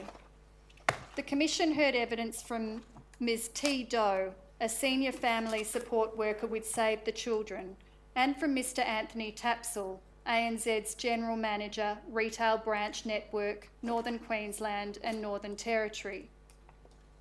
Ms Doe works with Save the Children in Katherine. She's not a financial counsellor, but her work sometimes involves assisting clients with financial matters, including their dealings with banks. Ms Doe gave evidence about the assistance she provided to a particular client from a remote community near Katherine to open an ANZ Access Basic account. Ms Doe told the Commission that her client is an Aboriginal woman in her 30s who is a single mother of 3 school-aged children. Her client speaks 2 Aboriginal languages and English is not her first language. Her main source of income is Centrelink payments. The remote community has 1 privately owned ATM, which meant that every time Ms Doe's client would check her balance at the ATM or try to withdraw money, she would be charged an ATM fee. Ms Doe told the Commission that her client was being charged a significant amount in ATM fees, dishonour fees and overdrawn fees. Ms Doe explained that the dishonour fees resulted from rejected direct debit payments. Ms Doe told the Commission that she and her colleague researched the available fee-free accounts and determined that ANZ had a particular product that would be suitable for her client, called an Access Basic account. The Access Basic account was designed for concession card holders, had no monthly service fee and did not incur dishonour or overdrawn fees. Ms Doe told the Commission that on the 19th of December last year, she drove the 1.5 hours from Katherine to the remote community to pick up her client's sister.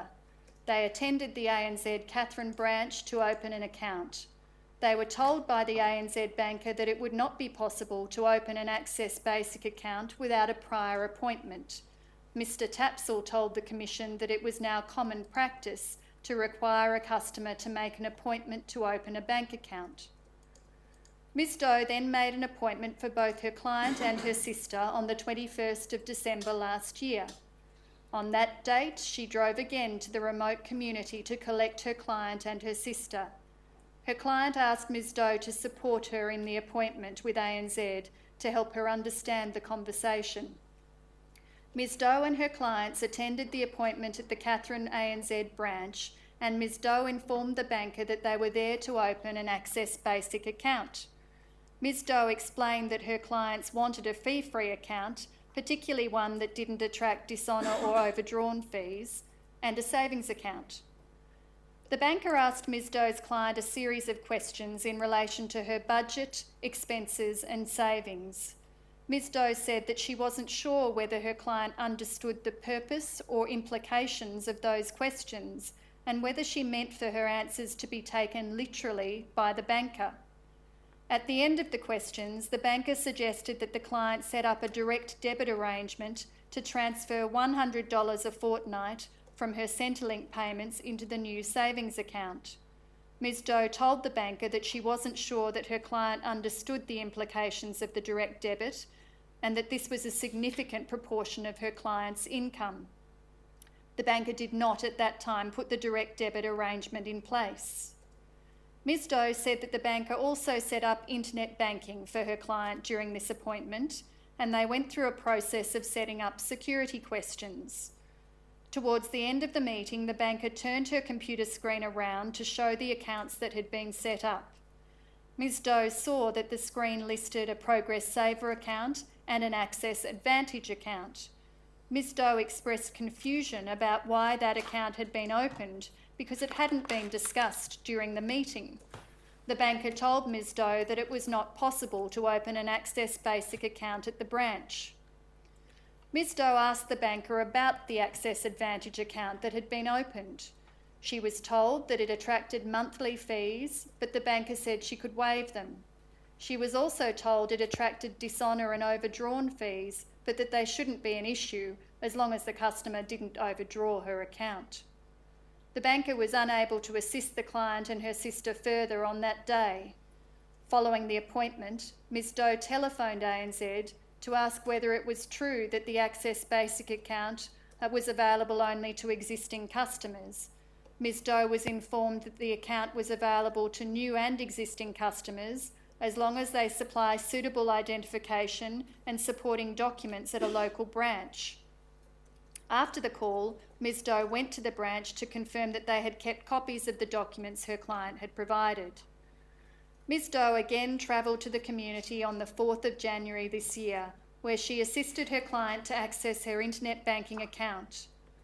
Upon logging in, Ms Doe noticed that the accounts listed for her client were a Progress Saver account and now a Pensioner Advantage account. On the 15th of February, Ms Doe again met with her client and they called ANZ with the intention of changing her Pensioner Advantage account to an Access Basic account. At first, Ms Doe was told it was not possible to do this over the phone. After making a second phone call, she was told that it would be possible for her client to change her account, but because her client had failed to verify her identity using a verbal password on a previous occasion, it was not possible to do it that day. The operator suggested that they attend the Katherine ANZ branch to verify the client's identity. However, the branch was closed that day due to a plumbing issue. Ms Doe made a formal complaint to ANZ that day. On the 1st of March, Ms Doe attended the ANZ Katherine branch with her client again, and they successfully re-verified her client's identity. They also asked to change the account to an Access Basic account and were told that it was not possible. On the same day, Ms Doe and her client telephoned ANZ to try and change her client's account over the phone. They were told that it was not possible to do this. The operator instead opened a new Access Basic account as an additional account. The operator asked Ms Doe's client to send him a text message to confirm that she was requesting a new key card for the account. Ms Doe's client was unable to do this as she did not have enough credit on her phone. Ms Doe told the Commission that by the end of this phone conversation, her client had a Progress Saver account, a Pensioner Advantage account, which carried a high risk of dishonour and overdrawn fees, and she also had an Access Basic account, which she couldn't access because she wasn't able to request a new key card in the way required by ANZ. All up, it took about 4 months for Ms Doe's client, even with the assistance of Ms Doe, to open a fee-free account with ANZ, despite her being eligible for such an account from the outset. Ms Doe contacted ASIC's Indigenous Outreach Program and provided feedback in writing. She was later contacted by a woman named Emma from ANZ's Complaints Department, and they discussed solutions for her client. Ms Doe was told she would need a written authority from her client, and she forwarded a written authority on the 27th of June this year. Since then, she's received further correspondence in relation to delivery of the key card to her client. When that is received, Ms Doe's client will need to activate the key card by telephoning ANZ. Mr Tapsell told the Commission that in preparing to give his evidence, he had spoken with the ANZ employees who dealt with Ms Doe and her client. Mr Tapsell's statement outlined 2 versions of events, that of Ms Doe and that of the banker. Mr Tapsell had ascertained the banker's version of events at a meeting in Melbourne, which both he and the banker had travelled to. In his oral evidence, Mr Tapsell told the Commission that he had put forward 2 versions of events and was not making a call on which version was right. In circumstances where Ms Doe gave sworn oral evidence to the Commission and produced a contemporaneous file note, to the extent that there are any inconsistencies between the 2 accounts, Ms Doe's account should be preferred. Well, it occurs to me that there may be a further consideration, which is that the account given by the banker was given to her superior in course of an inquiry about a complaint that had been made about her conduct. Yes, just so, Commissioner. On the evidence, it is open to the Commissioner to find that ANZ failed to make information available in an accessible manner to Ms Doe's client about banking services that may have been relevant to her in breach of Clause 8, subparagraph A of the Code of Banking Practice. It is open to find that after ANZ received a request to provide details of appropriate accounts for Ms Doe's client, ANZ failed to provide details of accounts which were suitable to Ms Doe's needs in breach of Clause 8, subparagraph B of the Code of Banking Practice. As noted in the Code, this information can include details of ANZ's accounts which attract no or low standard fees and charges. It is also open to the Commissioner to find that ANZ failed to adequately assist Ms Doe's client and her sister in meeting identification requirements by failing to notify them of the differing ways in which the identification requirements could be met in breach of Clause 8, subparagraph C of the Code of Banking Practice. It is also open to find that ANZ failed to appropriately train its staff who were regularly dealing with Aboriginal and Torres Strait Islander customers to be culturally aware, contrary to Clause 8, subparagraph D of the Code of Banking Practice. Each of those matters invoke available findings of misconduct. On the evidence, it's also open to the Commissioner to make findings that ANZ engaged in conduct that fell below community standards and expectations. First, to the extent that this does not constitute misconduct, ANZ did not take reasonable steps to make information about their banking services accessible to Ms Doe's client and failed to tell Ms Doe's client about accounts and services that were relevant to her. The ANZ banker did not explain the availability of a fee-free account to Ms Doe's client, despite multiple inquiries indicating that she would be eligible for one. ANZ banking staff gave incorrect advice that the ANZ Access basic account was not available to new customers.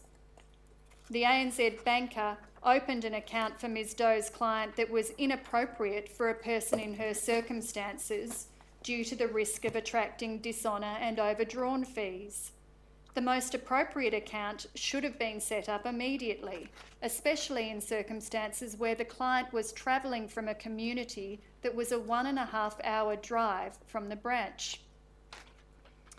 The second way in which ANZ's conduct... Well, the more general question may be,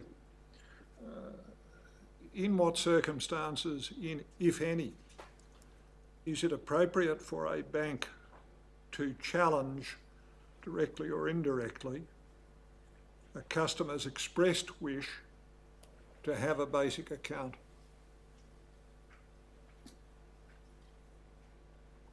If the customer comes in, especially if the customer comes in with a support person,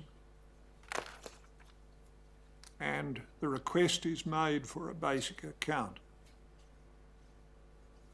in what circumstances, if any, is it appropriate for the bank to challenge that request, whether that challenge takes the form of exploring the customer's, quote, needs, unquote, or otherwise? Thank you, Commissioner.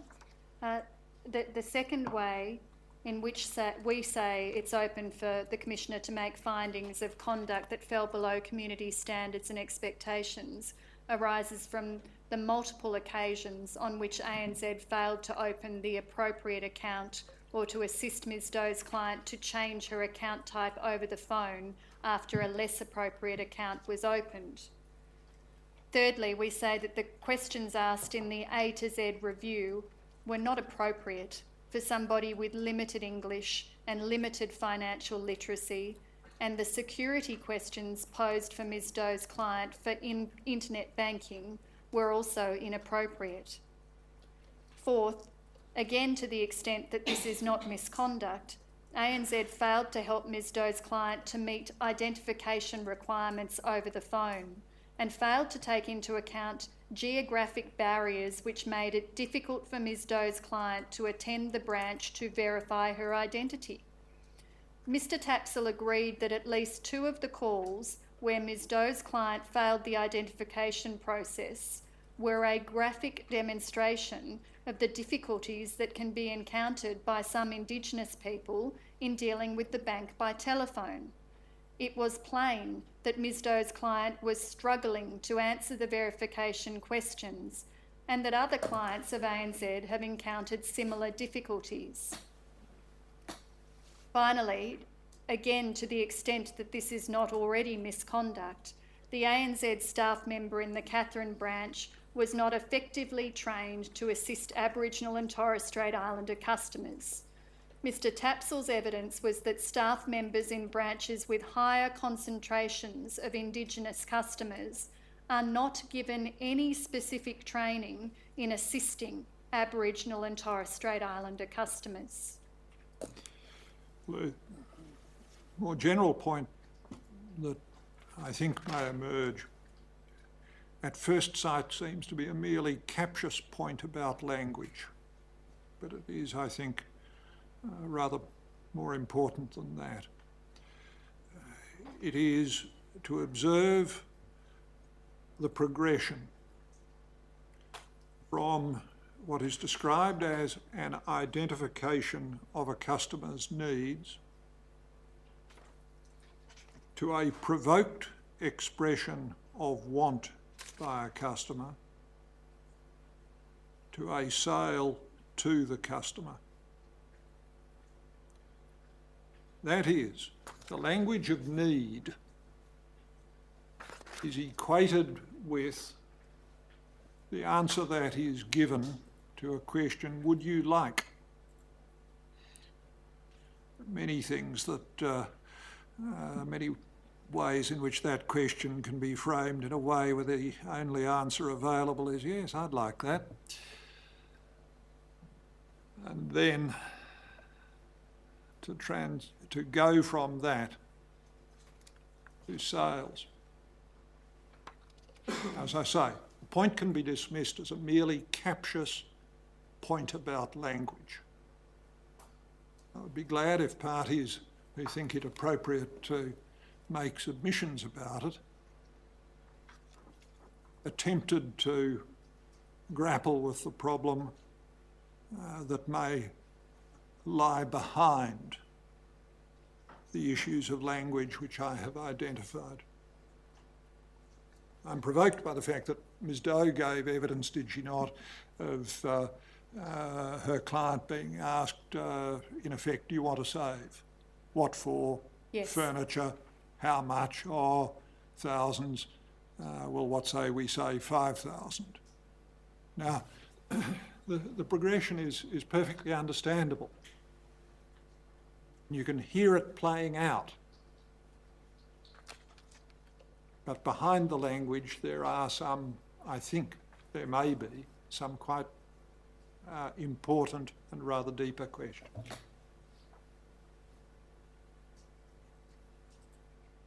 Commissioner, we invite ANZ to provide written submissions addressing each of the findings we've identified as being open, and we invite all parties with leave to appear to provide written submissions addressing the following questions which arise from this case study. First, do banks take sufficient steps to promote the availability of fee-free accounts to eligible customers? Second, are banks' identification requirements appropriate for Aboriginal and Torres Strait Islander customers? If so, are those identification requirements sufficiently understood and implemented by staff on the ground?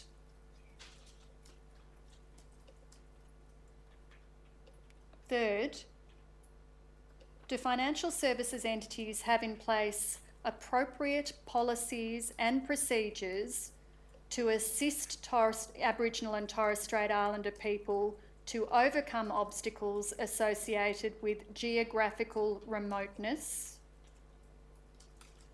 to address the cultural barriers to engagement that some of these people face, to address the linguistic barriers to engagement that some of these people face, and to address the obstacles posed by the financial literacy levels of some of these people. And if appropriate policies and procedures are not in place, what changes should be made to those policies and procedures to deal with those matters?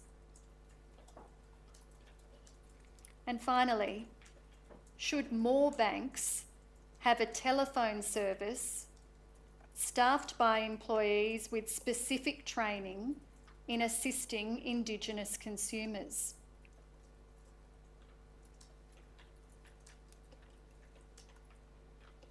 The Commissioner will recall from our opening statement the iCal line operated by the Commonwealth Bank as an example of one such service. Commissioner, our final case study concerned ANZ and informal overdrafts offered on some transaction accounts. This case study focused in particular on the position of ANZ customers on Groote Eylandt. The Commission heard evidence from Mr Phillip Bowden, a financial counsellor with Anglicare Northern Territory, and from Mr Anthony Tapsell of ANZ. In his oral evidence, Mr Bowden explained that Groote Eylandt has a population of about 1,500 people, a high proportion of whom are Indigenous. There are 3 main townships and a privately operated mine. Mr Bowden said that there is a wide range of both literacy and financial literacy levels in the Groote Eylandt community, but that most of the clients that he assists have low levels of financial literacy. As an example, Mr Bowden referred to a client with a negative account balance who had not understood the effect of a negative symbol. The client was confused as to why she was unable to withdraw her funds. Mr Bowden gave evidence that English was not the first language of many of his clients and that it could easily be the person's 3rd or 4th language. Informal overdrafts, which are sometimes referred to as shadow limits, provide an account holder with the capacity to draw more funds from their account than are available on deposit at that point in time. Informal overdrafts attach to certain ANZ accounts unless automatic exclusionary criteria are applied to the account by ANZ's IT system. There is no action required by a client to establish an informal overdraft. It attaches to an account at the sole discretion of ANZ. Mr Tapsell gave evidence that ANZ customers were notified of the possible availability of an informal overdraft by clause 2.19 of ANZ's Terms and Conditions, a 104-page document. Mr Tapsell agreed that even after reading all 104 pages, a customer would only know whether there was a possibility that they may be offered an informal overdraft. Mr Tapsell accepted that the community would expect ANZ to be more upfront about the prospect of an informal overdraft being attached to an account. It was open to ANZ customers to opt out of informal overdrafts by completing the requisite form, by attending at a branch, or via telephone banking. Mr Tapsell gave evidence that at the time of his first statement, he did not know that an informal overdraft could be turned off over the phone. Once an account with an informal overdraft becomes overdrawn by $50 or more, a fee of $6 a day is applied for each business day the account remains overdrawn, for a maximum of 10 business days per month. Interest is also charged at the ANZ retail index rate plus a margin of 8.5%. At the time of his witness statement, the rate of interest charged by ANZ on overdrawn amounts was 17.2% per annum. Mr Tapsell accepted that it is difficult for a customer to ascertain rate of interest charged on overdrawn accounts. Mr Bowden gave evidence of the particular circumstances of two of Anglicare Northern Territory's clients. Each client had met with a financial capability worker employed by Anglicare Northern Territory. Mr Bowden had reviewed the financial capability worker's notes and spoken with her before giving evidence. Mr Bowden gave evidence that Client 1 was referred to the financial capability worker by Centrelink because the client's family would often take his bank card and spend money from the client's account, causing the client's account to be overdrawn on multiple occasions. As a consequence, on some occasions, the client's Centrelink payments were used to clear the overdrawn amount, leaving him without funds in the account. The client spoke little to no English and was struggling to understand the concept of an overdraft.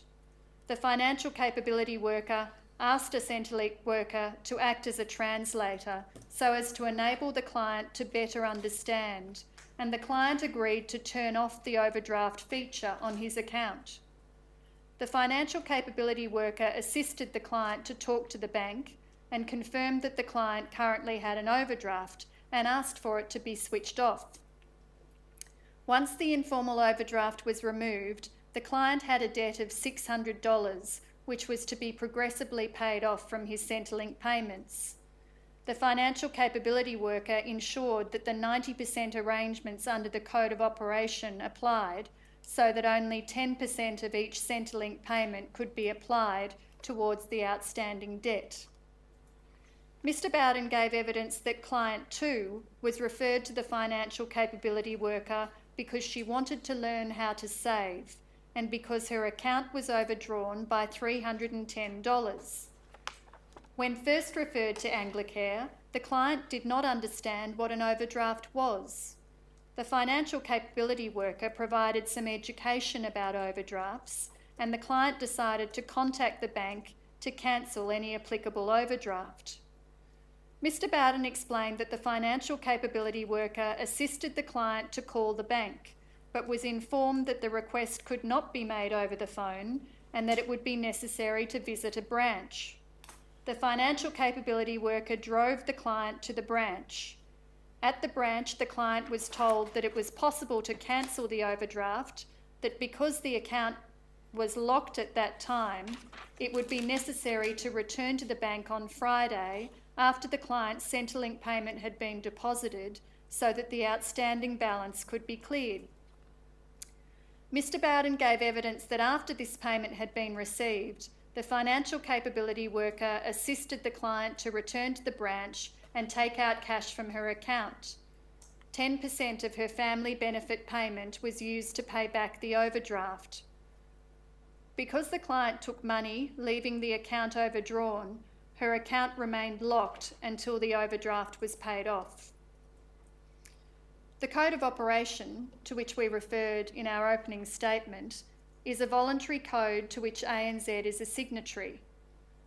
Under the code, the default position is that a customer should be able to retain at least 90% of their income support payment or Department of Veterans Affairs payments in any fortnightly period.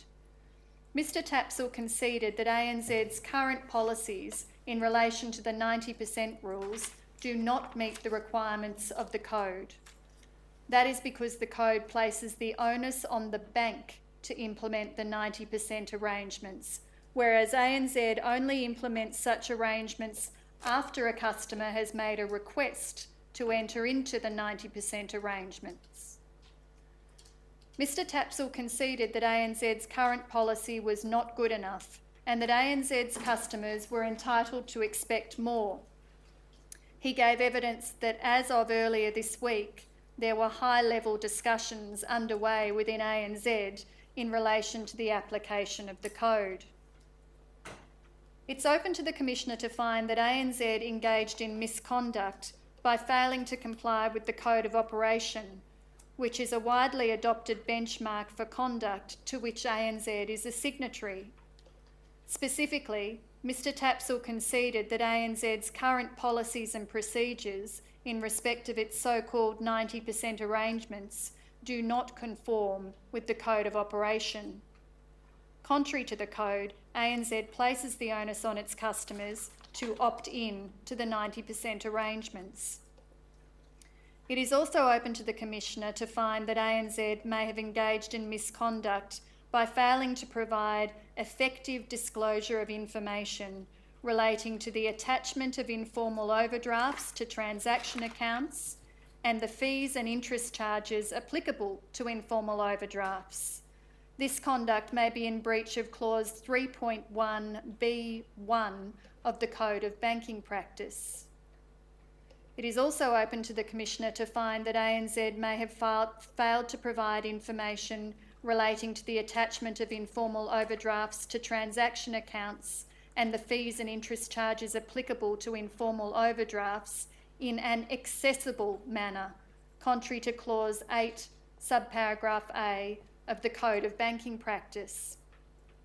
As recognised by Mr. Tapsell, even after reading a 104-page document, a customer would only be aware of the possibility that they may be offered an informal overdraft. Finally, it is also open to the Commissioner to find that ANZ may have engaged in misconduct by breaching the obligation in Clause 3.2 of the Code of Banking Practice to act fairly and reasonably towards its clients. ANZ continued to charge clients high fees for informal overdrafts in circumstances where the overdraft was not sought by the client and the fees and charges applicable to the informal overdraft were not readily ascertainable. It's also open to the Commissioner to find that ANZ's conduct in providing informal overdrafts with high rates of interest and high fees to customers with low incomes on an opt-in rather than opt-out basis was conduct falling below community standards and expectations. It's open to find that the misconduct and conduct that fell below community standards and expectations was attributable to a culture that was inadequately concerned with placing customers in the most appropriate product and more concerned with revenue enhancement. By granting informal overdrafts on an opt-out rather than opt-in basis, including to accounts held by low-income earners, ANZ prioritised its own position over that of some of its customers.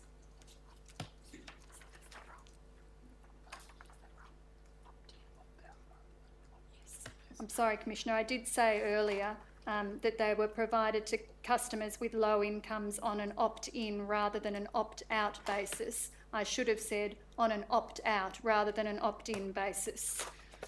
It's open to the Commissioner to find that the misconduct and conduct falling below community standards and expectations was the result of inadequate internal systems at ANZ, while the Code of Operation anticipates that the default position is that customers who receive a defined benefit and have an account that is overdrawn should be placed on the 90% arrangements, ANZ has no systems for monitoring people who are eligible for the Code of Operation. We invite all parties with leave to appear to provide written submissions dealing with the following questions. Is it appropriate for informal overdrafts to be available in connection with basic accounts? If so, what policies and procedures should banks put in place to minimise the risk of consumer detriment in respect of those products? Would it be appropriate for informal... Is it a question of appropriate or is it lawful? It may have to be both questions, may it not? Is it one, appropriate? Is it, well, I rather think the order should be different. One, is it lawful? Two, if lawful, is it appropriate? Yes, Commissioner.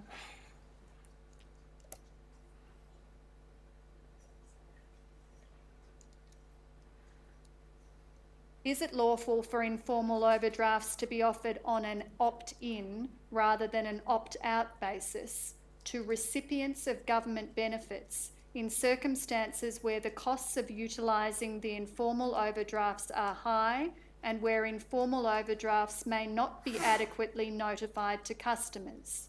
Is that lawful and is it appropriate? Should any other aspect of the current regulatory regime in respect of informal overdrafts be reformed to minimise the risk of consumer detriment?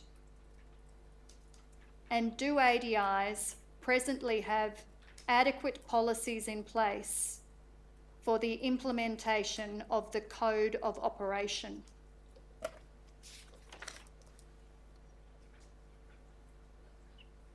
Those are the questions we pose, Commissioner.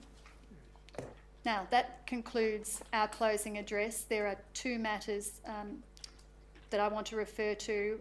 One is I need to give you, Commissioner, the document ID for a document I tendered earlier, which was the written document dealing with the CBA processing errors case study. Which became an exhibit, I thought. It was an exhibit, and I was going to provide you, Commissioner, with the doc ID. I'm sorry, we're just trying to locate what the exhibit number was. So am I.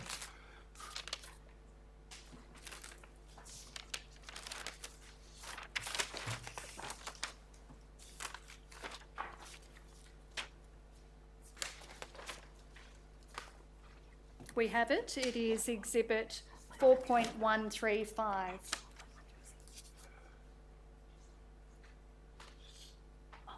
Well, it's 135, is it? 135 was an eon ago. Yes, I'm sorry. We're still looking, Commissioner. 4.219. 219. I'm sorry, Commissioner.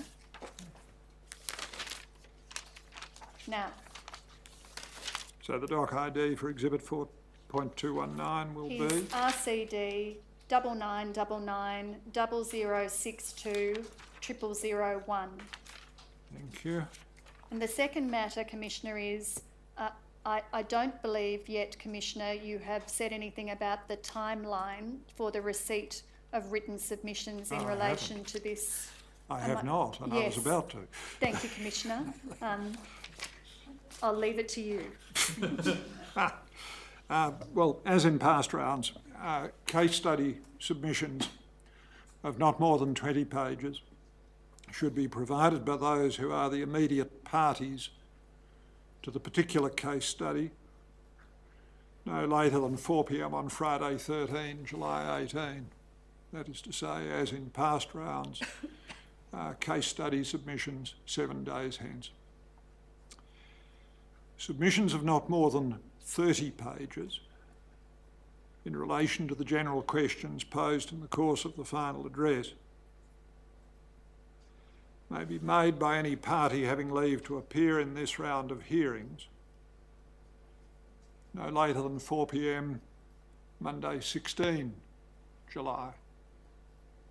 So case study submissions Friday next, general submissions Monday week, Monday 16 July. And as I said at the end of the last round of hearings, it is my expectation that documents that a party refers to in its written submissions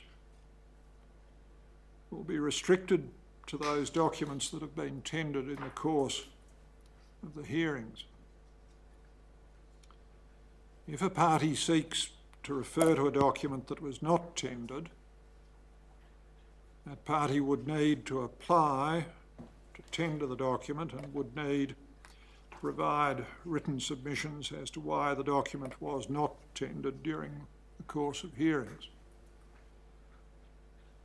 If such an application were made and granted and the document was tendered, it would be marked as an exhibit and it would then be published in the ordinary way, as are all the exhibits that are received in the course of the hearings.